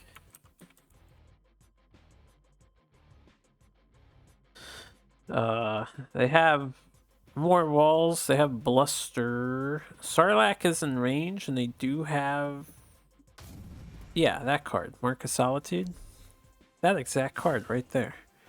They have that.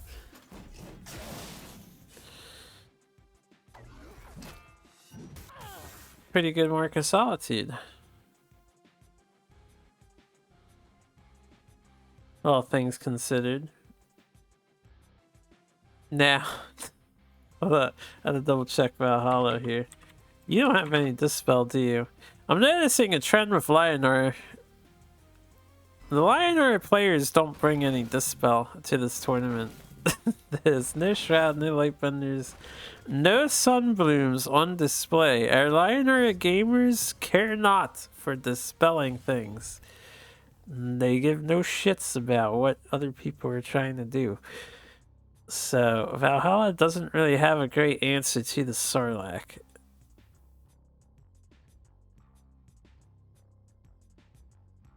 I guess he could,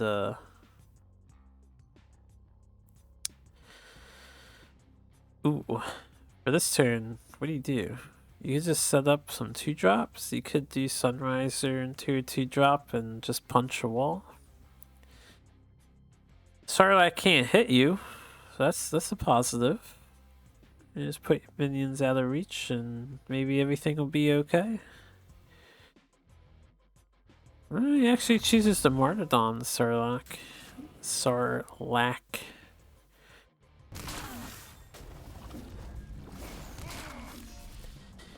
There must be something different with tournament Sarlaccs. Their spawns have been on point.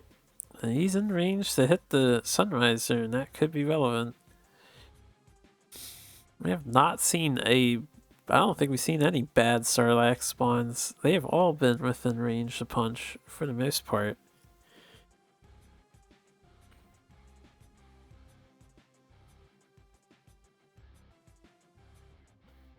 They're just built different.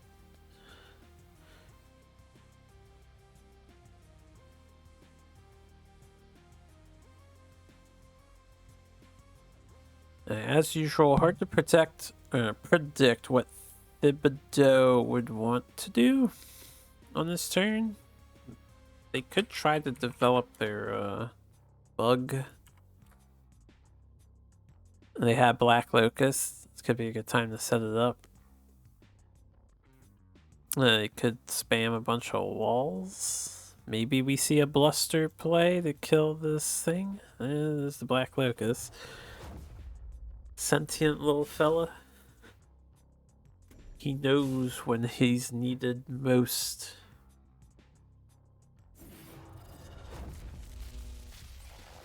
Alright, we have some Locusts, we have some Ramping, hoping that there's not another Tempest, I imagine, and there is not another Tempest in sight at the moment. Now, as a reminder, so this is open deck list. If Valhalla is using the power to look at his opponent's deck list, Abomination is not a surprise win con. They should be well aware of this deck's game plan at the moment. So, with that in mind, those locusts are actually quite horrifying. Because once you get 4 of them, you can set up an abomination fairly easily. This guy's deck's so bonkers.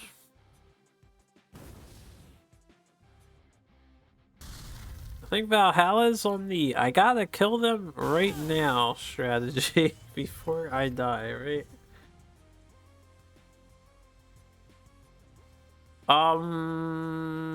That could be dangerous positioning. The 2 locusts can fill in 2 slots and Sarlacc can fill in a third.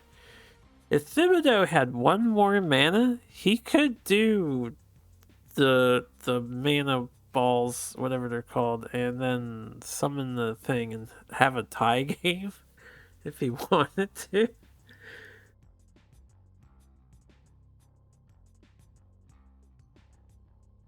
The memento.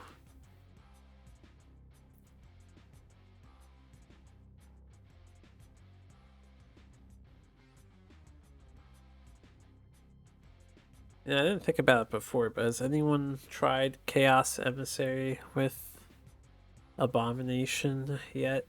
That seems like it could have potential, maybe. Oh, there's the mementos.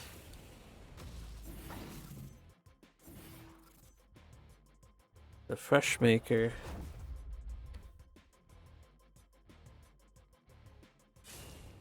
Hmm.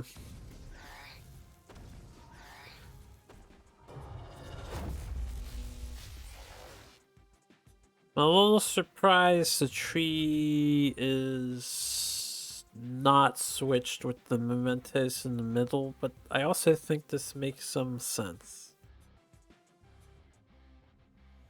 Dark Sack and Elder Chain, and now your Emissary locks in all your cards at a -6 discount. They fixed it. Oh, they're doing it when there was bugged discounts. Chaos Emissary, too powerful for this world. I have a feeling Valhalla forgot that's going to turn into a trend.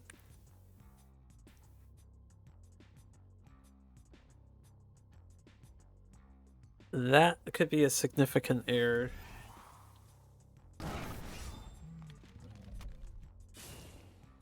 Can they kill this thing?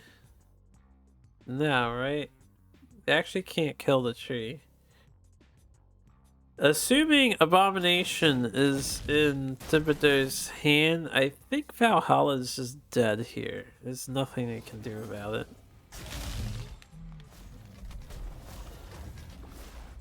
Especially when Sarlacc spawns in a position it can be used to activate Abomination.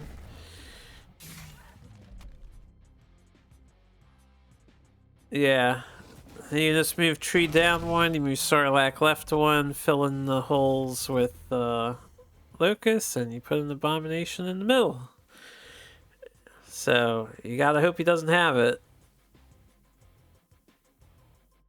Does he have it? He also might need to figure out he can kill with it. I assume he has it. Let's go in the middle, not around. That needs to go below Argent and on those bottom spaces. Maybe he doesn't have it. Best possible scenario for Valhalla right now.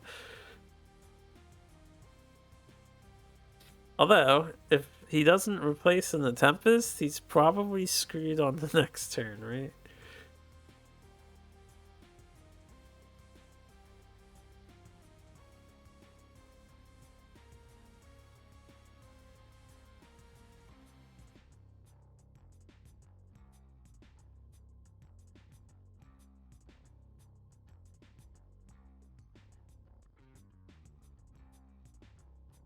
Keeper of the Veil. That's a lot of value.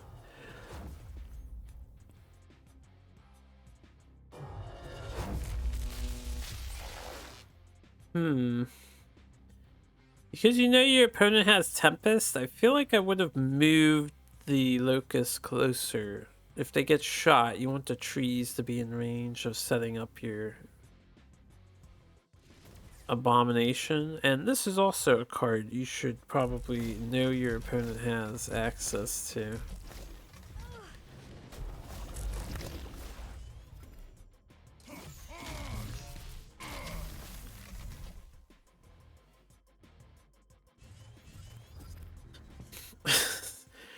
Well, I mean, the decimate helps, right? The flying bugs turned into slow ground moving tree people. There's no mana cheating, I think, in this list of Thibodeau, so I don't think he can surround Archeon and kill him with an Abomination. He needs to fill in 4 empty spaces and drop an 8 mana card.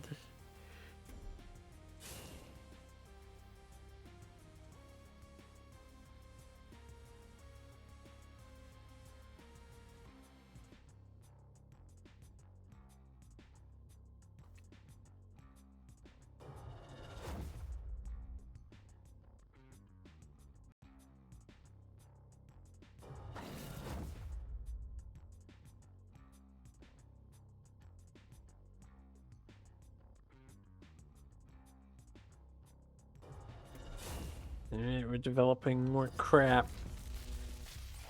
Lots more crap. Lux gets the boot.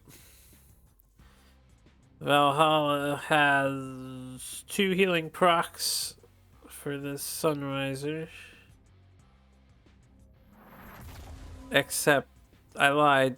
He has 1 healing proc for the Sunriser because he is uninjured.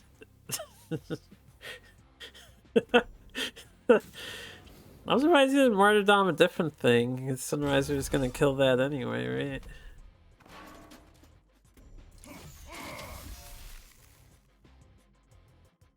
Wait, that was weird. Did you guys see that? There's like a dark energy orb that went into Valhalla's body after that attack. That was bizarre.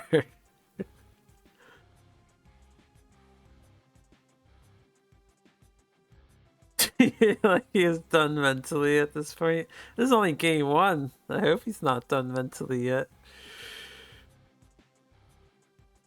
So when you're playing against the Abomination guy, this keeper is in a really good position. I think you actually would want to be on this tile, right? Because you want your opponent to be... What? Was it desynced? Were there things over there? It was probably the 1 mana walls, I assume. Anyway, if you were on the diagonal, then you're in the middle spot for the Nemavor, and you actually have... Your opponent would have to surround the 7 other tiles in one of the 2 directions, so it makes it harder to kill you. I think walking up against the wall was a misplay, because you cut down the tiles they needed to only, what, 5 tiles around you? And your opponent's general wasn't part of the chain, so they couldn't kill themselves. Anyway, let's see how game 2 goes. I imagine they're gonna want to run that deck again. Yeah, Thibodeau is running that deck again. It worked once, can it work twice? Valhalla, on the other hand, has changed things up. So they're swapping over to their other list. We're going Abyssian. Let's take a look at Valhalla Abyssian.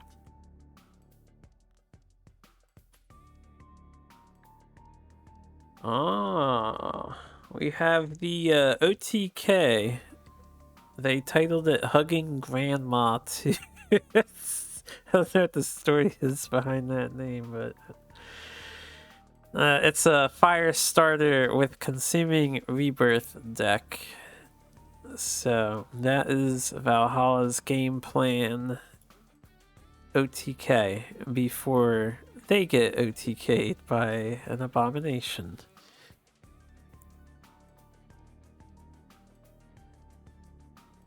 Ah, my apologies. I meant to hit the play button. I left it on pause.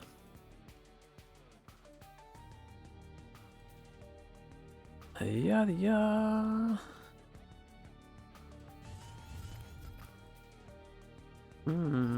That's a rough opener for Valhalla. I'm gonna have to hope for a good replace. Aw, good luck, have fun. Thibodeau skipping turn 1. I don't think they mind considering their deck strategy. Ghost Links, pretty nice replace. Pretty nice replace. So, what is the mana count that you need to do this Infinity of Abyssians? I haven't played it myself. Not used to it. It works on 7? I guess it depends on how many bodies you have because you want to cast the spell first. So you need 2 or 4, and then you need something to kill to play Firestarter. Well, you have to play Firestarter first because you want to cast spells to summon sparks. So it's at least 7. First version of this deck called Warm Hugs, because warm and swarm are mostly the same word, and you surround people with tiny things. And once Elder Chain was printed, it also went in the deck. And it's called Elder, so you decided that you would name it after a PSA to hug your grandma. This is a nice history. I like learning about these sorts of things. We need a historian type of person, a chronicler, if you would, to transcribe the historical significance of Duelyst deck naming throughout the ages. Anyway, I haven't paid attention to this game. We got a Sarlacc developed and some Black Soulless action. Nice to see the guy, right? Not very common choice. Most people think it's kind of underwhelming.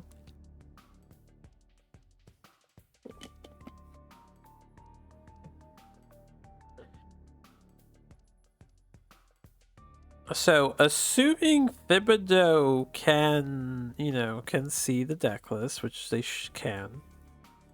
Don't know if they're looking at it, so assuming they're looking at it. I don't know how their game plan will change overall. They kind of need to make sure Valhalla doesn't want to, or can't set up a lethal Firestarter play, so they need to keep the board clean. Looks like we're going for delaying tactics of Gravity Well. Ooh, Bluster? Hey, a Bluster usage. Damn. That's a pretty good Bluster.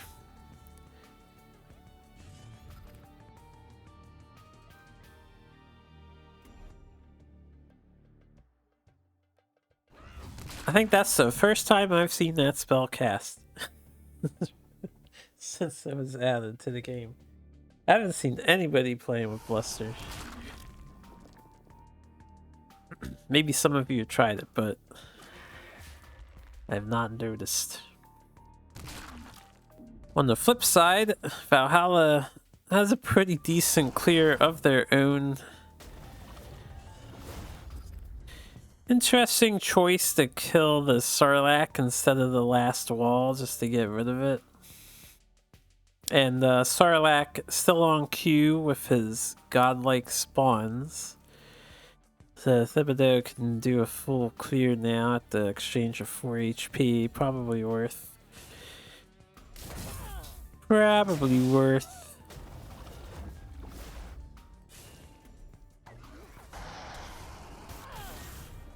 That is what we see. Now, what do we play? Considering a demonic lore just went down, Black Locust right now would be kinda nasty. Valhalla has another lore, but it wouldn't be a perfect answer. No Black Locust though, just going with more gravity wells.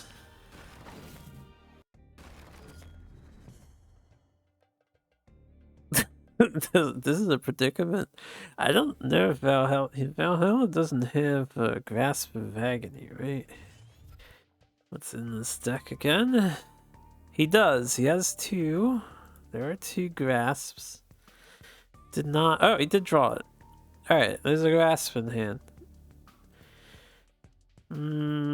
So you can put it up top to hit face, and that's probably fine. You get the most value putting it on the bottom one just to clear 4 walls out.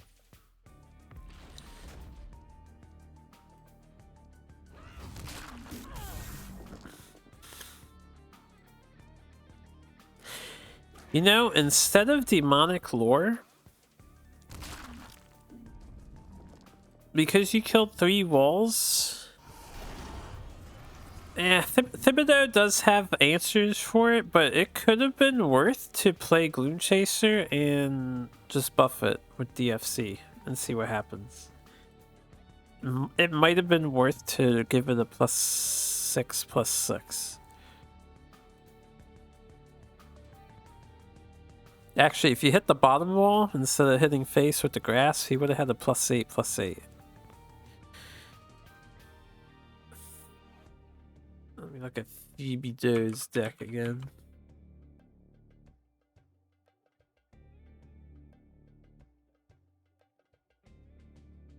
Thibodeau.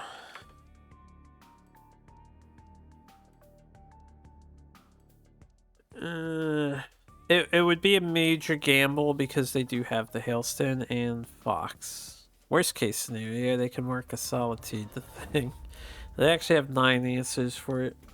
I guess it wouldn't have been worth to try.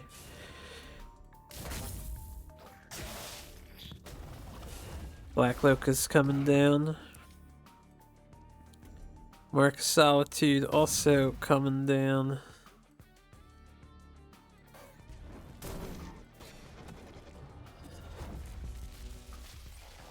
Not an ideal Locust spawn for Thibodeau. It's in range of Valhalla.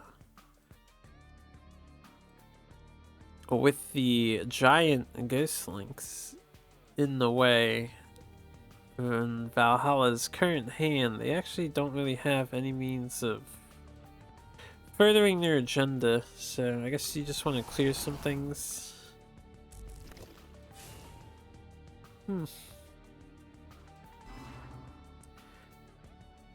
If Valhalla wanted to, they could have cleared the Black Locust.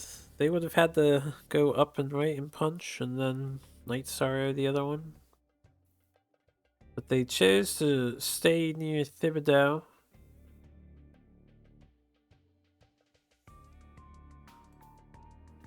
I think this is fine because you have consumings in hand. Your win con is...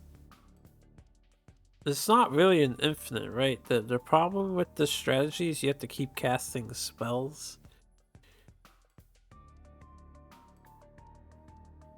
to make more sparks. No.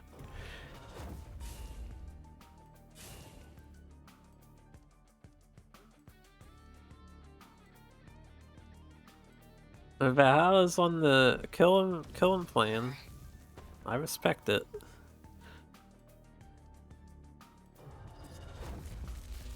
I feel like this tree is a pretty huge deal though. How does Sarlacc work with a tree? He leaves behind a dude.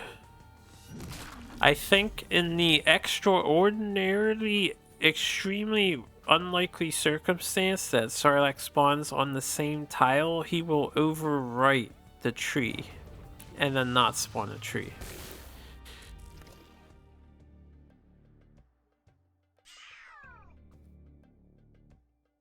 He spawns tree and then respawns. I think the coding order of operations is Sarlacc respawns and then the tree spawns. So if he hits his own tile, you will lose the tree. But otherwise, it works normally with the tree. He'll leave a Trent behind on average. I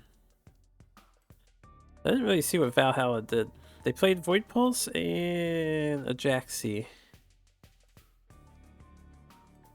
Yeah, I don't like to be a doom and gloomer, but I don't think that's good enough at the moment. They are at full HP still, and Thibodeau likely will not attack them.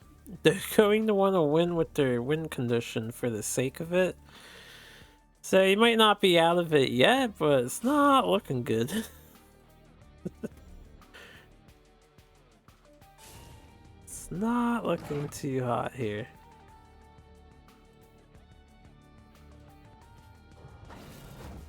Oh boy. The 1 mana Keeper the Veil. Or 1 mana tree, I mean. Ancient Grove.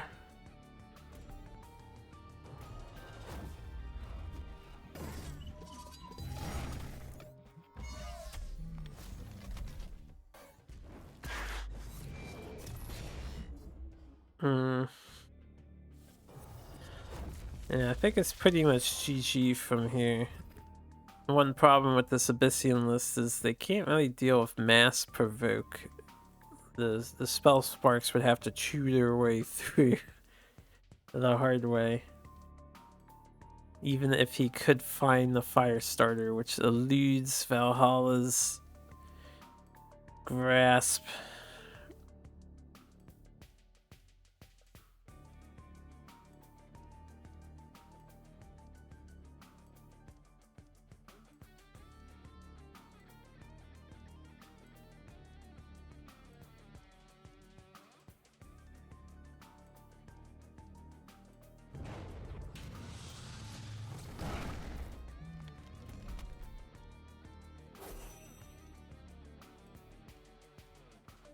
Look at that little NSA.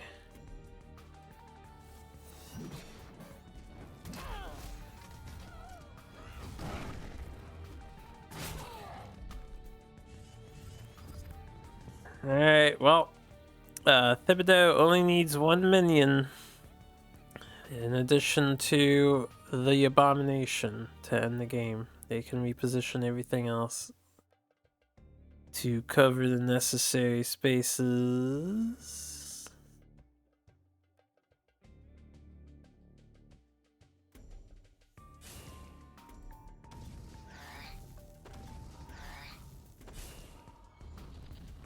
Oh, they don't even need another minion, right? I didn't think about that. Abomination is pretty flexible of where it goes. I was looking at like the top right angle on that. Oh, we got some tournament Abomination on display. That's pretty exciting. Well played to both players. Going to hide the screen. Who is next? Smarty, you are next. Feel free to regale us with anything you wish. I don't think I have your opponent. I do not, so we will simply watch this from Smarty's perspective. I'm not familiar with their opponent. Just a muck or just a mock?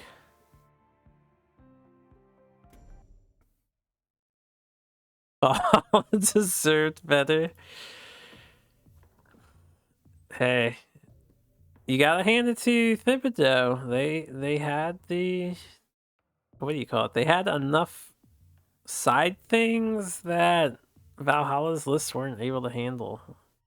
Like, even just the Black Locust alone was slightly problematic. Let alone all the other wall stuff and trance. Serially epic. Alright, Smarty on Linar versus Just a Mock on Vanar. Quite a few Vanar reps. Nice to see. You're biased. Hey, that's okay. You can have your favorites. You can have your favorites. Alright, Smarty on Lionor. 2016 Duelyst is the name of the deck. Okay.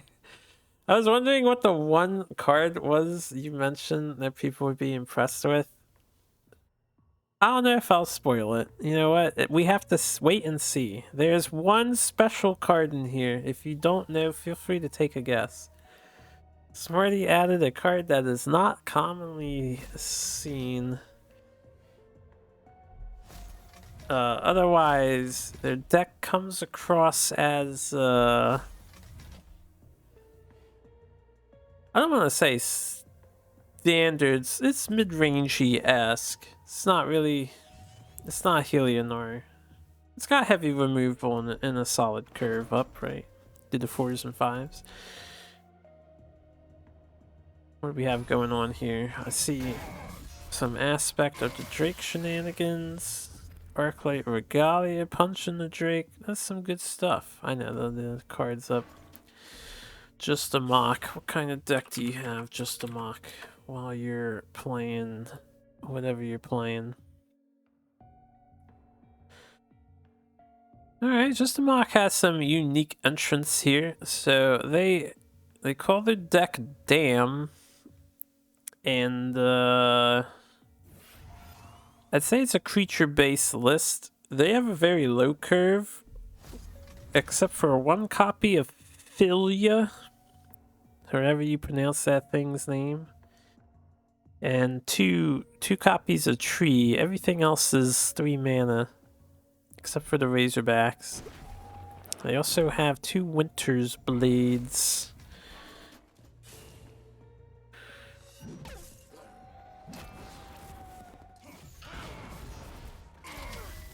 So looking at Just a Mock's list here, they are going to have a difficult time removing this armor unless they find their artifact and trade face damage.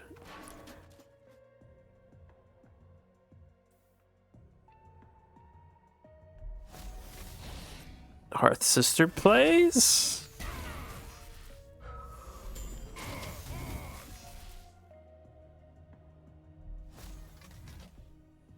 Alright, Hearth Sister, Snow Chaser, another Snow Chaser. And Just a Mock's in a decent position to try and get some value from the Snow Chasers. Smarty can do a Holy Immo play. That is probably decent. There's the one of card that I mentioned.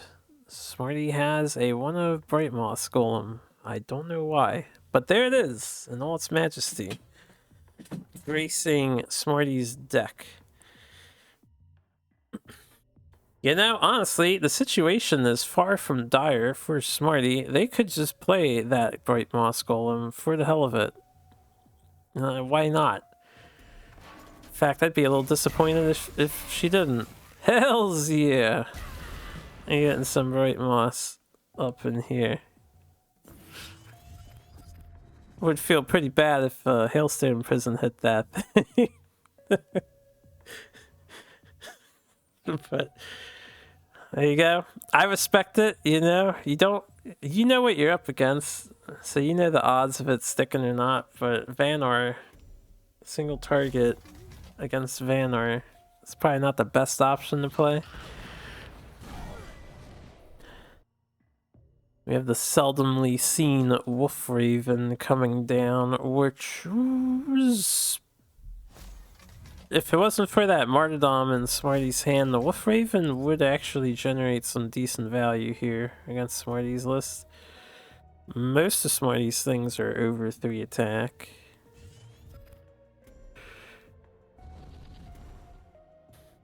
Now we going face. Face is the place, banner, and Immo to make a 2/2 for Dynasty Standard.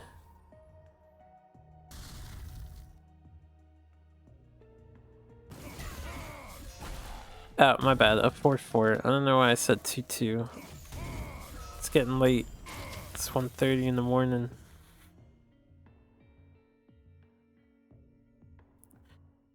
Okay, so Just a Mock needs to find a hard removal, and they might be okay. They can have the Wolf Raven block Argion himself since he can't hurt it. They don't really have hard removal. They only have 2 of those Drake cards, and they already played one. So this Bright Moss Golem is practically untouchable. Unless they have the last copy of Aspect of the Drake. Which isn't even ideal. They also don't have any healing.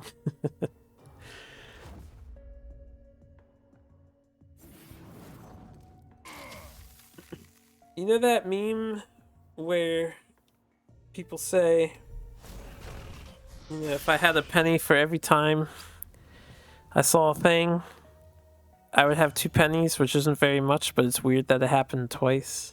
I feel like that's the situation with Venom Todd here.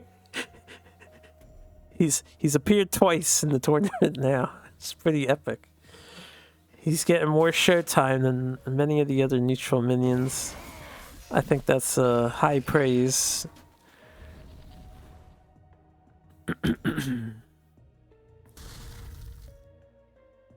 Was there a way to lethal there or no?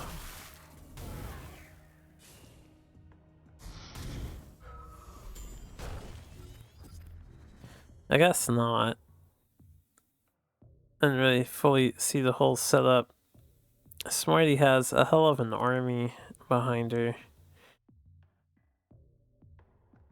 And Just a Mock has 5 cards, 8 mana, and hopefully many prayers to whichever deities they choose to believe or not believe in.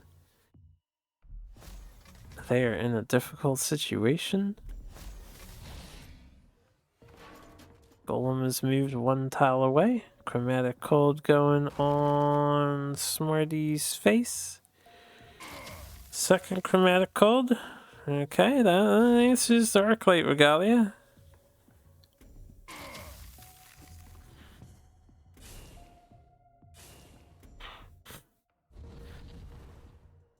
And Just a Mock will survive for another turn. Smarty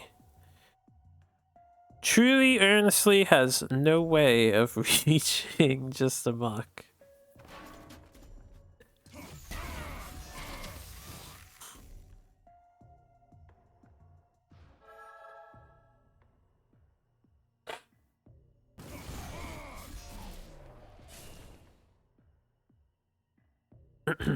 But with this Provoke minion, Just a Mock's running out of places to run. 2 dispels down. Their removal suite consists of Chromatic Cold and the 2 Drakes, so I don't know what they do at this point. You punch it! You gotta kill it! Yes! Freedom again! Save me, Fenrir Warmaster. Save me from impending death. Alright, this is super lethal. Game 1 will go to Smarty. I think... Now, I don't think that Just a Muck played particularly poorly, but their deck is definitely going to have a hard time against Smarty's deck. We'll have to see how they do in Game 2.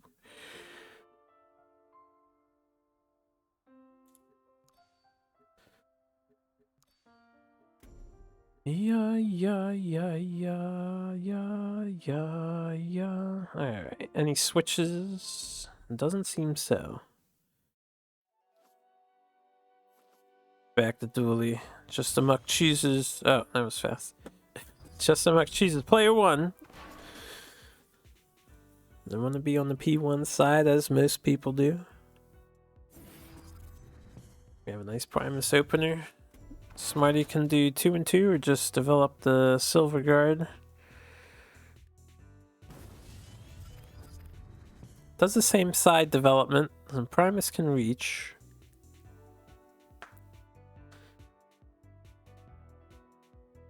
No, a Bladum opener or... Not the minute. It's been a while. I forget what we called a lot of the openers.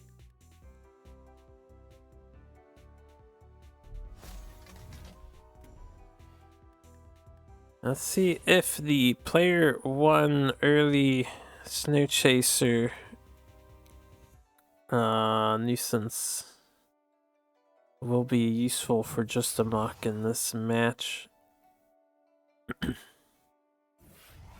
Alright, we're going minion spam. We have some courtesy healing mystic heals on the opponent. Always be courteous to your opponent and heal them when they're at full, and you do not need the healing. That's Duelyst etiquette right there.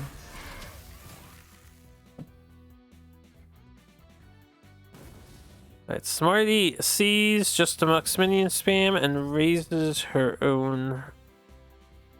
We have 2 wind blades instead of 2 mystics and a Snow Chaser.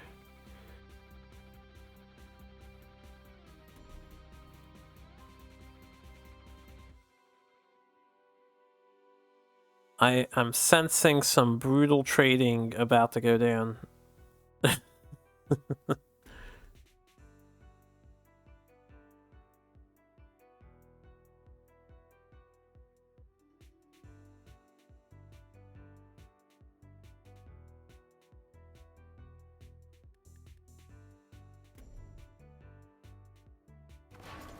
Okay, opting the ramp. Let's see what we have.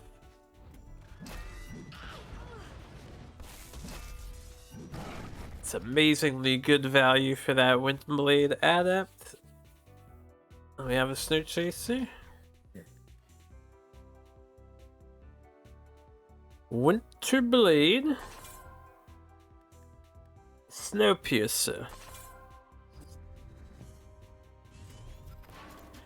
I feel like if you're gonna equip the Winterblade, it might have been beneficial to just hit one of the enemies. I don't know if I would have ramped into the Snowpiercer. At the same time, I guess Winterblade and Snow Chaser alone might have felt a little underwhelming.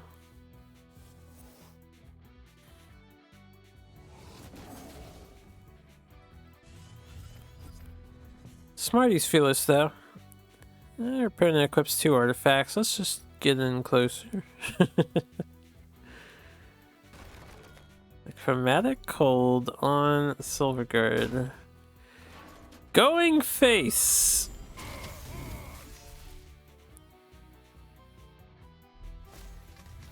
Playing a Tempo Worm on the Snow Chaser as well. A bold move, some would say. I would probably just develop Archon Spellbinder here and not care. But if Smarty wanted to, they could... I guess you can't go too ham. I was going to say you could go face and show them how it's really done, but their Winterblade will pop. They can only do 2 instances of damage here.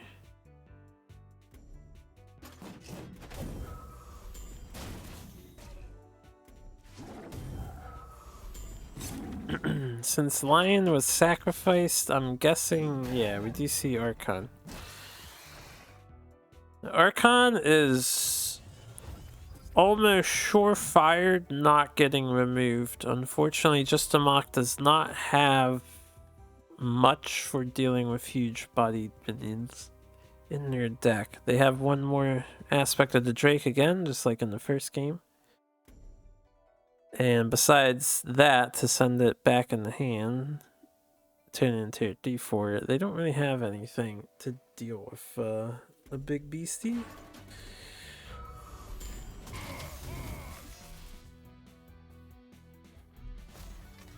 So we're going to ignore it instead and go face. Ooh, Tempo Razorback. That is not a good positioning, as Smarty will happily capitalize upon.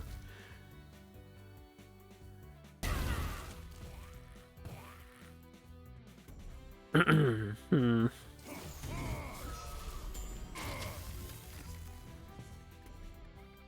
It'd be off lethal if Lasting Judgment went on Archon instead of Lion coming down. No reason to do it, but I don't think there's any 1 mana 3 damage spell in Lionar's arsenal. Alright, we have the last bastion of minions coming down. 1 more Winterblade as well.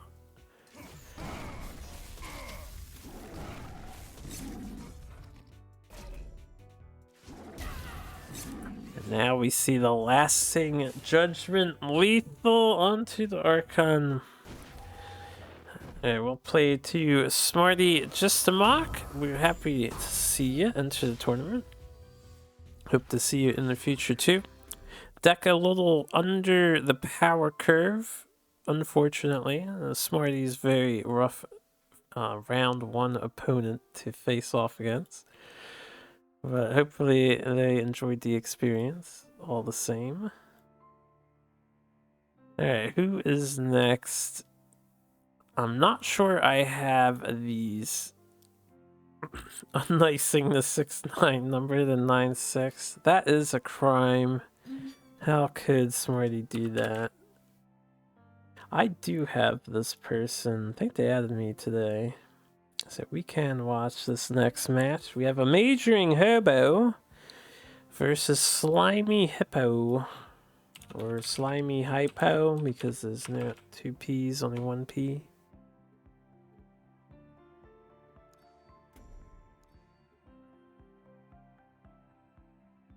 Slimy hippo.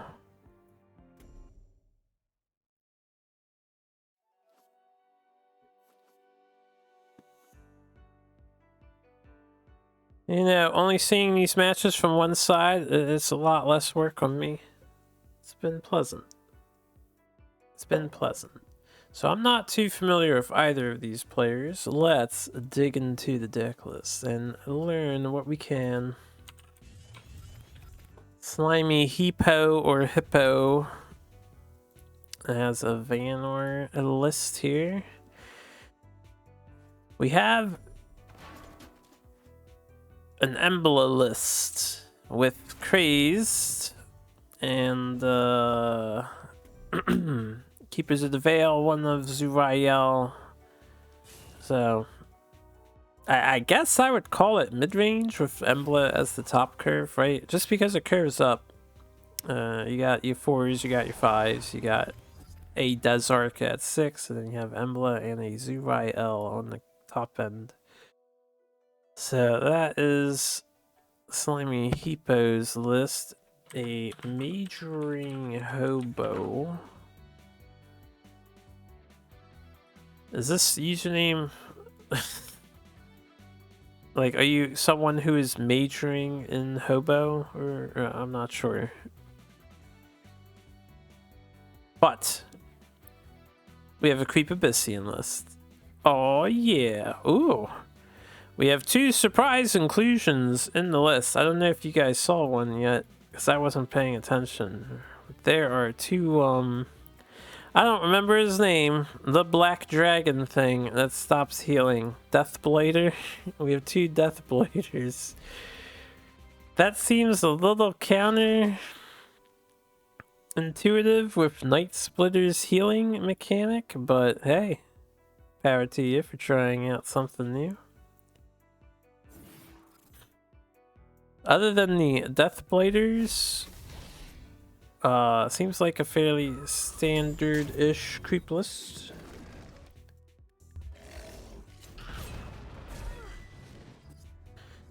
Anyway, back to the game and session here.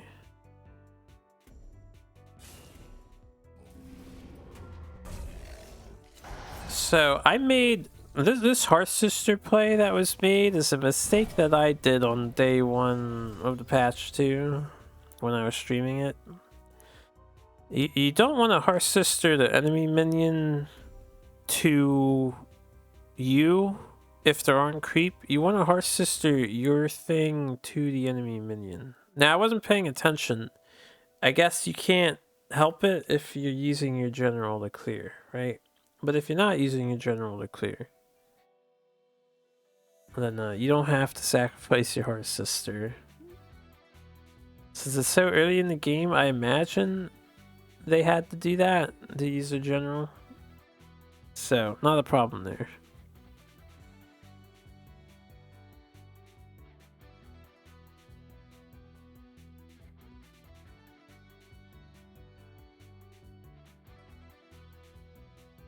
Alright, we were thinking.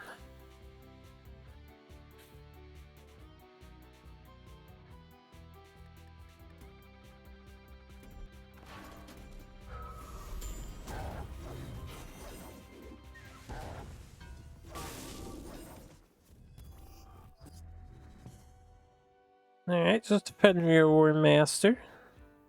Nice split away from Shadow Nova.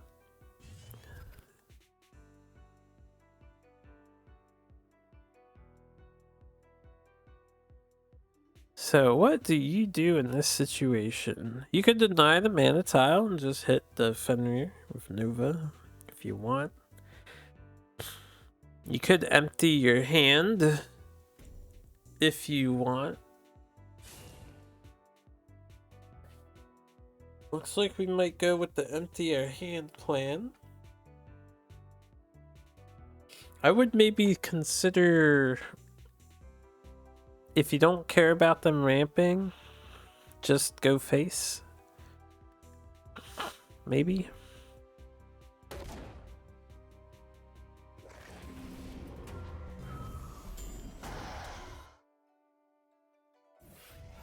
Looks like we're deciding to hold on to the Abyssal Creeper. I don't know if they want to replace it later, just to maintain a hand size that's a little better than 3. They could have played it out there, though.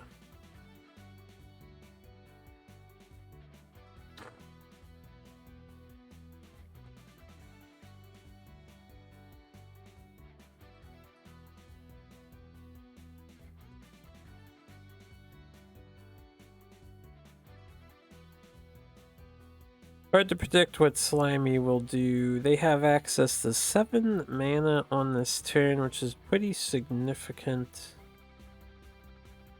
And considering they're an Emblem ramp deck, their strongest plays would be like a Sloth, or if they want to draw more cards, they can play Craze down. Or Desark, I mean, they have a Desark. They have Craze too. They have both. Crazed and Desark.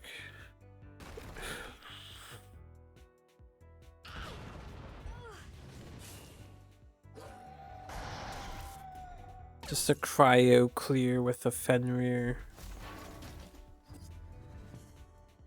It's pretty strong. I don't know if you want them next to each other because Nova, but it's pretty good. Otherwise, Nova plus Void Pulse means Hobo can clear the board. They don't go too low in HP. I would probably just Void Pulse Shadow Nova. Punch the Fenrir War Master on the right. Your alternative play is to heal. Okay, this is also an alternative play. I don't hate this play. Ignore the one Fenrir and clear the wolf token, Ghost Wolf. Push some damage, Slimy Hippo, or Hippo is down to 11. They don't have healing, right? They do not have healing. They have 2 Bubble Smiths. That would be about there. They also have green tile access. That's about their healing. We can see the Death Blighter in Hobo's hand.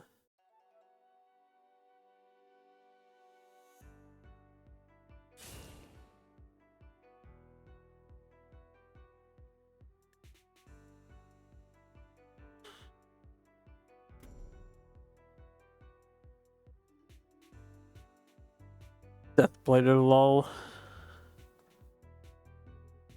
He tries.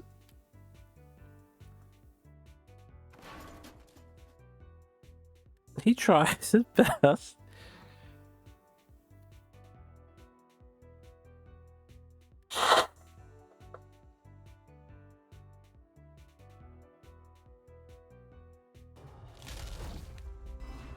I wish it wasn't getting so stuffy. My poor nose. Okay.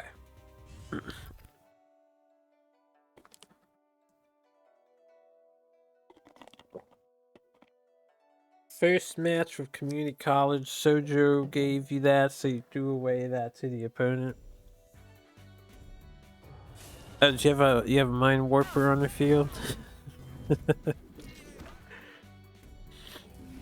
How could you not want to play Deathblighter?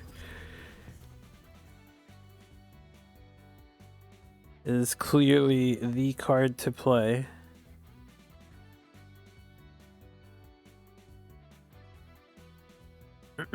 Bubblesmith helping. Bubblesmith plus green tile helping with the revenant damage.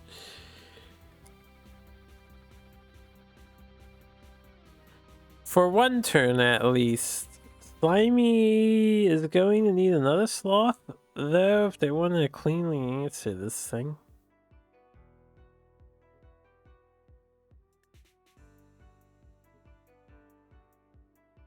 And they're 1 mana short of Embless spam, so they need to survive for another turn at least.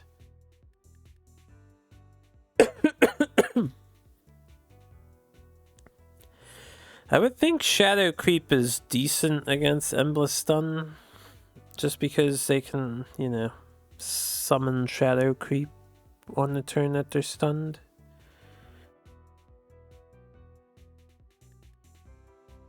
Well, they do have the Sloth.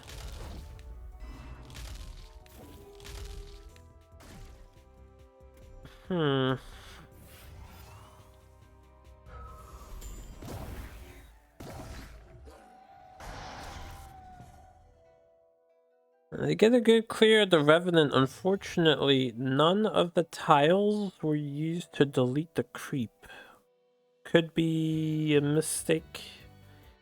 Maybe it doesn't matter too much.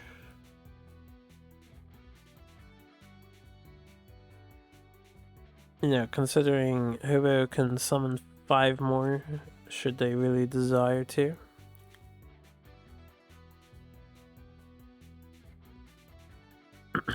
They're in a bit of an awkward position, kind of.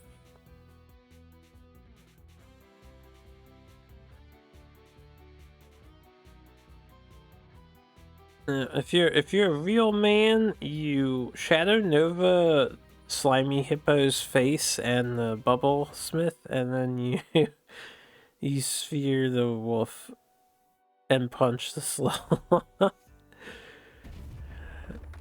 Alright, this works too. This is probably more intelligent.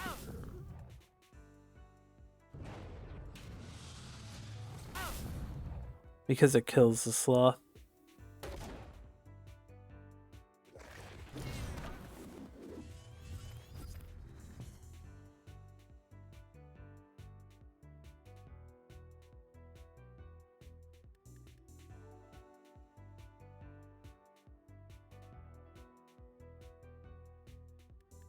Big jugs in hand.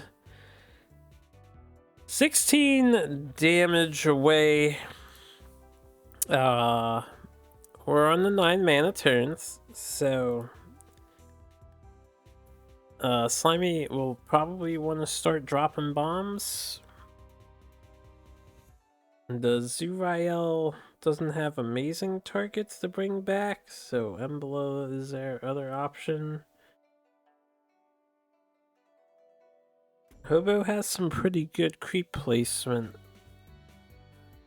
It won't be easy for Slimy to surround them per se. They could make a line of minions at their back.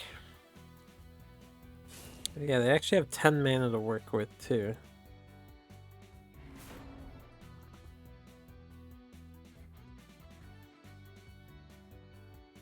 You know, one thing I noticed is that Iraqi headhunters' popularity has gone down on the ladder. I know people are just trying different things out, but I'm a little surprised. I feel like he's still very good. There's still plenty of opening gambit cards. There's an oops dropped. I don't know what the oops was for.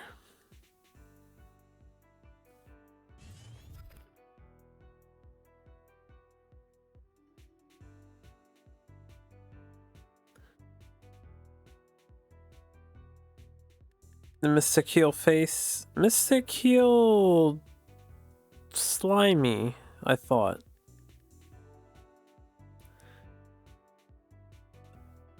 Ah, did he hit the sloth? Might have hit the sloth.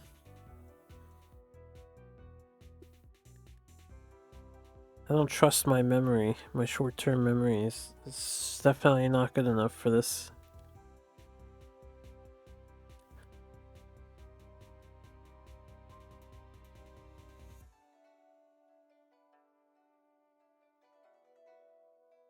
Also, I was thinking, instead of the sloth being where it is, you could have put the sloth forward one and then tile some more creep. Just to prevent Hobo from healing as much. Assuming Night Splitter.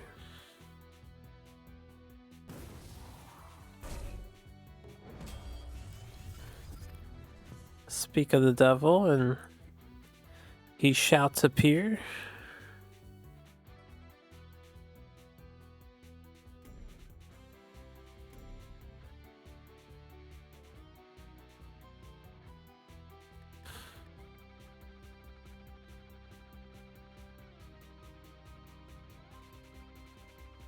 Hard to say how Slimy should approach this situation now. They still have their suite of like expensive bombs that they haven't used yet.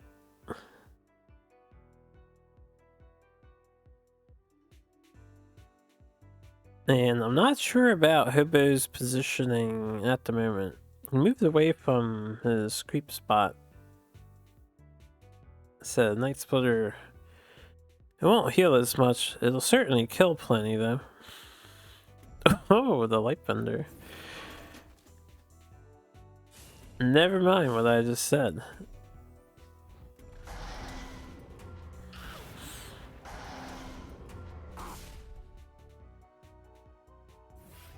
Hells yeah, to the face is the place mantra. We do see a craze drop and tempo hailstone. Suddenly the situation's been reversed very convincingly, so. Ah, poor Death Blighter. I was hoping we'd see it get played, but he has not hit the field, and it is not his time, nor his situation to shine in. That's looking like checkmate. Hobo can only hit Sloth and cannot clear it. They can heal for 4 HP, go to 15, and there is over 15 damage on the board at the moment. Actually, there's exactly 15 damage on the board at the moment.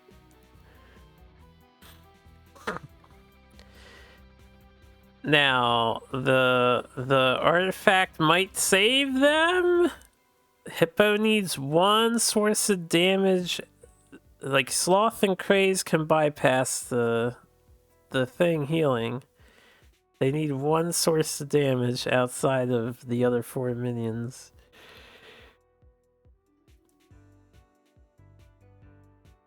Oh, I'll be amazed if Hobo hangs on here. I'm also noticing the irony that we have a Hobo and a Hippo fighting against each other. I don't know if that means anything, but I'm noticing it. Their names are similar.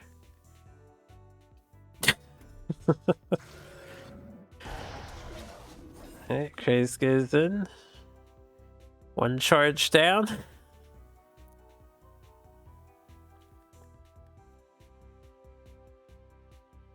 We're going with a stun. We do not have the damage. Oh, it's so nasty. Stunned and provoked. Almost completely surrounded too. Almost. Unfortunately, that's not a 1-mana Nightcrawler. That a 1-mana Night Splitter, not Crawler. 1-mana Night Splitter would be game changing here. It would wipe out the board almost.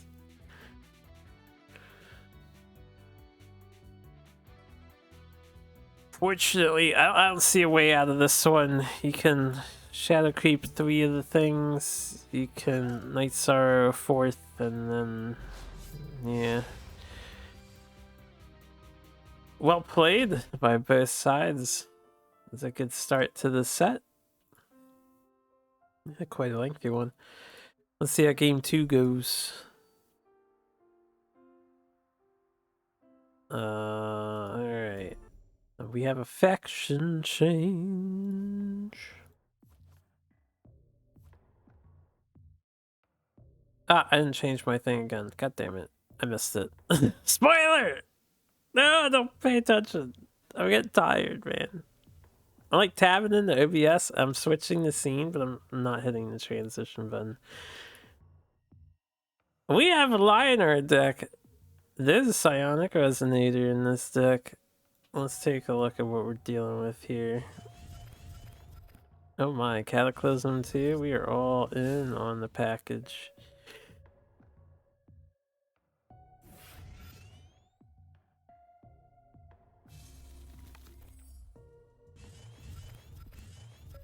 A majoring hobo.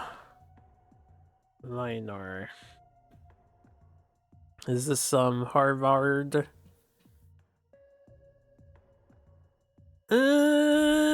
Not really. Alright, no. Not really. So it can do it. Damn, there are 26 spells in this deck.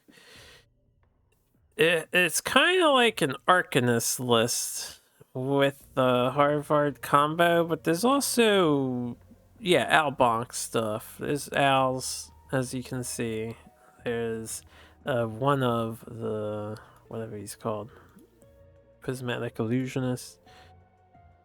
And there are 3 Divine Bonds, 1 Magnetize. So while you can get away with the Psionic Resonator combo, it's not likely going to OTK. You're probably going to Brick at some point. Because the deck's not all about the OTK. It's an Albonk list with the OTK in it. Here we go with copying Augury, drawing the Magnetize. Oh boy, look at all these 0-mana spells. Is that worth it? Yeah, I guess your Fortress ends at 3 HP.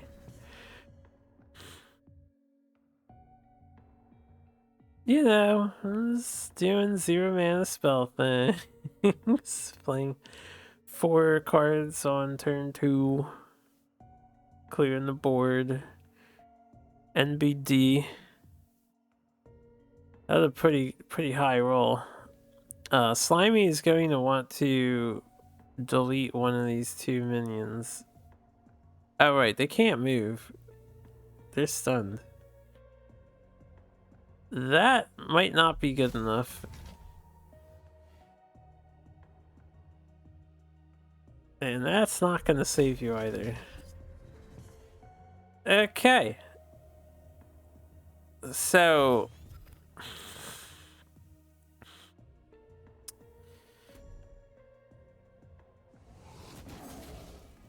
yeah, you can't Albonk yet.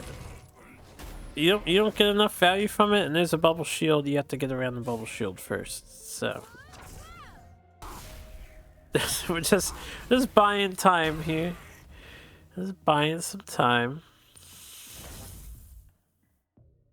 Choose to use our other beam shock on the wolf as well. Very good, very good.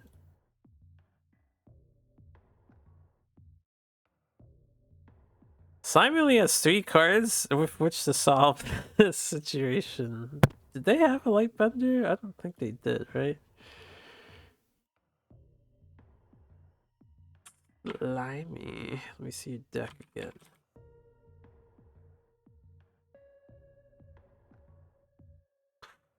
No, they do. They do have 2 light benders. But they're not slamming it to unsun themselves, or at least the wolf, and get rid of the L. So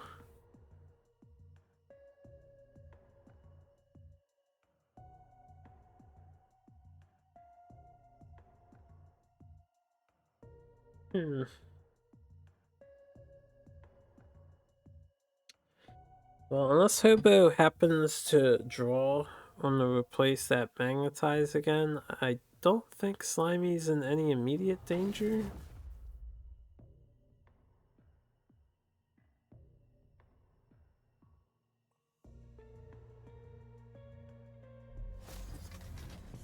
Keeper Ghost Wolf. One can only hope it'll be enough.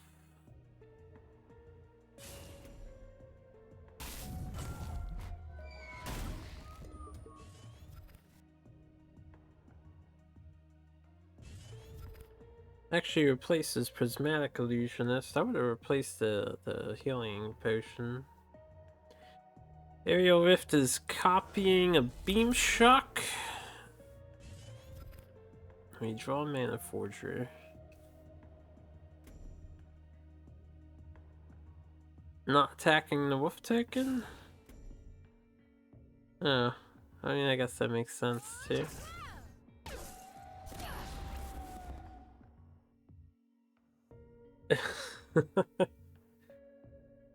Aegis Barrier against Van Art. Your minion is practically immortal unless they have the Chrome Cold or Dispel neutral minion.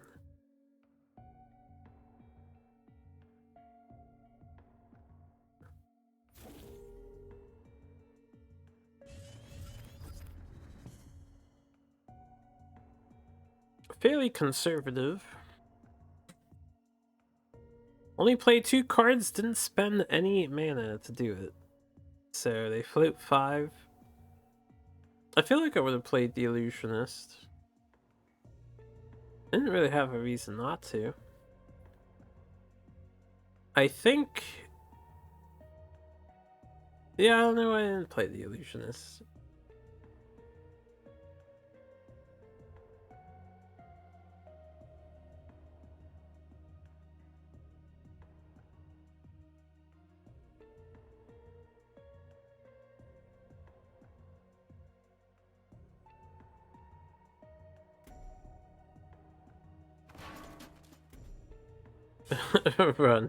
Run far away.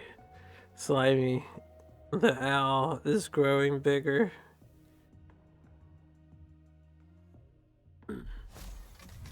And Fenrir we trust.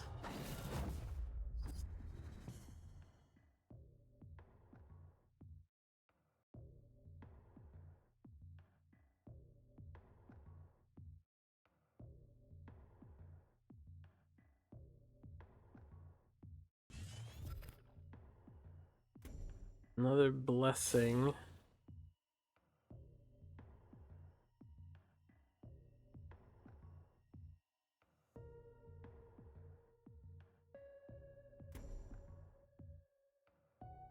You can't draw cards if you're not next to your dude. Need to be in zeal range.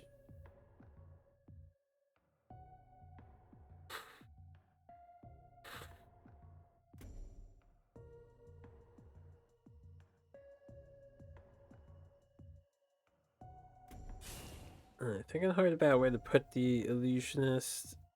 You can give him a ton of HP if you want.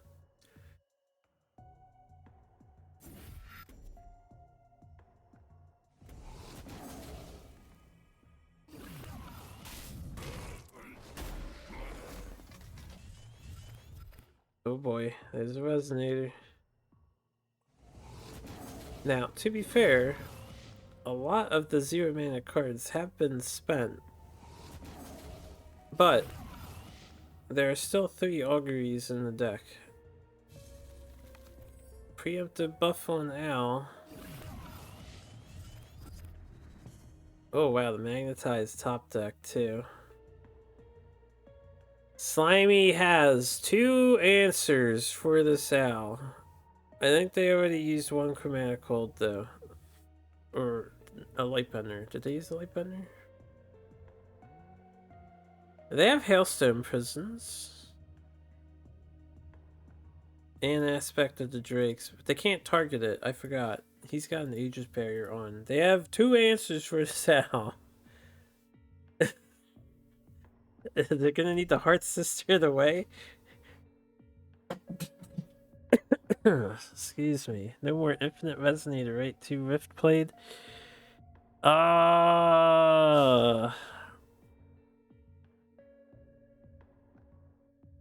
Yes. 2 Rift were played. I don't think this deck's strategy is to do Infinite Resonator. To be fair, I think they're to punch with the Owl or just a big fat Arcanist. Yeah, it's definitely a backup. Alright, some decent foresight from Slimy.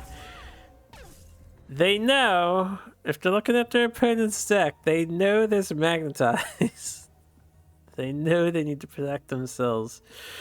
Unfortunately, this is not enough. You can clear the Heart Sister with the Illusionist, you can clear the Fenrir with the token and your general, and then you can magnetize, and it is all over. And that is going to be a lot of damage. What is 19? It's basically plus 24. No, Hobo, no! Don't do it! Don't do it! No! Hobo, we've missed lethal.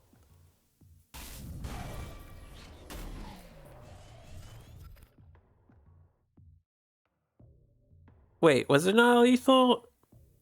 He can't get through 3 HP of Wolf Token. Is that a problem? That might be a problem. I might be incorrect. It might not be a lethal until replacing. Oh, there's a bubble shield on too. I didn't even pay attention to the bubble shield.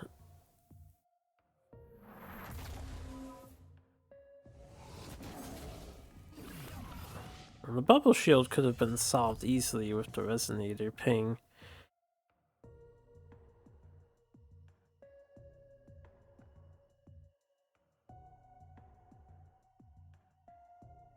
Honestly, this is over.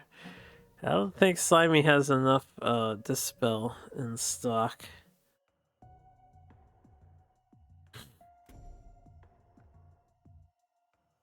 The Owl and Illusionist are next to each other.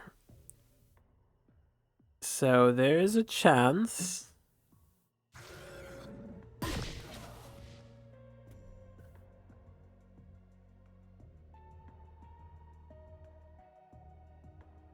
We need to bend the light right this instant.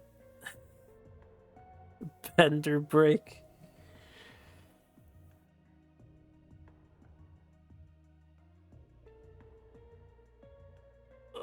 The Heart Sister?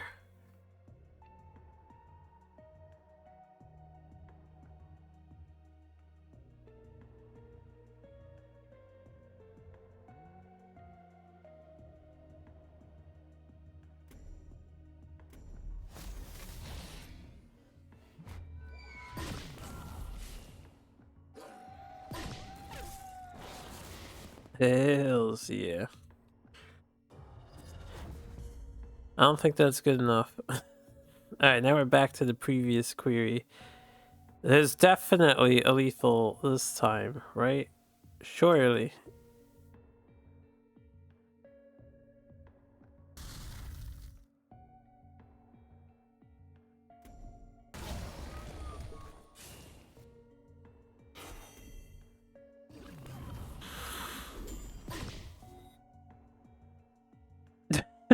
Giving the honor to Mana Forger.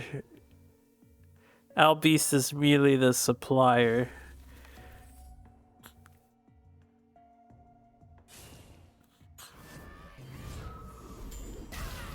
Alright. That was a tough situation for a Vanguard player, but they are 1-1, so likely they're gonna have to overcome that scenario a second time here. Let's find out if Hobo sticks with Lionor. They are sticking with Lionor. Slimy Hippo is sticking with Vanor. Sticking to their guns.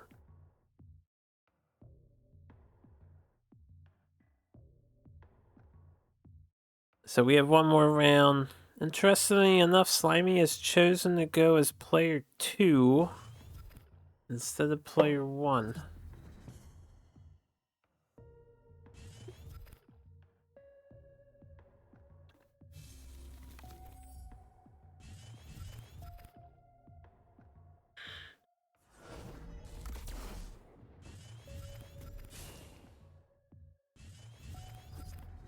Alright, we have some hand fixing going on from Hobo.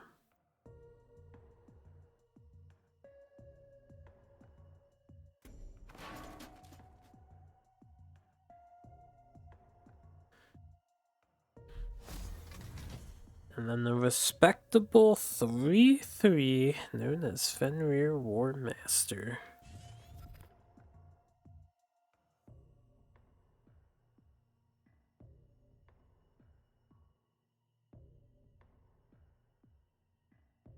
A bit more of an earnest opener from Hobo this time. They're not going to be off to a flying start like the last one, or to turn 2 L doing stuff. And the beam shocking.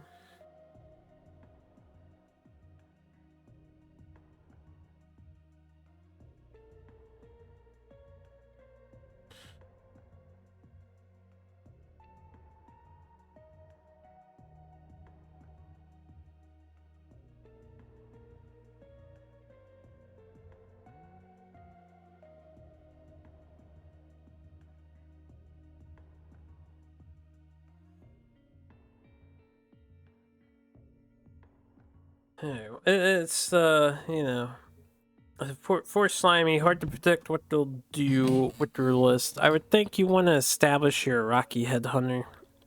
Maybe just a double 2-drop here. You're gonna want to up your pressure game against what Hobo is doing. You definitely don't want to play passive. Alright, Fenrir War Master is good.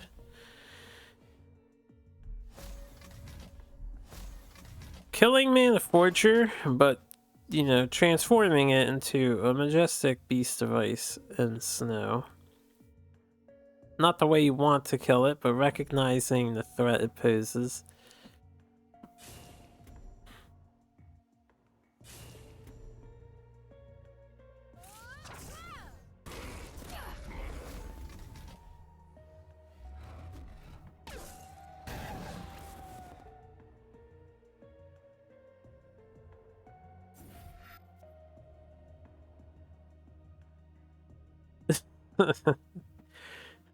Sometimes I think a beam shock is such a what's the word I'm looking for?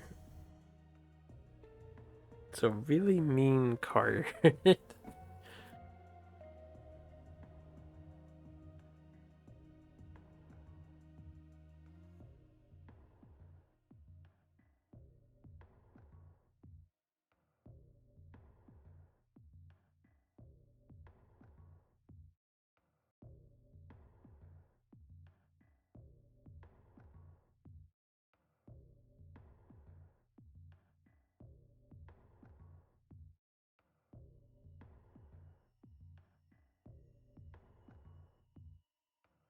And now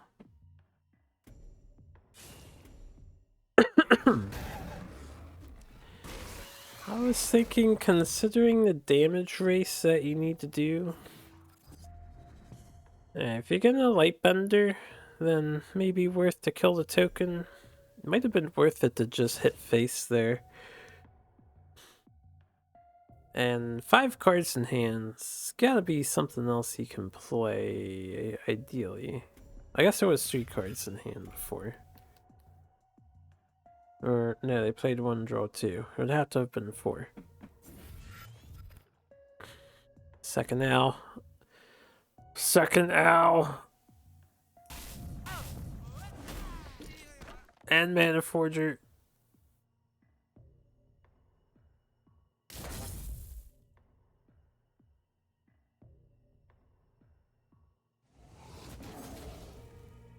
Hobo is in the hand dump plan. We don't need cards where we're going. We just need HP. Pure, unfiltered stats.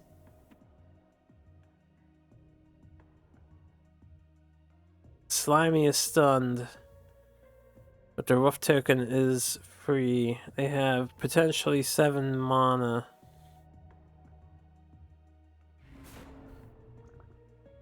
Double Araki. What's the opening gambit?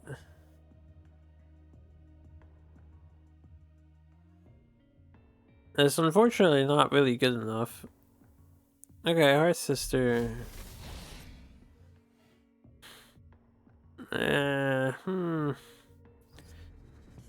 Didn't attack with the wolf token.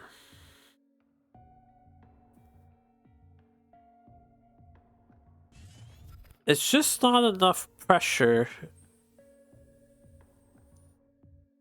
Especially if you're holding the minion back. It's gonna, get bonked by the owl anyway, if you're not getting bonked by the owl yourself. You also left the mana tile available for Hobo. And with the Harvard list, I believe 7 mana is the you're dead button amount, right? And with the dude, the calculator, or psionic resonator or whatever.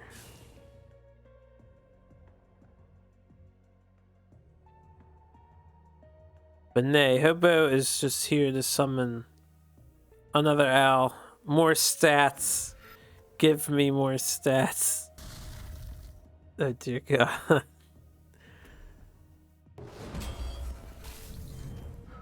Yeah, the well played is dropped. Slimy decides to tap out. That's just too much. That's too much to handle. I respect it. Well played, the Hobo.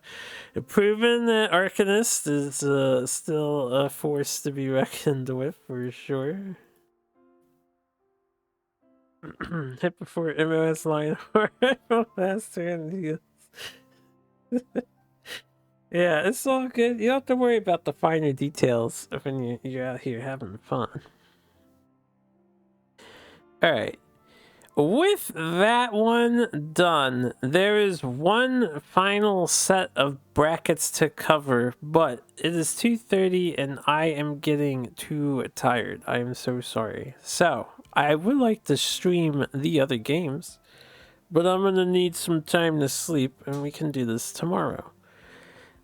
Day 2 of the tournament is going to be happening. Calvin will be covering the finals and the top games on his stream, but that won't be until the weekend, I think. So we'll get some more of day 1 coverage tomorrow, I think, because it's fun to do these, and I like to at least show off the winners matches. I don't know what went wrong with my internet earlier, but hopefully that problem was resolved by Comcast and will not occur tomorrow. Ideally. But yeah, thanks for joining me, everybody. I think I'll stream some more Duelyst tomorrow night at my usual time. And we'll cover some more of the ES4 games right where we left off. So don't worry if I didn't get to you. And there's a lot of big names coming up. I will get to you. I need to rest. Hope you all have a good night.